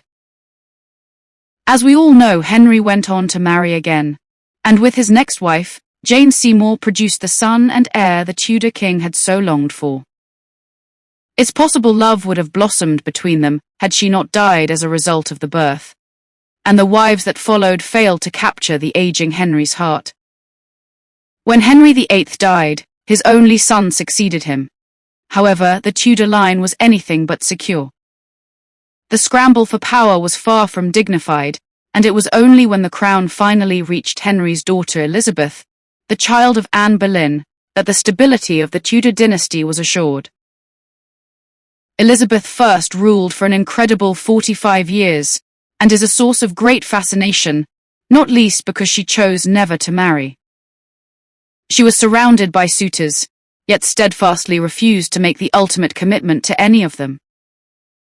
At that time, if she'd married, all her wealth, power and position would have passed to her husband, and she learnt while she was still very young that she was being targeted by men who coveted her power. After Henry died, the then Princess Elizabeth became the ward of her father's surviving wife, Catherine Parr. Interestingly, when Henry had noticed Catherine, more for her compassion to care for him as his health deteriorated than for her sexual prowess, she had been in love with Thomas Seymour, the brother of Henry's third wife, Jane, but it would not have been wise for her to say no to the king. So, not surprisingly, within months of Henry's death, Catherine and Thomas married, giving Seymour intimate access to Elizabeth, and there is speculation that his attentions towards the young, impressionable girl were not altogether appropriate. When Catherine died in childbirth a year later, without doubt, Thomas Seymour planned to marry the future Queen Elizabeth, but when this didn't work out, he changed tack and tried to kidnap Elizabeth's half-brother, the boy King Edward VI. Consequently, Seymour was caught and sent to the Tower of London on charges of high treason, where he was eventually executed, and Elizabeth was heard to comment, "Today died a man with much wit and not much judgment." Elizabeth had perhaps had a lucky escape, and was evidently very cautious when she came to the throne. Some have suggested that as the love of her life, Robert Dudley, Earl of Leicester, was already married, the new queen vowed she would have no other husband. Also, her cousin Mary, Queen of Scots, had been turned into nothing more than a pawn in an elaborate and deadly political game as a result of an unwise marriage to Lord Darnley, and when he was eventually murdered, rather than learning from her mistakes, she made another equally disastrous marriage. The consequence of this action was the imprisonment of the Scottish Queen by Elizabeth for almost 20 years, when she finally signed Mary's death warrant, as her Catholic cousin had become too much of a threat and was alleged to be at the heart of conspiracy after conspiracy. Whether Elizabeth was a virgin in the true sense of the word is impossible to say. Even so, that she loved passionately is beyond question. But like the Elizabeth that would follow her, centuries later, this Tudor queen put service to her people and her country first, and England prospered. What happened after her passing, even she could not control, although ironically Elizabeth named her cousin Mary Queen of Scots' only son, heir to her throne. As any good history book will tell you, the Tudors were followed by the Stuarts, and although James I, son of Mary Queen of Scots, united England and Scotland, both he and Charles I, the son who followed him, were clever men who proved to be disastrous kings. Charles I was a great believer in the divine right of kings and refused to listen to Parliament, until of course it was too late. Led by Oliver Cromwell, the parliamentarians launched a civil war against the king and his royalist supporters, which resulted in the execution of Charles I, leaving the nation subject to the puritanical protection of Oliver Cromwell, who even outlawed Christmas. When the Commonwealth under Cromwell's control came to an end in 1660, the people of Britain were ready for some decadence and fun. When Charles II returned from exile in France to be restored to the throne, the merry monarch, as the handsome Charles was known, led by example. He is most famous for having a succession of high-profile mistresses, but his favorite was without doubt the actress Nell Gwynn.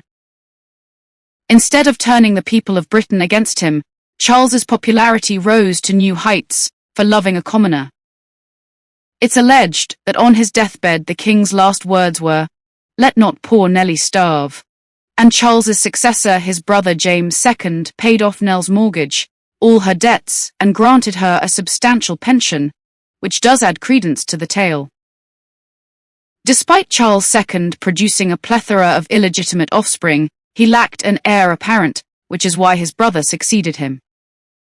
However, this did weaken the House of Stuart considerably, and after the demise of Charles II's nieces, the people of Britain were told, "Queen Anne's dead," and with her so was the Stuart hold on the throne. And at last, we come to a genuine royal love story between a king and a queen who met each other for the first time at St. James's Palace, 6 hours before they were married in 1761. The bridegroom was King George III of the Royal House of Hanover, and his bride was Princess Charlotte of Mecklenburg-Strelitz.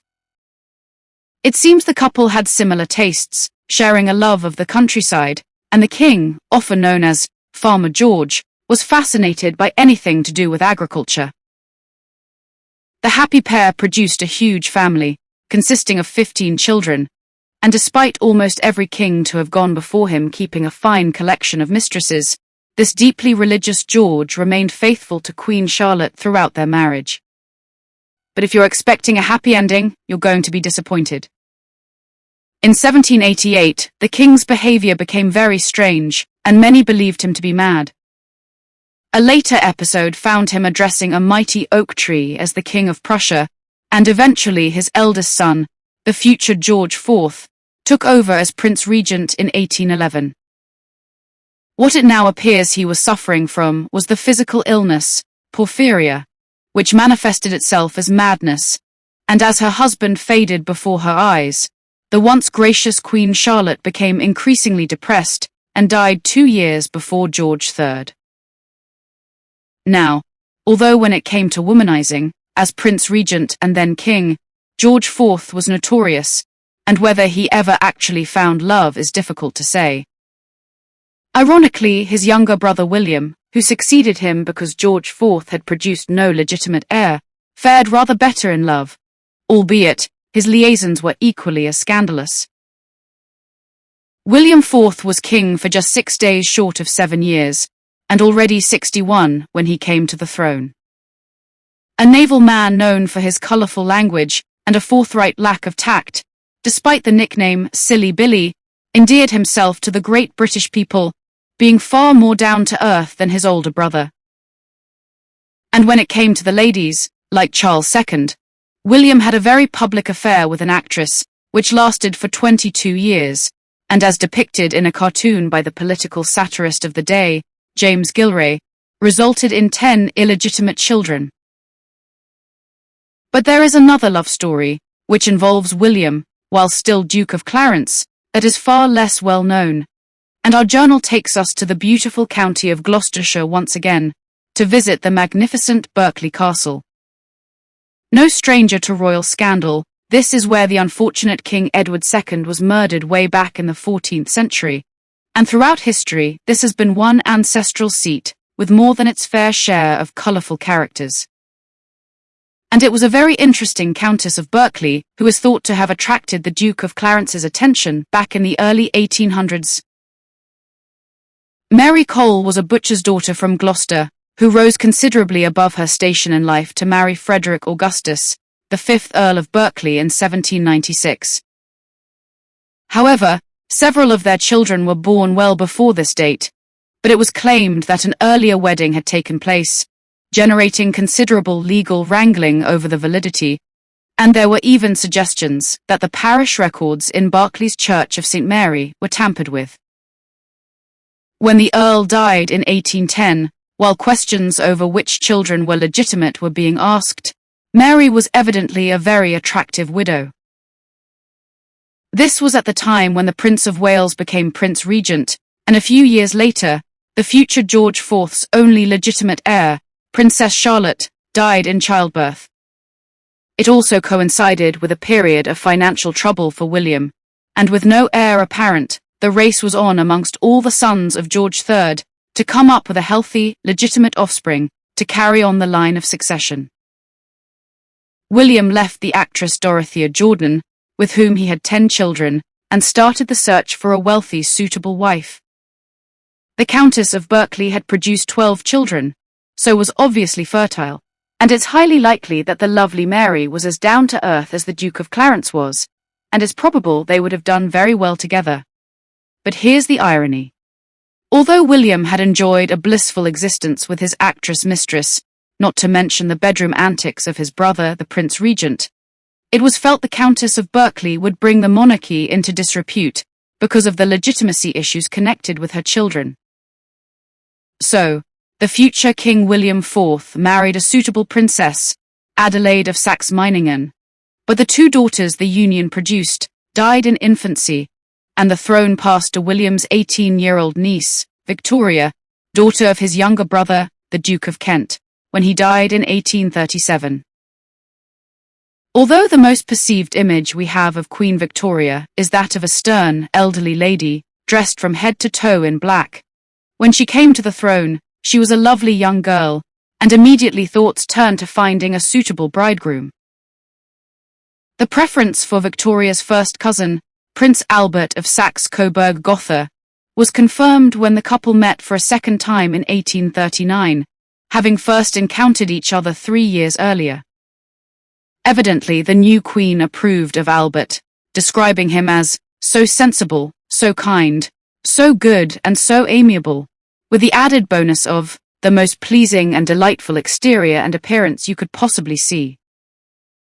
In fact, the couple were married at St. James's Palace on the 10th of February 1840, after Victoria had proposed to Albert, as protocol demanded on a reigning monarch. Despite its undoubted convenience, this was a royal marriage based on love, making it, as this journal has demonstrated, something of a rarity. 9 children were born to the happy couple between 1840 and 1857, as family values were restored to the nation after the long run of wild living princes and kings. Today, many of us associate this period of history with Christmas, and we owe some of our best-loved seasonal traditions to the gifts bestowed by the German-born Prince Albert upon his wife and family. The most famous of these must be the Christmas tree, which Albert arranged as a special surprise. For centuries, the Germans had decorated trees in a midwinter festival, covering the bare branches of mighty oaks with brightly colored rags to encourage the tree spirits to return and make the leaves grow again.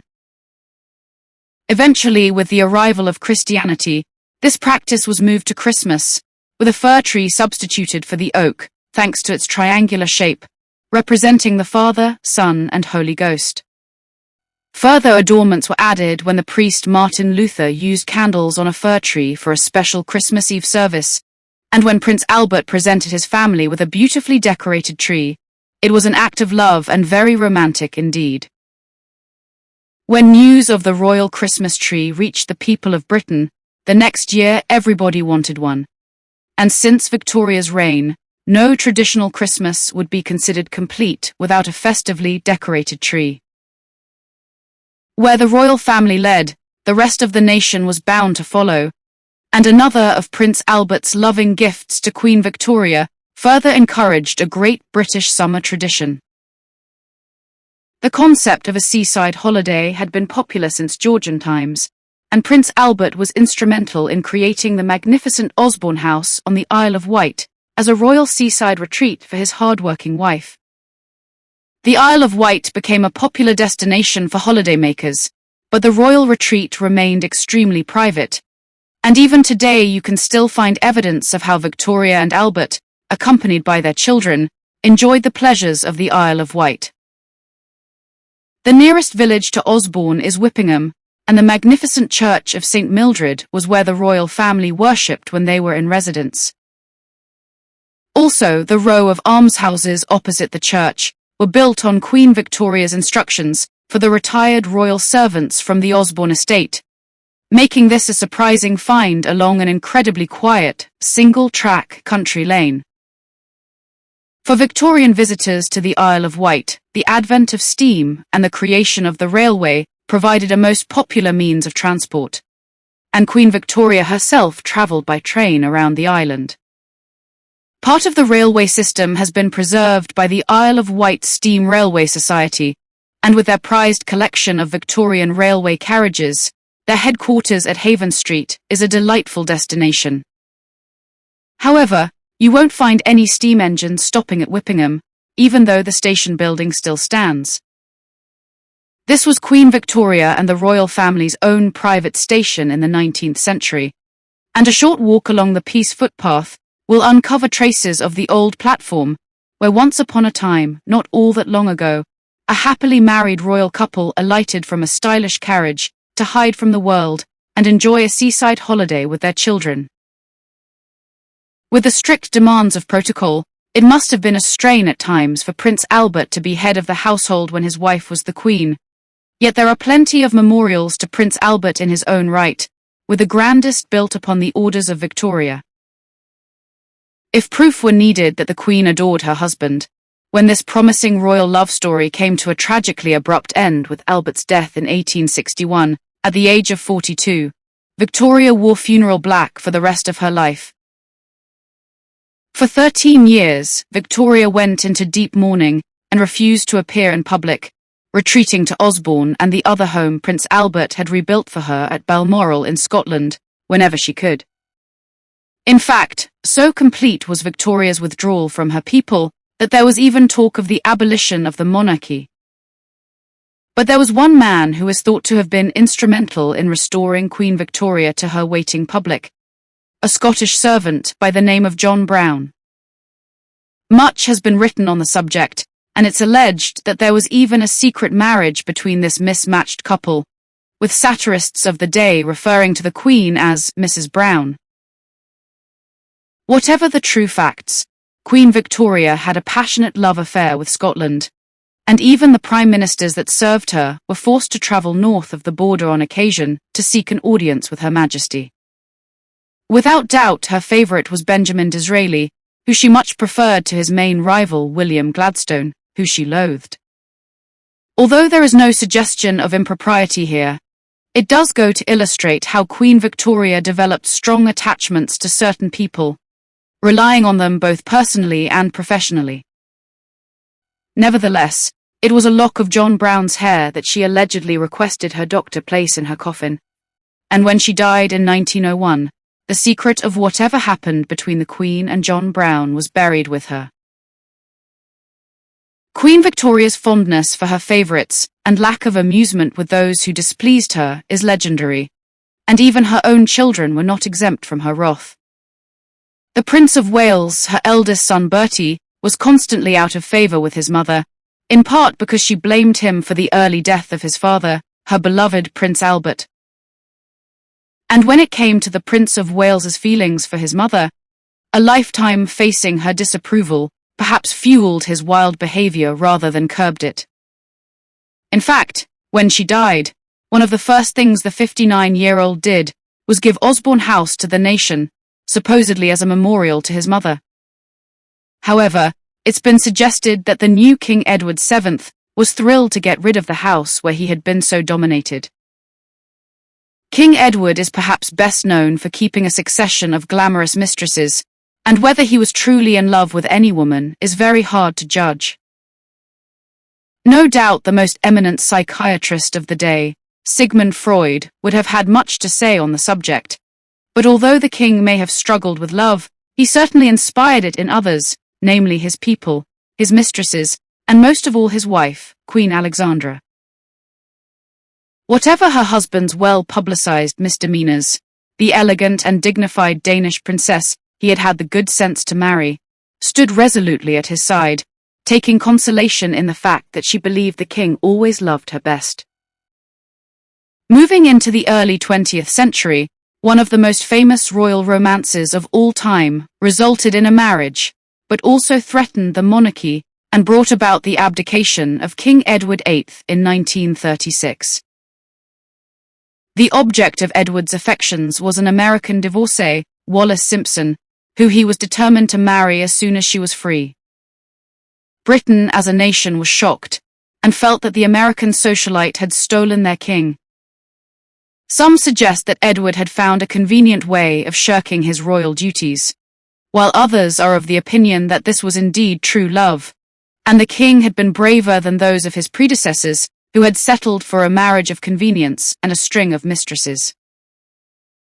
As Duke and Duchess of Windsor, Edward and Wallis lived in exile in Paris and were only parted when the Duke died from throat cancer in 1972.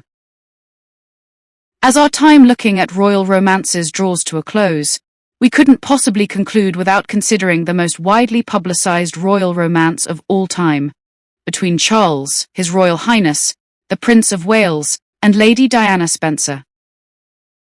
Ironically, had Edward VIII ruled as king, married a suitable lady and produced an heir, Prince Charles may never have found himself first in line to the British throne.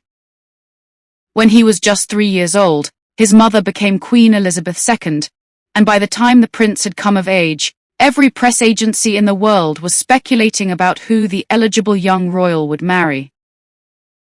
Prince Charles certainly seemed to be in no hurry to find a bride, but shortly after his 30th birthday, he met the shy youngest daughter of Earl Spencer of Althorp, Lady Diana.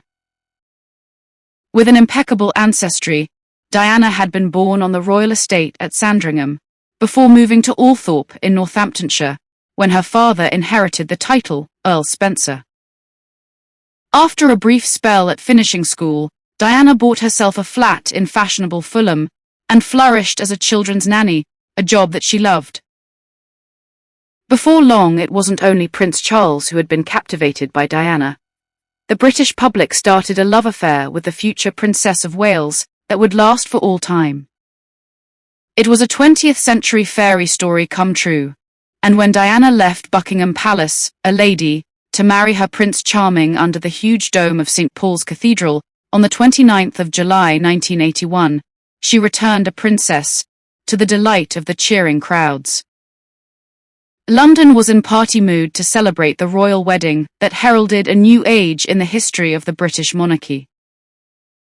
In a few short years, the new Princess of Wales blossomed into a delightful young woman with a unique style of her own, and after the birth of 2 sons, Princes William and Harry, had secured the succession, Diana had fulfilled one of her most important royal duties as a future queen. But things were not all that they might have seemed, and eventually both Buckingham Palace and the British government had to admit that the romance was over, and the Prince and Princess of Wales were divorced in 1996. And as we all know, this was not the end of the story. Even stripped of her HRH status, Diana, Princess of Wales, was still adored wherever she went, and for just the briefest of moments it appeared that she was succeeding in building a new life for herself. Then tragedy struck on a Paris night in August 1997, when Diana was killed in a car crash, along with her companion Dodi Alfred and their driver. The outpouring of public grief and the dignified funeral of the young woman who had changed the face of British royalty proved beyond question just how adored Diana had been. And when she was finally laid to rest on a peaceful island in the middle of the Oval Lake at Althorpe, her ancestral home, the nation vowed never to forget Diana, Princess of Wales. It is a promise that has been kept, and as the years go by, visitors to Althorpe in Northamptonshire and the London residences that Diana called home, from the charming flat in Coleherne Court to the regal elegance of Kensington Palace, we are constantly reminded that Diana, the people's princess, once passed this way. The fairy tale may not have ended as everyone, not least Charles and Diana, had hoped, but this story nonetheless qualifies as a royal romance of its time. Throughout history, there have been many more royal romances than those featured in this journal, and in truth, so long as the monarchy survives, there will be many more to come. Ironically, it isn't only the members of the royal families of the past for whom true love ran smoothly who are most fondly remembered, because just as is the case in popular novels, when it comes to romance, whether royal or otherwise, there's always room for secrets and intrigue, alongside the hearts and flowers.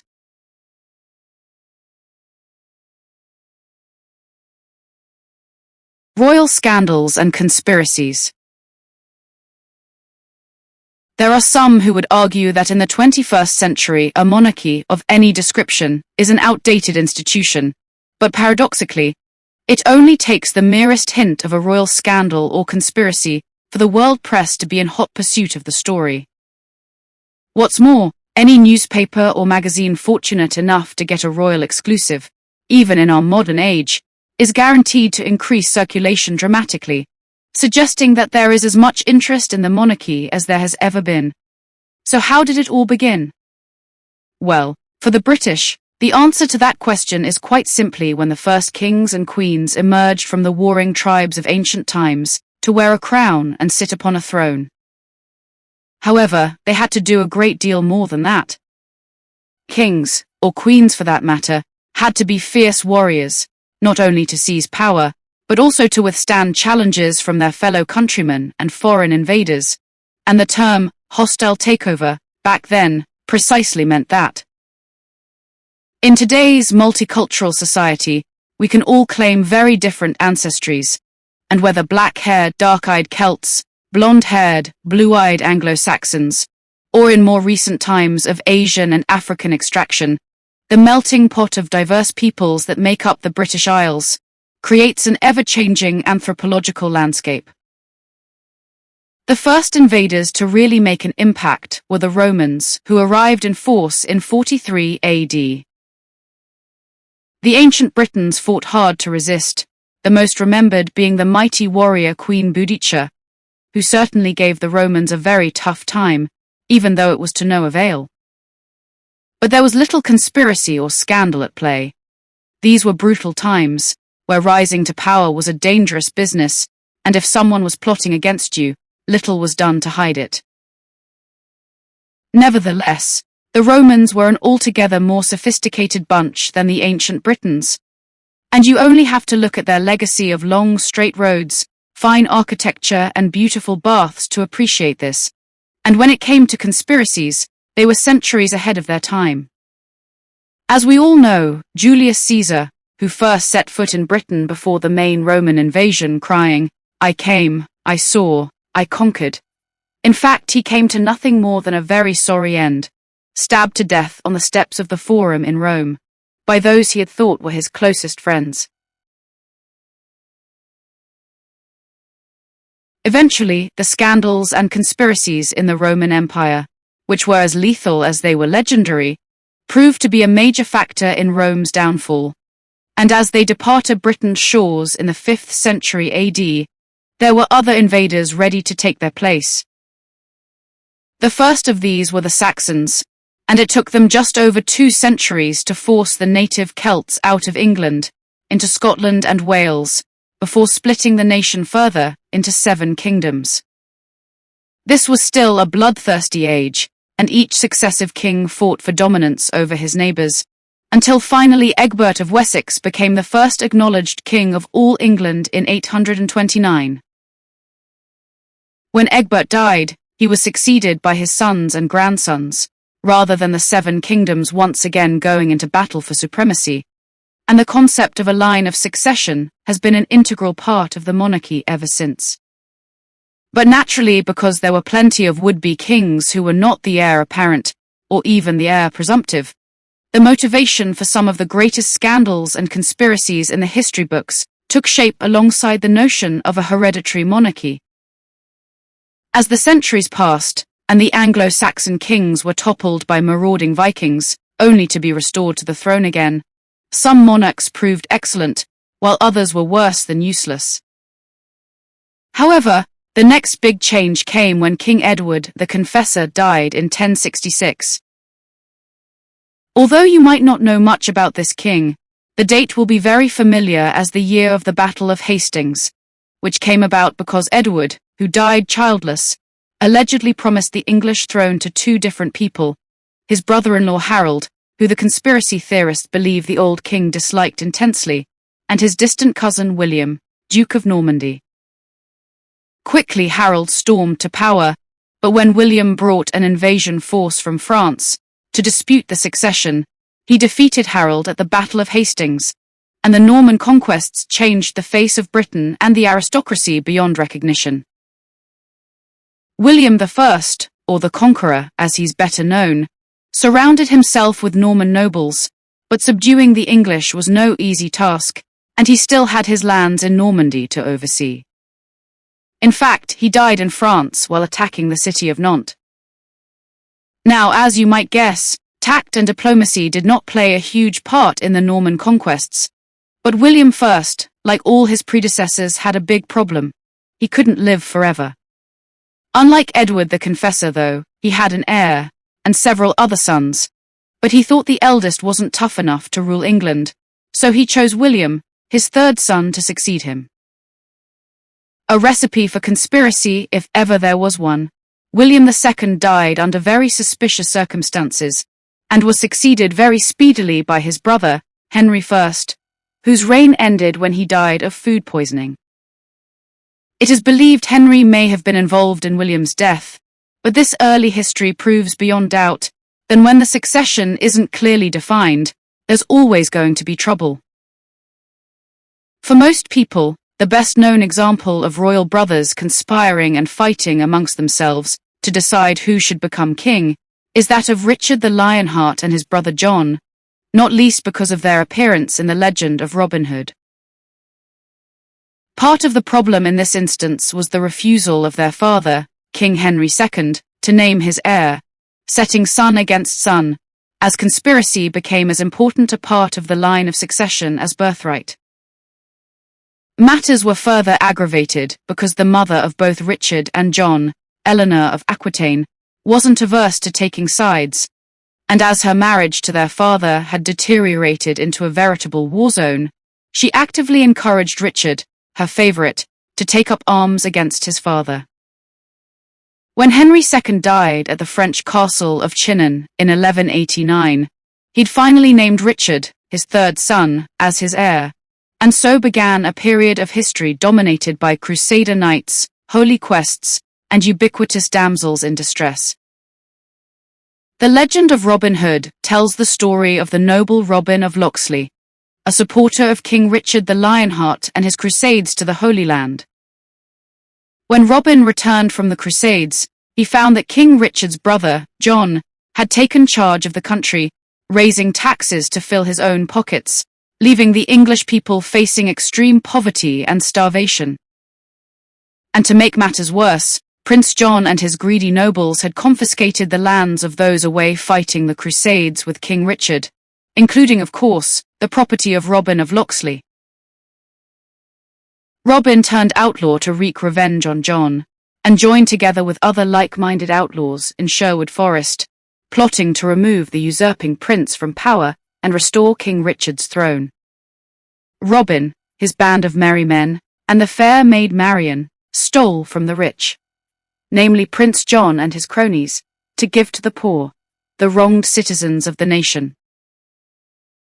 Eventually, just in the nick of time, King Richard returned to send his wicked brother packing, and Richard's grateful subjects rejoiced at their liberation from Prince John's tyranny.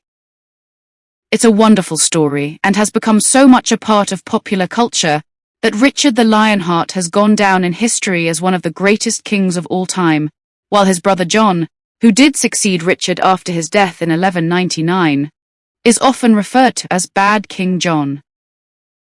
However, delve a little deeper and you will find a very different version of events. Richard the Lionheart ruled England for 10 years, but was only ever actually in the country for a total of 7 months.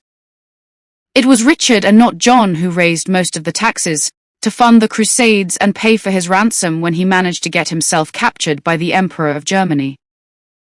Whether Prince John, as he then was, played any part in the abduction of his brother is frequently speculated about, but has never been proved, and as Richard failed to produce an heir, no doubt as a direct result of always being away fighting or in prison, the crown eventually passed to John anyway. If John did conspire against his brother Richard when he came to the throne, he certainly got a taste of his own medicine when the nobility rebelled against him, forcing the signing of the Magna Carta, which prohibited any abuse of royal power by King John or future monarchs. And this, in real history books rather than the tales of Robin Hood, is what he is most remembered for. To say that Richard the Lionheart wasn't all good and King John wasn't all bad is probably the fairest assessment of these two kings.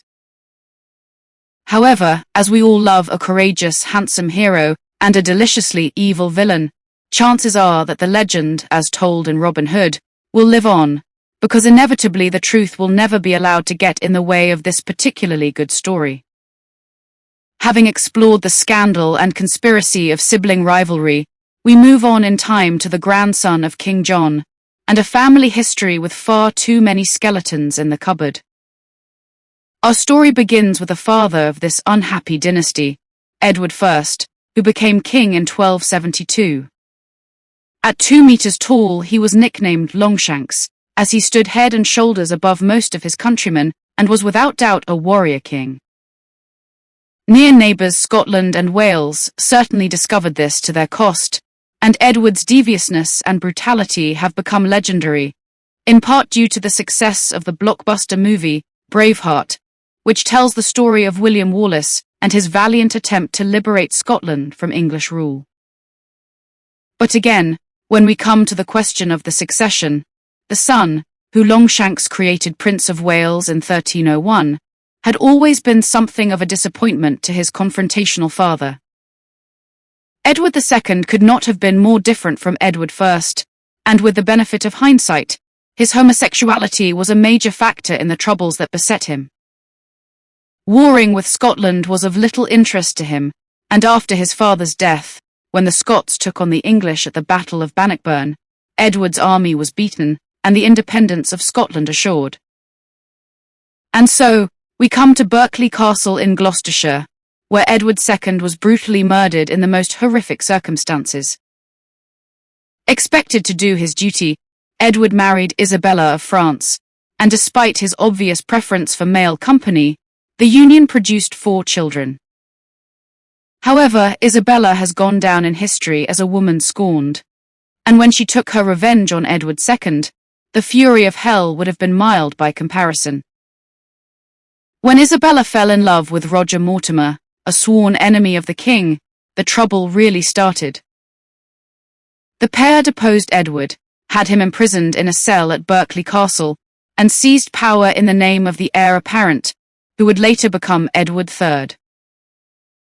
The king's closest male friends were murdered, and when Edward II failed to die quietly as a result of the noxious fumes from the rubbish pit below his prison cell, he was traditionally disemboweled on the orders of his wife. This conventional and gruesome death preserved for homosexuals back in the 14th century.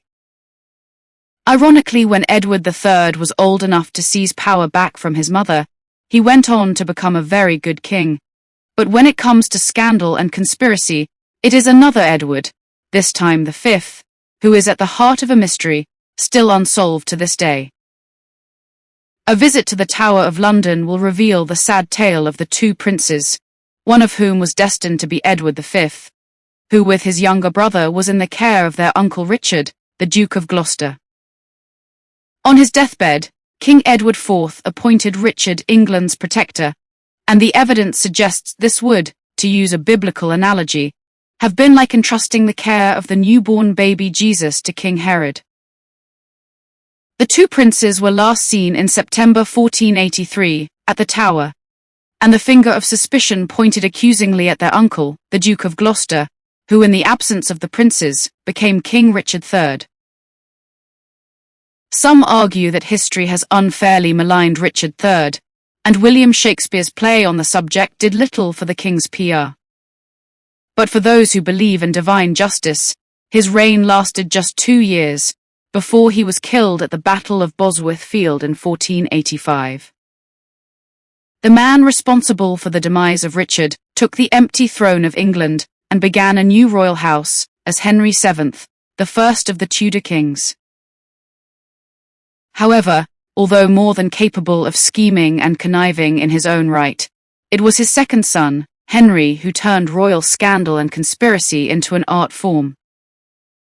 Although looking at the history books, it appears that Henry VIII was obsessed with women, it was in fact the old problem of the succession and producing a healthy male heir that preoccupied him most. When Henry became king, he inherited the widow of his older brother Arthur, Catherine of Aragon, and a special dispensation from the Pope in Rome allowed them to marry. Sadly for Henry, Catherine failed to produce a son, and despite numerous pregnancies, her only child to survive was a girl, Mary. By this time, Henry realized that Catherine's childbearing days were over and turned his attention to the young and bewitching Anne Boleyn. Henry now wanted the Pope to overturn his agreement to the marriage with Catherine, so there could be an annulment and the king would be able to marry Anne. The Pope, however, refused, so Henry decided to break from Rome, become head of a new Protestant Church of England, and grant himself a divorce, after which he married Anne, who was already pregnant. But after all that effort, Anne's child was a girl, Elizabeth, and despite Henry hoping future pregnancies would result in a son, nature did not oblige, and Anne was swiftly dispatched, accused of adultery, and beheaded. Henry's next choice of wife did produce a son, but as she died as a result of the achievement, Henry continued to marry and divorce or behead at will, having an incredible 6 wives in all before his own death in 1547. With a new church and boy king, Henry's hopes of a secure succession were left unrealized when Edward VI died in 1553, at the age of 15, and the Catholics, who had constantly plotted to restore England to Rome, were ready to support Henry's eldest daughter Mary, a devout Catholic, in a bid for the throne. The Protestants, however, fought back, manipulating the 16-year-old Lady Jane Grey onto the throne of England, but the unfortunate girl, merely a pawn in an elaborate conspiracy, was deposed by Mary after just 9 days and sent to the Tower of London as a traitor, where she was later executed. For the Protestants, Bloody Mary, as the new queen became known, lived up to her name, executing as heretics those who refused to convert back to Rome. Plots and conspiracies sprang up everywhere, and as Mary's marriage to Philip of Spain failed to produce any issue, the Catholics feared that their power would die with Mary. While Mary was still alive, the Catholics had urged the Queen to execute her half-sister, Elizabeth, the Protestant daughter of Anne Boleyn, and the younger girl had shown courage beyond her years when she was imprisoned in the Tower of London. Nevertheless, Mary died before any death warrant could be signed, and Queen Elizabeth I began her reign in 1558, declaring religious tolerance. But as the Catholic conspiracies grew ever bolder, fear for her throne made Elizabeth outlaw Catholicism, and just as in Mary's reign, many lost their lives for their beliefs. Even so, Catholic priests still traveled in secret around the country, and many of the large houses, where families stayed true to Rome, constructed priest holes, where a man could be concealed if they were raided when Mass was being said. A fine example is Harvington Hall, where there are priest holes in almost every room, and many priests were hidden here during this period of Catholic persecution. Elizabeth's greatest fear was that the Catholic Queen of Scots, her cousin Mary, who had been crowned while still a babe in arms, would make an attempt for the English throne as another pawn in the hands of powerful conspirators. It did not help that when she grew up, Mary was prone to making disastrous marriages, something that Elizabeth avoided altogether. Sadly, when Mary threw herself on Elizabeth's mercy, the Catholic conspirators were still waiting in the wings, and after years spent moving the Scottish Queen from castle to castle, Elizabeth ordered Mary's execution, convinced she was guilty of treason. Elizabeth, as the Virgin Queen, ruled England for an incredible 45 years, but the downside of self-inflicted spinsterhood was the distinct lack of an heir. Ironically, the son of Mary, Queen of Scots, became James I, uniting England and Scotland, as the first Stuart king in 1603. And still the conspiracies over religion continued, as in 1605 the Catholic Guy Fawkes attempted to blow up the Houses of Parliament with the king inside. However, as we all celebrate burning Guy Fawkes on bonfire night every November 5th, the gunpowder plot clearly failed.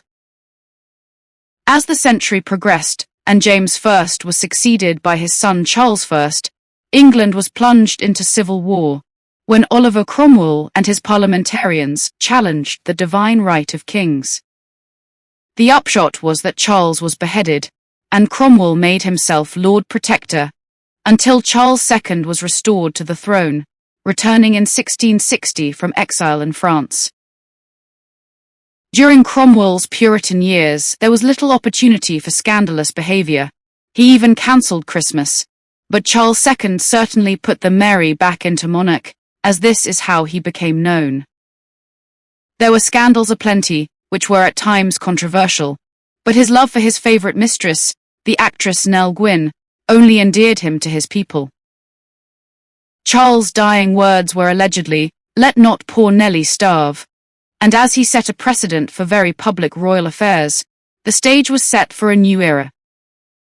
The Stuart line came to an end in 1714, by which time the Act of Settlement had been passed, ensuring the succession remained Protestant, and as the German House of Hanover provided the nearest relations to fit the bill, George first arrived from Germany to take the throne, unable to even speak English. For many people in the newly united kingdom, this was not a popular choice, and a Jacobite rising in Scotland, fueled by the Catholic members of the Stuart line, unhappy about their exclusion from the line of succession, served notice that more trouble was ahead. It was actually in George II's reign that the Stuart, Bonnie Prince Charlie, marched an army of fierce Scots south towards London, only to turn back on the advice of turncoat spies to face defeat on the bloody battlefield of Culloden. The next George, III, was without doubt the best of the bunch, but sadly ill health has meant he has gone down in history as having been mad. However, in a journal about scandal and conspiracy, it is his eldest son George who proved to be something of an expert. As a young man, the Prince of Wales was handsome and dashing, but his father despaired of his behaviour. He ran up colossal debts, gambling and entertaining, and he regularly featured in the newspapers of the day because of his scandalous affairs with a succession of mistresses. In fact, in 1785, after failing to seduce a Catholic lady who had taken his fancy, he actually married her, quite illegally, in order to win her over. The lady in question, Maria Fitzherbert, is perhaps the best known of George's mistresses, not least because of the property he bought in the seaside resort of Brighton to house his secret bride. Just as the Georgians flocked to the spas of Bath and Cheltenham to take the health-giving waters, They also believed sea bathing to be equally efficacious, and seaside resorts were developing at a rapid pace. George III had a fondness for Weymouth, but his son chose Brighton, as far away from his father as possible, whether at the seaside or at court in London. However, when the Prince of Wales called on the services of architect John Nash, the man responsible for many of Bath's beautiful buildings, to renovate the secret hideaway, it became anything but inconspicuous. The exotic palace, complete with onion domes and spires, took 35 years to create, and today, visitors to Brighton Pavilion can still marvel at the opulence and extravagance of this spectacularly spendthrift Prince of Wales. Interestingly, architect John Nash also transformed Buckingham Palace when the prince became King George IV in 1820. George III had bought Buckingham House with a view to creating an alternative royal residence to St. James's Palace, which he described as a dust trap, but became ill before he could begin renovations. John Nash took almost 20 years to complete the project, and the amount of time he was kept busy at both Brighton Pavilion and Buckingham Palace fueled considerable gossip, as it has been suggested that George IV had a great fondness for the gentleman's wife. The only reason that George, while still Prince of Wales, was prevailed upon to marry a suitable bride was the fact that Parliament agreed to pay off his enormous debts if he did so. His marriage to Mrs. Fitzherbert 10 years earlier, as we know, was illegal, so nothing stood in the way. But when he met his new bride-to-be, Caroline of Brunswick, he evidently wished that someone would come up with just cause why they should not be lawfully joined together at the wedding ceremony. The couple hated each other on sight, and although the marriage was consummated, producing a daughter, they were unable to live together, and over the years the infidelities of both parties were sensationally reported in the press. We know that public opinion turned against the future George IV because of his treatment of his wife, and when Caroline wrote to the newspapers to give her version of events, the novelist Jane Austen commented upon the situation in one of her letters saying, "I suppose all the world is sitting in judgment on the Princess of Wales's letter. Poor woman. I shall support her as long as I can, because she is a woman and because I hate her husband."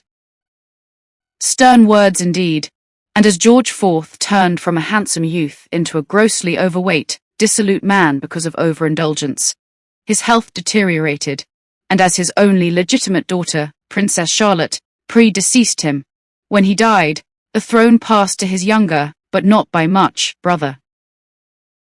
When it came to scandal, William IV had led equally as colourful a life as George IV. As Duke of Clarence, William had lived with the actress Dorothea Jordan for 22 years, and they had 10 children, all of whom were of course illegitimate. Like his older brother, his financial troubles led him to marry a suitable bride, and as Princess Charlotte, George IV's heir, had died in childbirth, the race was on between the lesser royals to come up with a legitimate offspring. But well into his 50s, despite his younger bride, there was no surviving issue.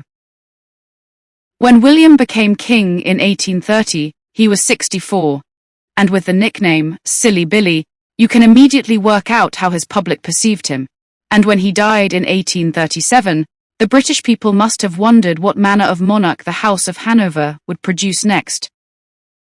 From the madness of the much-loved George III and the much-hated reprobate George IV, right through to Silly Billy, William IV, the prospect was far from promising.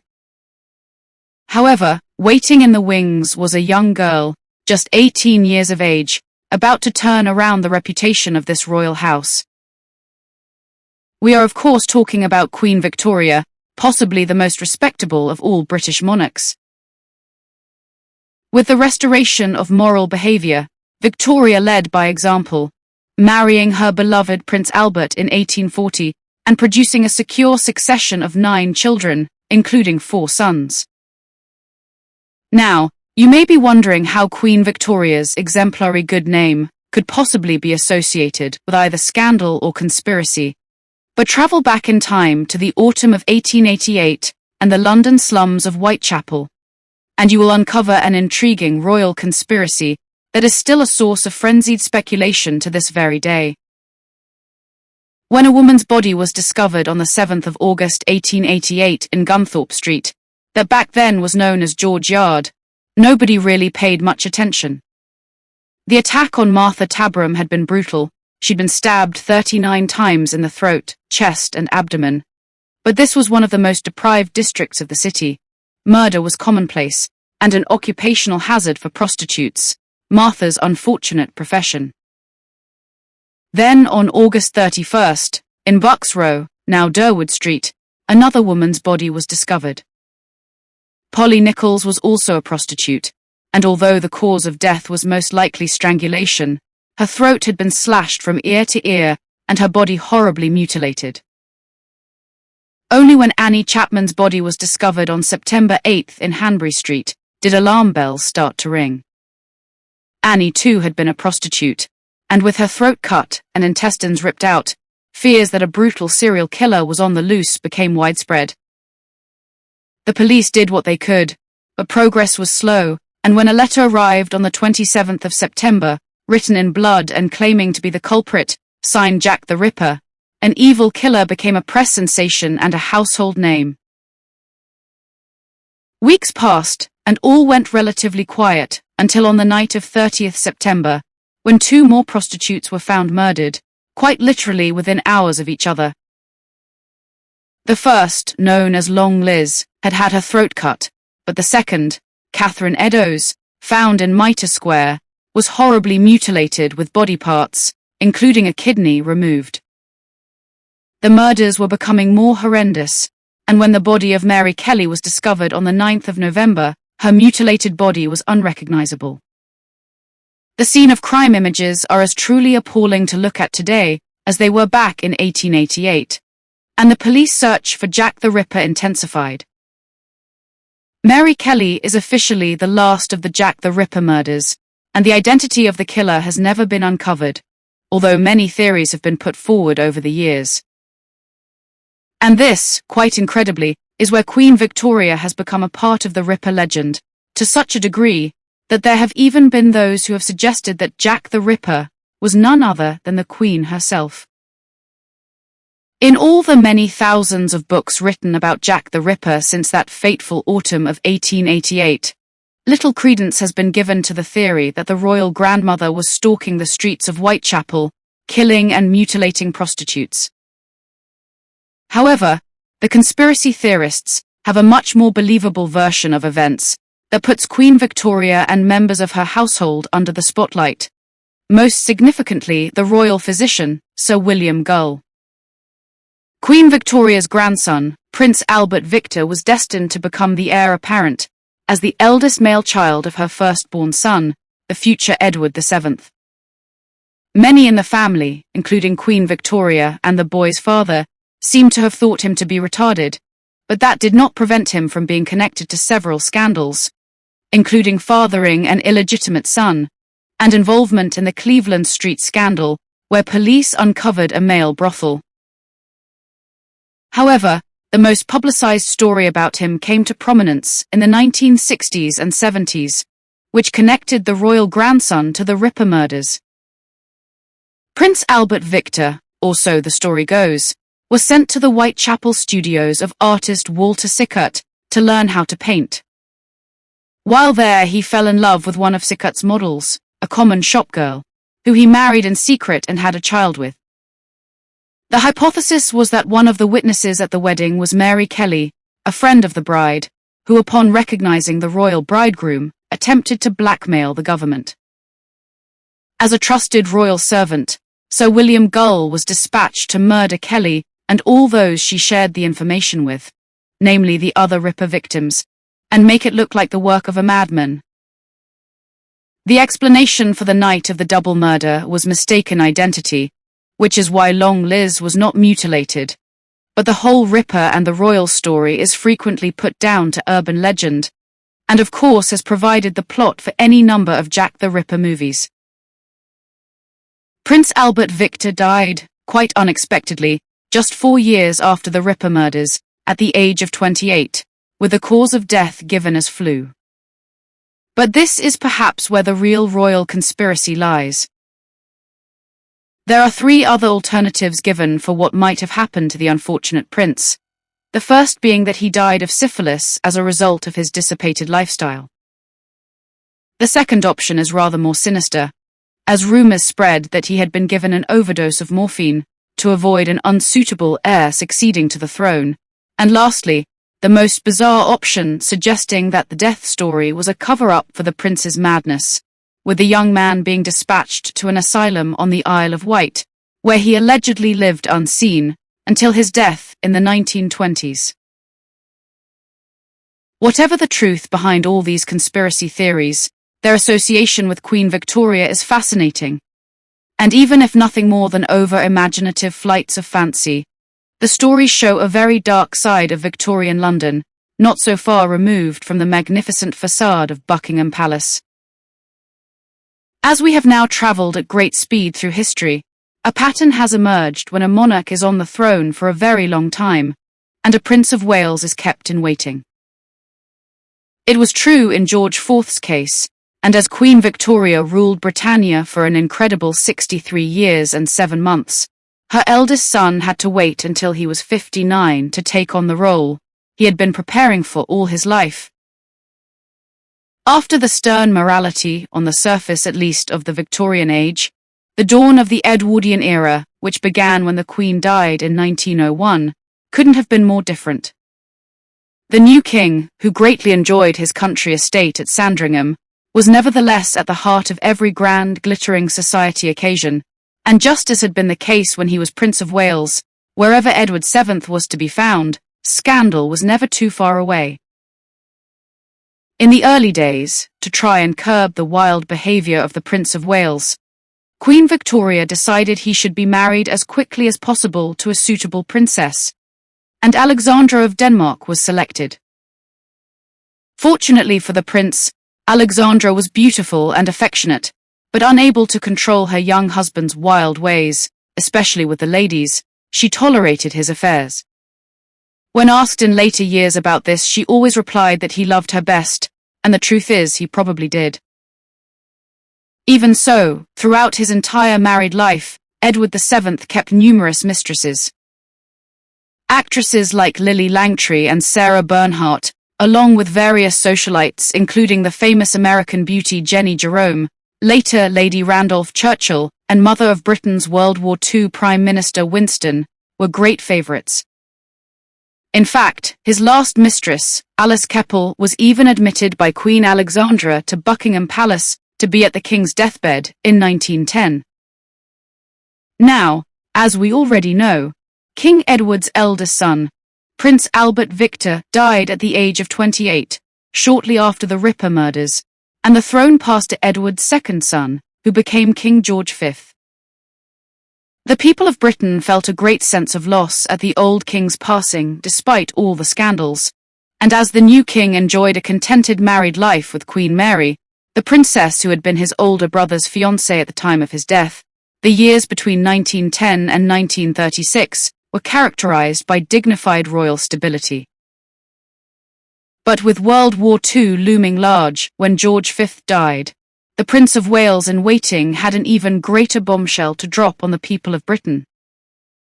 Like other monarchs before him, George V was aware of his eldest son's shortcomings, and even warned Prime Minister Stanley Baldwin that after becoming king, the boy would ruin himself in 12 months.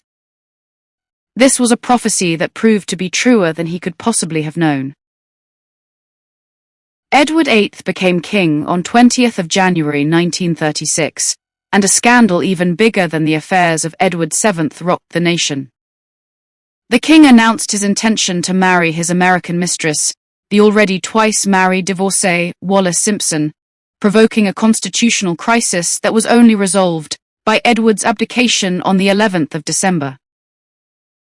Just as his father had predicted, Edward VIII had lasted as king slightly less than the 12 months, but as his brother stepped forward to become King George VI, at least the monarchy, although seriously shaken by the abdication, was able to survive. Through the hard years of World War II, George VI and his family stood shoulder to shoulder with their fellow Londoners, as Hitler's Luftwaffe blitzed the city with nightly bombing raids. Then, when the war was over, the royal family celebrated with their people as a new age of hope dawned. George VI and his wife, Queen Elizabeth, had restored the nation's faith in the monarchy, and when the king died as a result of ill health in 1952, his eldest daughter, as Elizabeth II, came to the throne equipped with a sense of duty and willingness to serve beyond her very real 25 years. And so in the final years of the 20th century, with millennium celebrations on the horizon, a royal tragedy occurred that once again threw the monarchy into disarray, resulting in conspiracy theories threatening far-reaching consequences for the constitutional monarchy. When Queen Elizabeth attended the wedding of her eldest son, Prince Charles, to Lady Diana Spencer at St. Paul's Cathedral in 1981, it must have been with a degree of relief that the succession was going to be safe. Like so many princes of Wales to have gone before him, Charles had been involved with several young ladies, some of whom had been a great deal more suitable than others. At the age of 33, it seemed Charles had at last found his very own fairy tale princess to be a mother to his children and eventually become his queen. But sadly, this is one fairy tale without a happy ending, and by the 1990s, the delightful family snapshots of the Waleses, with their two sons, Princes William and Harry, were nothing more than a facade. The very public separation and then divorce of the Prince and Princess of Wales in 1996 meant that the couple's private affairs were splashed right across the media, and the people of Britain's adoration of Diana, Princess of Wales, resulted in a significant downturn in the popularity of the royal family firm. News that the Prince of Wales had conducted a long-term affair with Mrs. Camilla Parker Bowles turned public opinion further against him, and Diana continued to be the most popular royal, even though her HRH status had been taken from her. Ironically, the situation was far more complex, and there were faults on both sides, but for the die-hard conspiracists, the fact that Camilla also happens to be the great-granddaughter of Alice Keppel, the royal mistress allowed to be at the deathbed of Edward VII, history has indeed repeated itself. Whatever the wrongs or rights of the much-publicized breakup of Diana and Charles, when news came through that Diana had been killed as the result of a car crash in a Paris tunnel in the early hours of the 31st of August 1997, the nation was first plunged into a state of shock, and then into a state of grief and mourning. Although the findings suggest this was a tragic accident, how or why the princess came to be killed so unexpectedly has continued to be subject to both intense investigation and even greater speculation, with conspiracy theories around every corner you turn. But as Diana, Princess of Wales, rests in peace on an island at Althorpe, her ancestral home, who can say what the future will reveal about this ongoing royal saga, and for that matter any of the other scandals and conspiracies featured in this history journal? Like the memory of Diana, Princess of Wales, a good story never dies, and down through the ages, it only improves with keeping and, of course, retelling. Author's Note 2022. As a footnote to this journal, when I was flying over Althorpe Park to get aerial footage for a Diana documentary, the local helicopter pilot informed me that Diana was not buried on the Althorpe Island as publicly stated. Rather, she had been secretly interned at the family crypt in the local church during the hours of darkness, confirmed by witnesses to the nighttime disturbances. Followed up by a report of fresh, wet mortar on the tomb itself the following day. The ploy of advising the public that her remains were ensconced on the island inside the estate, an attempt to reduce pressure on the church itself as a shrine for visiting loyalist and Diana followers. Yet another conspiracy theory? Who knows, but I find helicopter pilots intelligent and usually reliable sources of information. We buzzed Althorpe for just a few minutes, as the occupants tend to complain at aerial intrusion. As well as ground-based incursions, I will not be visiting with a spade. The 16th of February 2022. Footnote. As of this week, Prince Andrew has settled by undisclosed sum a case brought in civil court against him for various actual crimes in American law, thus avoiding a trial by jury days after he insisted on his right to have one. Time will tell if this was a prudent investment to try and close a chapter on this, the latest royal scandal. Oregon, in fact, a payment in lieu of being found guilty of the offences claimed. Princess Diana, 1961, -1997. In fairy tales, dreams do come true. Little girls can grow up to marry handsome princes and live happily ever after in beautiful palaces, where they have delightful children of their own, and in time become queen to rule with wisdom and grace. But in real life, even when it appears a fairy tale is being played out in the full glare of our modern media age, things never seem to go quite to plan. There are few places in the world today where you still find princes and princesses, or for that matter kings and queens.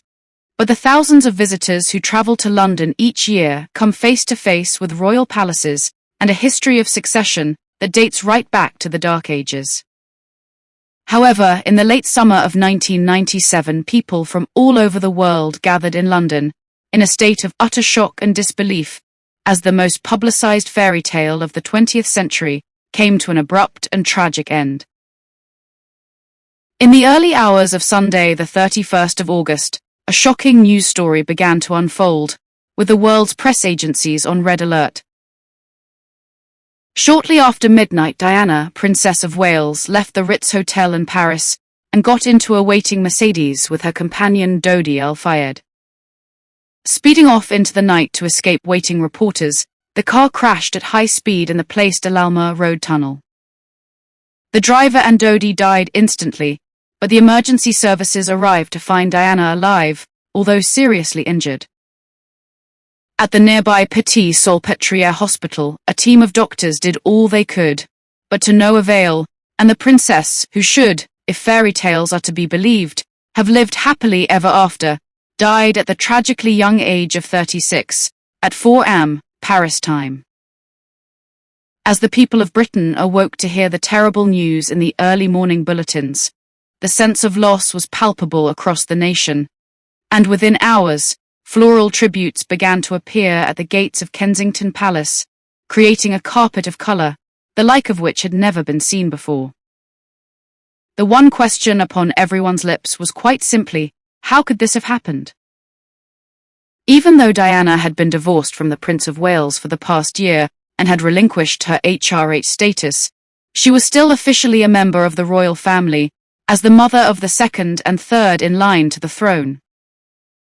For the great British public, Diana was as much England's Rose as she had ever been, and with her increased charity work, remained one of the most popular of all the royals. Almost instantly, the conspiracy theories began to take flight, and PR for the House of Windsor hit an all-time low, when the beautiful young woman, tipped to lead the royal family into the 21st century, was instead laid to rest in the grounds of her ancestral home, Althorpe, in Northamptonshire. Diana's death without doubt marked the closing of an extraordinary chapter in the history of the royal family, but as the years have passed, rather than fading, her memory has lived on to inspire each new generation. Yet to this day, there are still many questions surrounding the death of Diana, Princess of Wales, and chances are no one will ever know for sure the exact chain of events that led to the moment when Diana's life came to such an untimely end. Even so, nothing can detract from the impact Diana had on those who knew her personally, and the rest of us, who watched her progress from afar. And as we remember the princess who meant such a great deal to so many, we'll follow Diana, from her birth on the royal estate at Sandringham in Norfolk, to catch a glimpse of the real-life daughter, wife, mother, and princess, upon whom fate bestowed the fame and fortune mere mortals can only dream of, while dealing her the cruelest of blows. When Noel Coward observed, "Very flat, Norfolk, there's no disputing the fact," but to dismiss this ancient county as a result would be to do it a great injustice. with a stunningly beautiful coastline, quaint market towns, richly verdant agricultural land, and the navigable rivers and lakes known as the Broads. This is rural England at its loveliest, and it is the landscape of Princess Diana's birth and childhood. Sandringham, where Diana was born, is a popular royal retreat, and as her father, who was destined to become Earl Spencer, was equerry first to King George VI, and then to Diana's future mother-in-law, the Queen, the Spencer family lived at Park House on the magnificent Sandringham estate. Queen Victoria purchased Sandringham Hall, as it was then known, for her eldest son Bertie, the Prince of Wales and future King Edward VII, for his new bride, Princess Alexandra. When the renovations were complete in 1870, the house was way ahead of its time, with gas lighting, flushing toilets, and even a very early shower. Today, Sandringham has been the private home of 4 generations of sovereigns, with the Queen generally in residence over the Christmas holiday until the middle of February.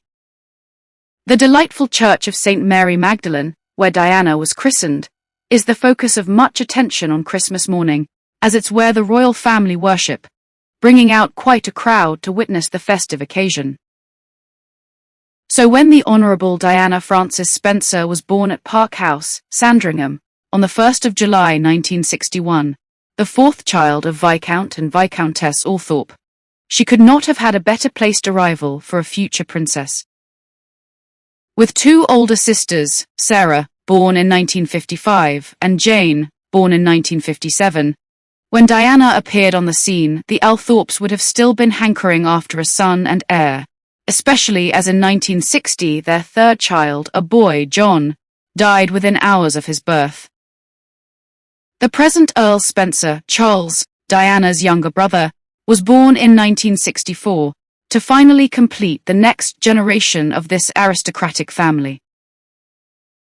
For onlookers, it would appear that Diana was the most fortunate of children, just as she would be perceived as extremely privileged for the entire duration of her tragically short life.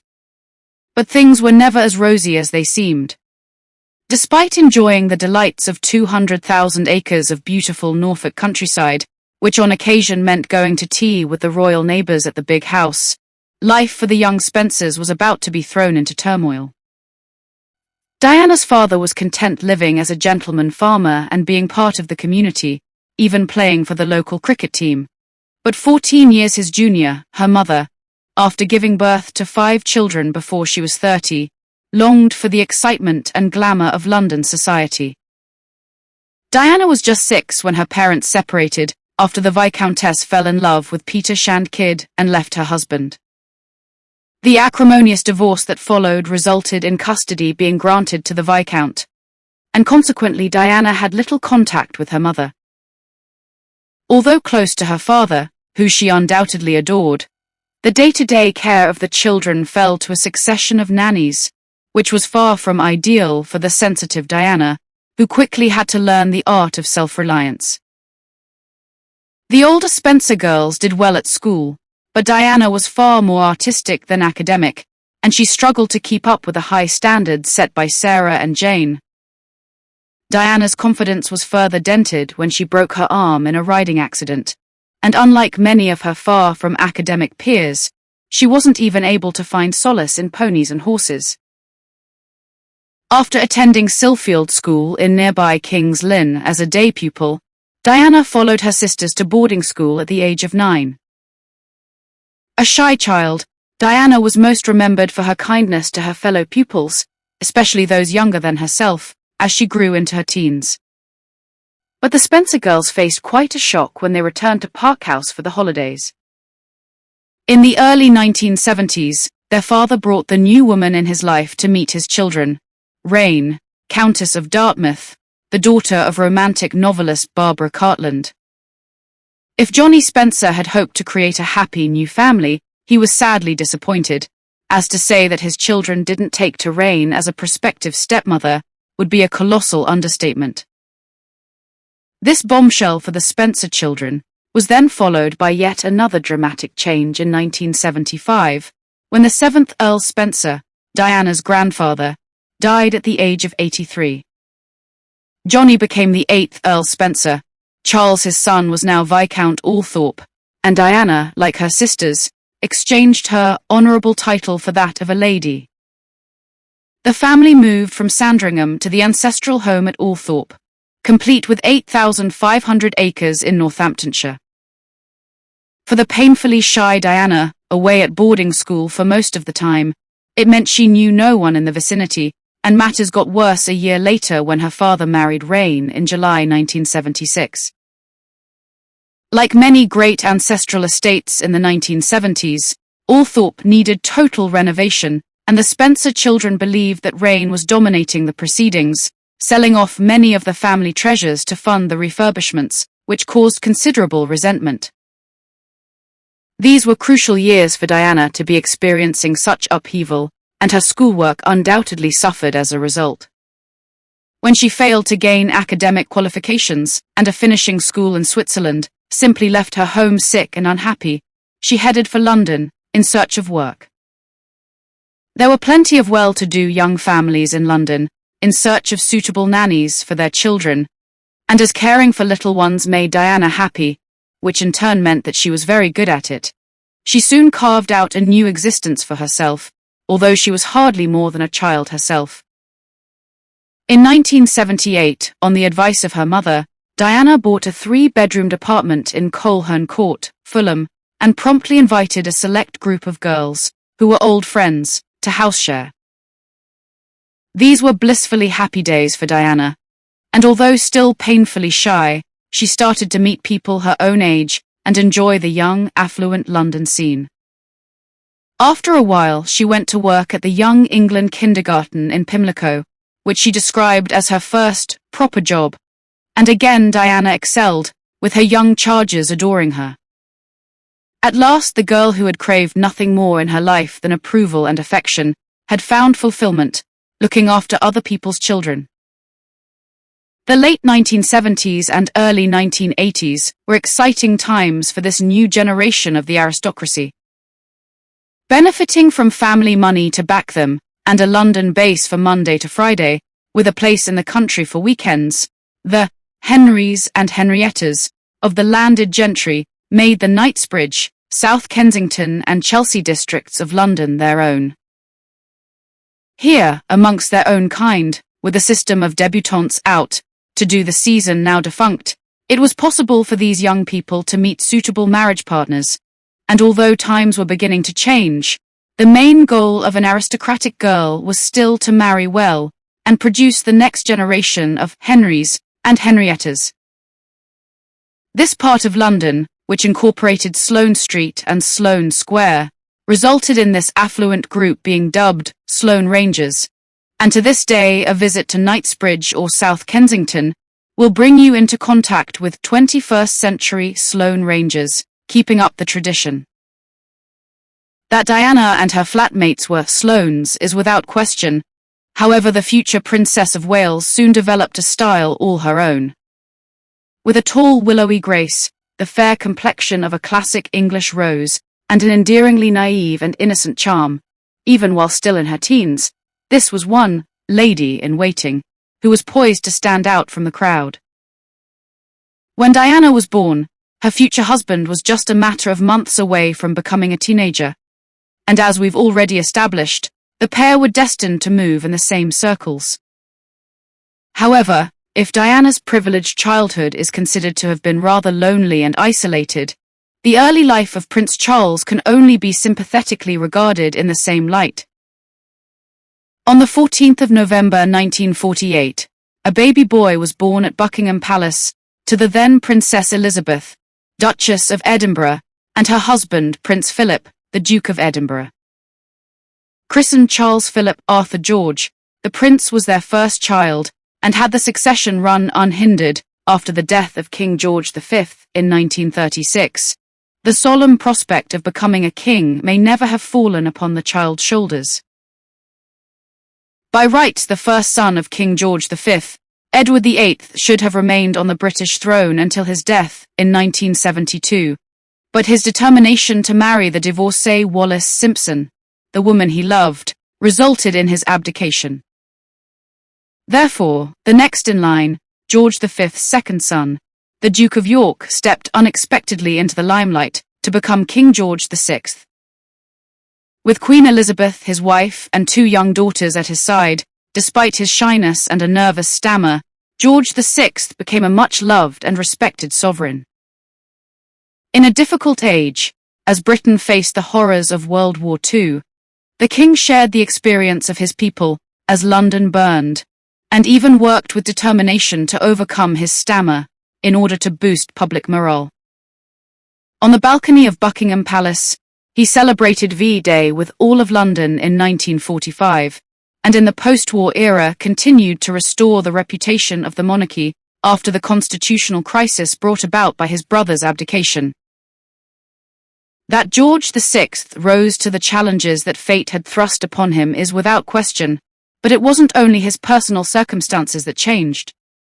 Elizabeth, his eldest daughter, also faced the same constitutional duties asked of her father, but as the heiress presumptive, she was given more time than George VI to prepare for the royal role of sovereign.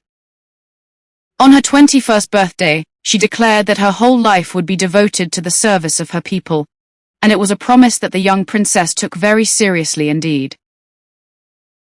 When Princess Elizabeth married Prince Philip, a member of the Greek royal family and a second cousin once removed, it was exactly as protocol would have dictated, although it's been suggested that the princess fell in love with her handsome prince while still a girl in her teens. After the arrival of Charles in 1948, Princess Anne was born in 1950. And despite the expectation that Charles would one day become king, it was still a long way off. Nevertheless, when his grandfather's health began to falter in 1951, his mother's accession to the throne was becoming more imminent than anyone realized. George VI died at Sandringham House on the 6th of February 1952 at the age of 56, and a few months shy of her 26th birthday, the new Queen, Elizabeth II, was called upon to do her constitutional duty at a time of great personal loss, still grieving for her father. So it was that His Royal Highness Prince Charles, aged just 3, became Duke of Cornwall, Duke of Rothesay, Earl of Carrick and Baron Renfrew, Lord of the Isles, Prince and Great Steward of Scotland. And if that wasn't enough for a toddler to cope with, he also became the heir apparent. Now, should you be wondering what the difference is between an heir apparent and an heir presumptive, it's quite simple. Prince Charles as heir apparent cannot be removed from his position as first in line to the throne. Technically, when George VI became king, if he had gone on to produce a male heir, his eldest daughter, now Queen Elizabeth II, as heiress presumptive, would have had to give precedence to a younger sibling because he was a boy. With his mother now occupied with matters of state, and his father often away for significant periods of time because of his naval duties, just as had been the case for Diana, the day-to-day care of Charles fell to nannies and other members of the royal family, most notably his beloved grandmother, Queen Elizabeth, the Queen Mother. His circumstances were very different to Diana's, but the need for parental attention, approval and affection would have been just the same, no matter how grand the palaces were that he happened to be living in. It's been said on numerous occasions throughout history that with great wealth and power comes great responsibility, the ancient tradition of noblesse oblige. And for Charles, service, duty and the path to kingship probably dominated his childhood, and for that matter, his entire adult life. Charles was created Prince of Wales in 1958, in keeping with a historic precedent of the reigning monarch bestowing the title upon the heir apparent, since Edward I did, way back in 1301. Ironically, through the pages of the history books, the title of Prince of Wales does not guarantee accession to the throne. And since the first investiture of Edward II, 7 have so far failed to go on to become king. Also, the high-profile role of the Princess of Wales, the wife of the prince, has been graced by a number of fascinating women, not least Diana, Princess of Wales, the most famous of them all. Breaking with the tradition of future monarchs being educated in isolation by tutors, Prince Charles was sent to school from the age of 8, firstly in London, then Kent and Scotland. Equally as sensitive as Diana was, Charles is reported to have found boarding at Gordonstoun School in Scotland difficult, miles from home in austere surroundings, where his father, the Duke of Edinburgh, had thrived. Charles completed his education at Gordonstoun, including 2 terms at Geelong Grammar School in Australia, leaving with good qualifications including A-levels in history and French. Rather than going straight into the military, as was traditional for the heir apparent, Charles went to Trinity College, Cambridge, as an undergraduate, reading anthropology, archaeology, and history. When he graduated with a BA in 1970, he actually made history, as the first member of the royal family to earn a degree. Now considered the most eligible young man in Britain, if not perhaps the whole world, public, and therefore press interest, was already fueling speculation about a suitable match for the prince. In 1969, Charles's investiture as Prince of Wales was held at Carnarvon Castle, another historic first, as the ceremony was held in Wales, and as the event was televised, millions tuned in to watch the Queen bestow this honour on her eldest son. It was in the same year that the Queen took the decision to allow the BBC to film a documentary about the personal lives of herself and the royal family, including her 2 younger sons, Prince Andrew and Prince Edward, born in 1960 and 1964. The programme proved very popular with the public and was a dignified response to the growing media demands faced by the monarchy. Nevertheless, it heralded a new and dangerous era that would culminate in the tragic death of Diana, Princess of Wales, before the end of the century. When Prince Charles embarked upon a naval career in 1971, complete with dashing uniform, press interest in any girl he so much as developed a friendship with escalated. As a future king, he would be expected to produce heirs of his own, and the hunt was on for a suitable bride for the sailor prince. On paper, finding such a lady was quite a tall order, especially at a time when young women, whether high-born or commoners, were enjoying greater independence and sexual freedom than ever before. It was required that a prospective Princess of Wales, and future Queen, should be Protestant, not a divorcee, meet the approval of her future mother-in-law, Elizabeth II, and ideally be a virgin, with aristocratic connections, and no colourful past for the press to delve into. Many of the young ladies with whom Charles had been linked failed to meet these exacting requirements, but interestingly, when he dated Lady Sarah Spencer, Diana's older sister, in the late 1970s, a royal wedding looked to be on the cards. However, despite Lady Sarah's eminent suitability, a marriage proposal was not forthcoming, and the couple parted company, but not before Charles had come into contact with the incredibly shy but blossoming Lady Diana Spencer. History, as they say, was in the making. Ever since the swingin' 60s, London had become an exciting, vibrant and fashionable place to be, and as the equally colourful 70s ended, it appeared that Prince Charles was settling rather comfortably into bachelordom. Then a tragedy occurred that quite literally turned his world upside down.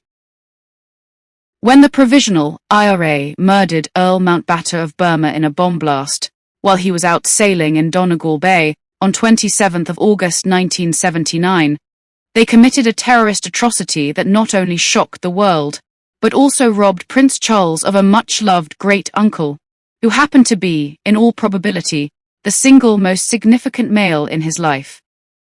It's been said that the pair referred to each other as honorary grandfather and honorary grandson, and the younger man always listened to what his worldly-wise relation had to say. Great-uncle Louis had without doubt lived life to the full, with a glamorous circle of acquaintance including royalty and the new generation of celebrities from the Hollywood film industry, counting such luminaries as Charlie Chaplin, Douglas Fairbanks and Mary Pickford amongst his closest friends. Having watched the previous Prince of Wales, Edward VIII, abdicate over a woman, while being no stranger to the gossip columnists himself over the years, he is reputed to have advised Prince Charles to enjoy the bachelor life while he could, and then marry a young, pure, inexperienced girl to ensure the succession. As Prince Charles grieved for Mountbatten, he turned to an old friend, Camilla Parker Bowles, for support, facing also the recognition of his own mortality. Naturally, he wanted to honor the Earl's memory, and it appears he was now ready to settle down and find a Princess of Wales to stand beside him, as he prepared to face up to the responsibilities of being heir apparent. With the benefit of hindsight, if he could have married Camilla at that time, then the tragedy of Diana's death could have been averted. But she was already married, and as we already know, even if she had divorced her husband, the threat to the constitutional monarchy, such a relatively short time after the abdication of Edward VIII, would have been disastrous. In such an impossible situation, Camilla, as the prince's friend, joined the search for a suitable bride. As the 70s gave way to the 80s, all eyes turned towards London, and more specifically Coleherne Court, home to a group of girls about town, one of whom was, of course, Lady Diana Spencer. At 19, Diana, who had watched the prince from close quarters at Sandringham, was not surprisingly swept off her feet by the attentions of a sophisticated, charming older man.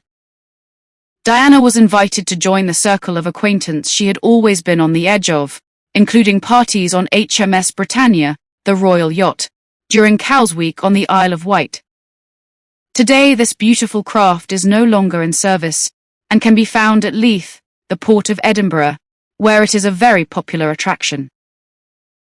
However, even at a distance so many years later, it's easy to see how a tender-hearted young woman, with little life experience, looking for romance, would have fallen in love with a prince who opened up such an exciting and glamorous new world to her.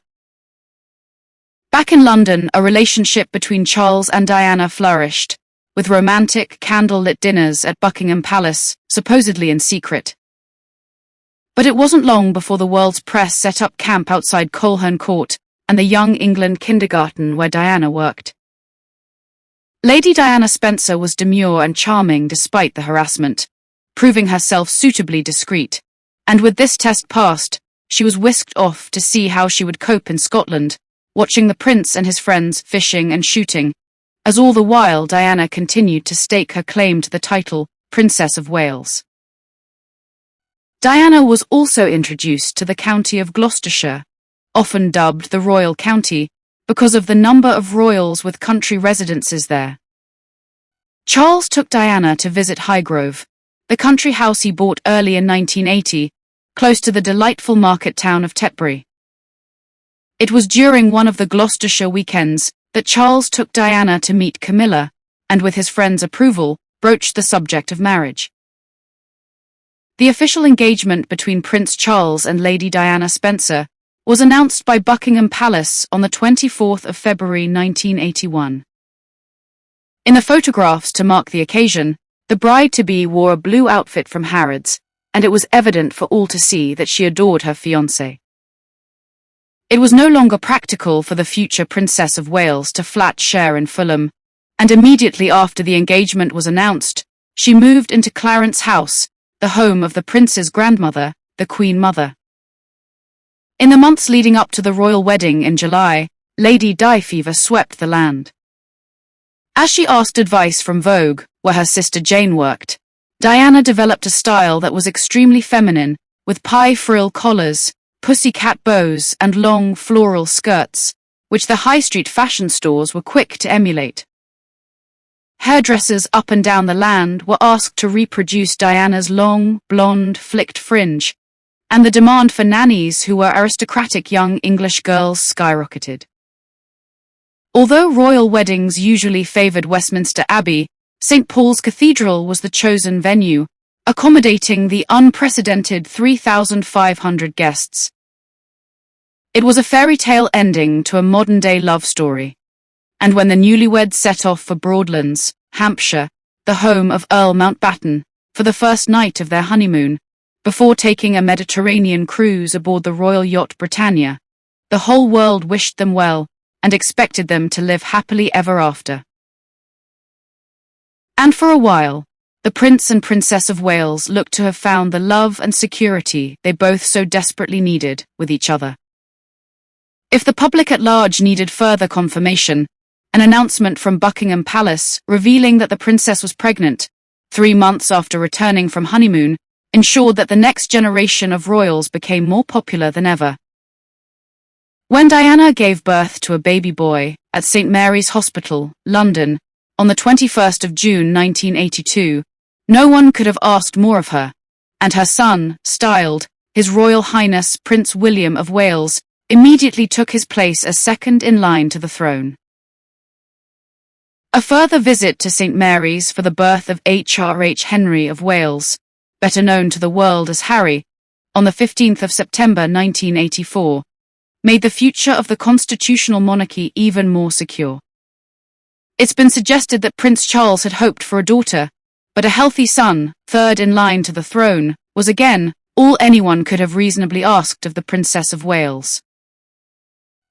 That Diana, Princess of Wales, adored her 2 sons is beyond question, but as she fulfilled her royal duties, whether based at her London home, Kensington Palace, or Highgrove in Gloucestershire, the strain was beginning to show. By the mid-80s, there was already speculation that all was not well behind these fine gates, between the prince and his fairy tale princess, not helped by the glamorous sense of style Diana had developed as she grew into one of the world's most beautiful women. Wherever the Prince and Princess of Wales went, at home or abroad, the crowds who flocked to see them were invariably more interested in what the princess was wearing, rather than what the more serious-minded prince had to say. However, Diana paid a high price for her status as a fashion icon, suffering from an eating disorder that was most probably bulimia nervosa. In just a few short years, the beautiful English rose who had promised to breathe new life into the royal family had been stifled by duty and protocol, and Charles, who had always tried to follow the motto of every Prince of Wales, Ich dien, meaning, I serve, found himself right back where he had started, before Diana had agreed to marry him. What happened next is well documented through newspaper and television archives, as Charles once more turned to Camilla Parker Bowles for comfort, and Diana searched for solace in what she thought to be a discreet affair. As head of the royal family, the Queen faced a constitutional crisis every bit as explosive as the abdication of Edward VIII, which resulted in her father becoming king back in the 1930s. Matters deteriorated further, and by 1992, after the breakdown of her daughter Princess Anne's marriage, and the separation of her second son Prince Andrew from his wife, Sarah, Duchess of York, the Queen described this as an annus horribilis, which translates from the Latin as quite simply a horrible year. Added to so much family turmoil, Windsor Castle, the place the Queen regards as her true home, was damaged by fire, and before the year was out, the Prince and Princess of Wales had also separated. As the world's press looked on, Diana continued to live at Kensington Palace, enjoying time there with her boys. Charles spent a lot of time at Highgrove in Gloucestershire, where the young princes had plenty of opportunity to make the most of the beautiful countryside, while they were with their father.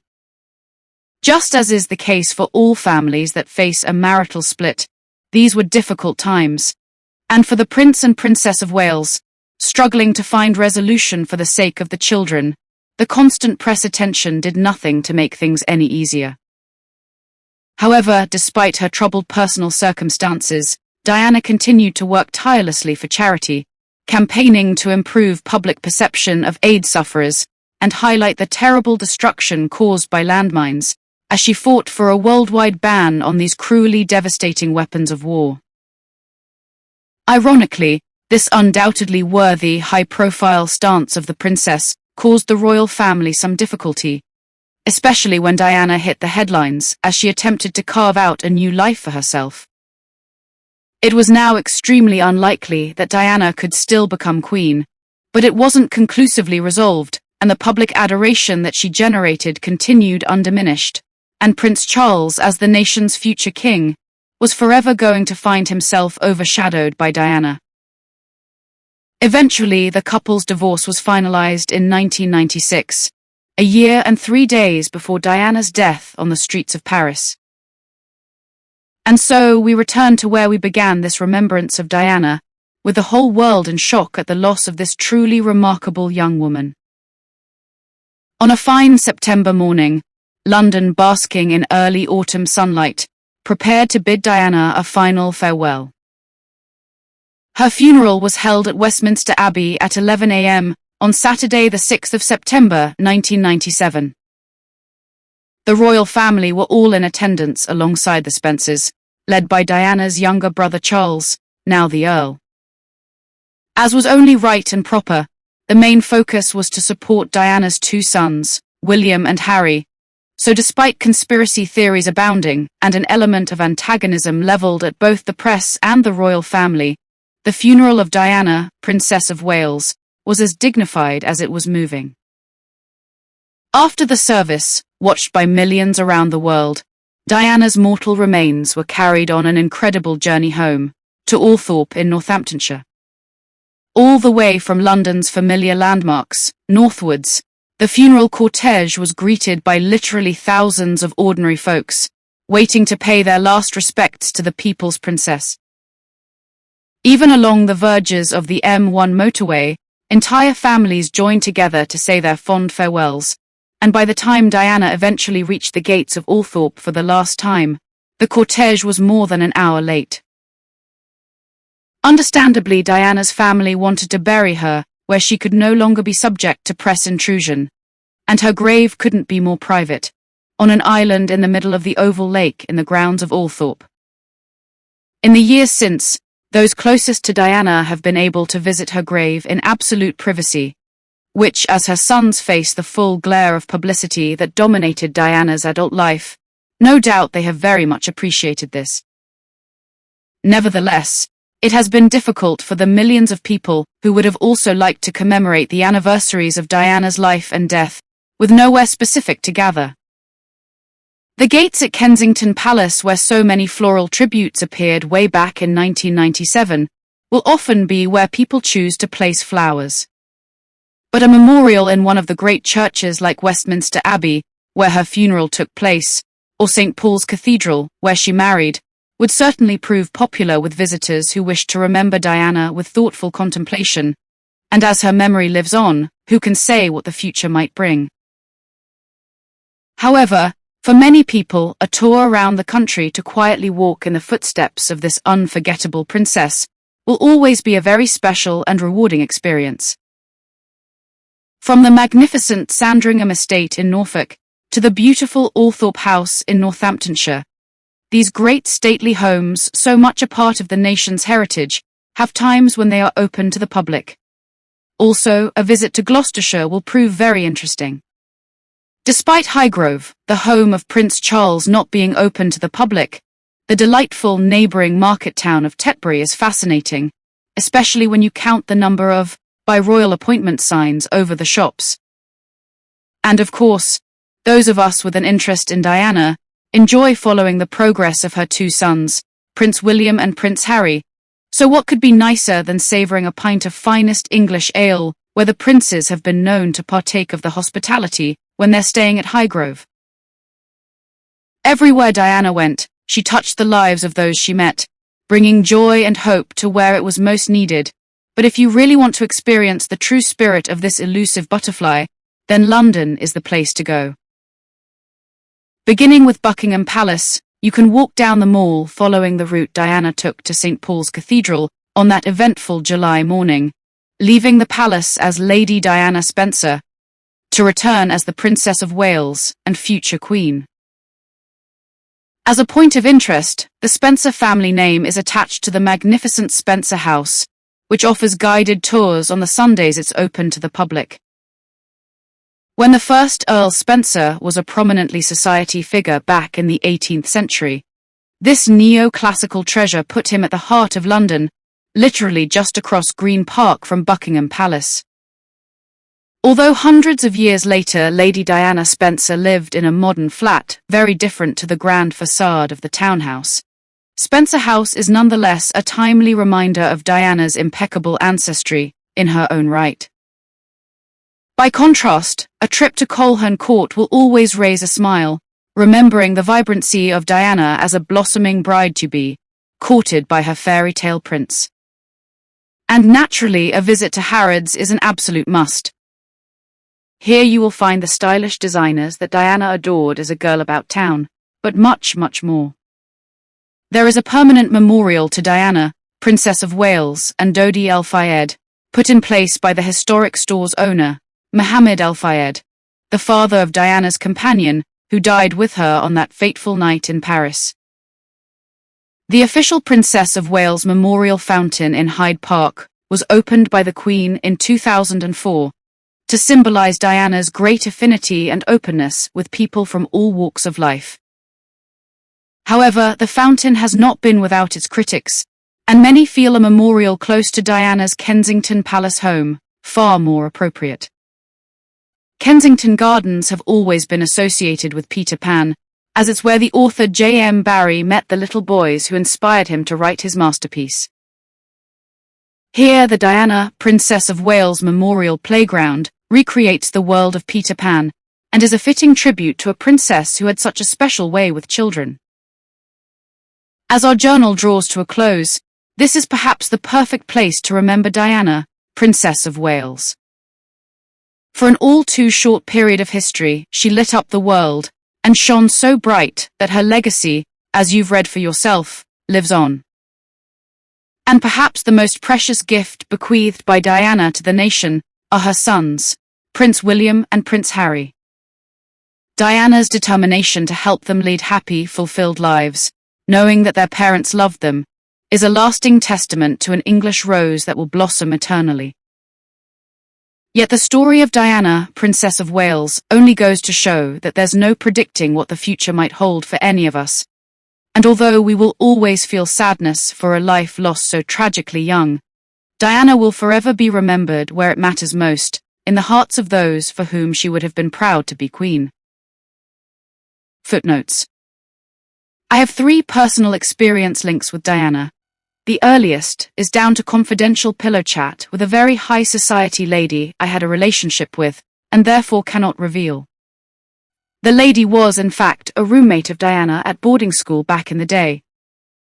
After lights out one night, when girls would chat about their future dreams, plans and wishes, amongst a plethora of socialites, nurses, doctors and showjumpers, Diana quietly pipped in saying, "I'm going to be the Princess of Wales." After a moment of silence, there followed jolly banter and teasing. Diana was 12 years old. The next experience is media-related. I was featured in that classiest of UK tabloids, The Sun, in 1990, a virtually double-page article. Sales were hugely boosted that day with a front-page picture of Diana giving the young William a slap for pushing the royal behaviour too far. I was grateful for the boost the outrage gave to my article that day. Even more so 7 years later, when the opening prog of my then-new primetime BBC series had a 4 pages spread in the Sunday Express magazine, the same week as Diana's funeral.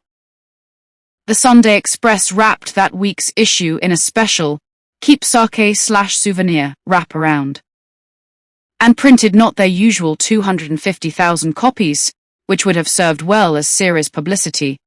Instead, they printed 1.5 million copies. I was again an unexpected publicity beneficiary as a result of far more tragic Diana story. Lastly, where is Diana truly laid to rest?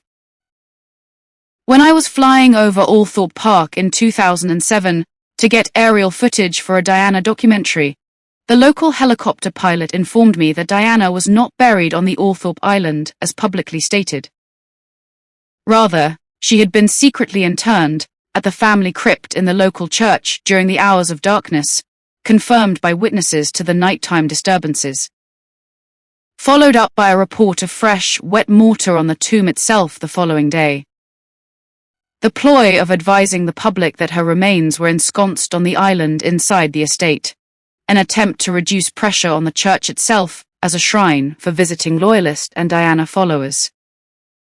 Or, as some would have it, a steering of income by visitors directly to Althorpe Park. Yet another conspiracy theory? Who knows, but I find helicopter pilots intelligent and usually reliable sources of information. We buzzed Althorpe for just a few minutes, as the occupants tend to complain at aerial intrusion, as well as ground-based incursions. Therefore, I will not be visiting with a spade.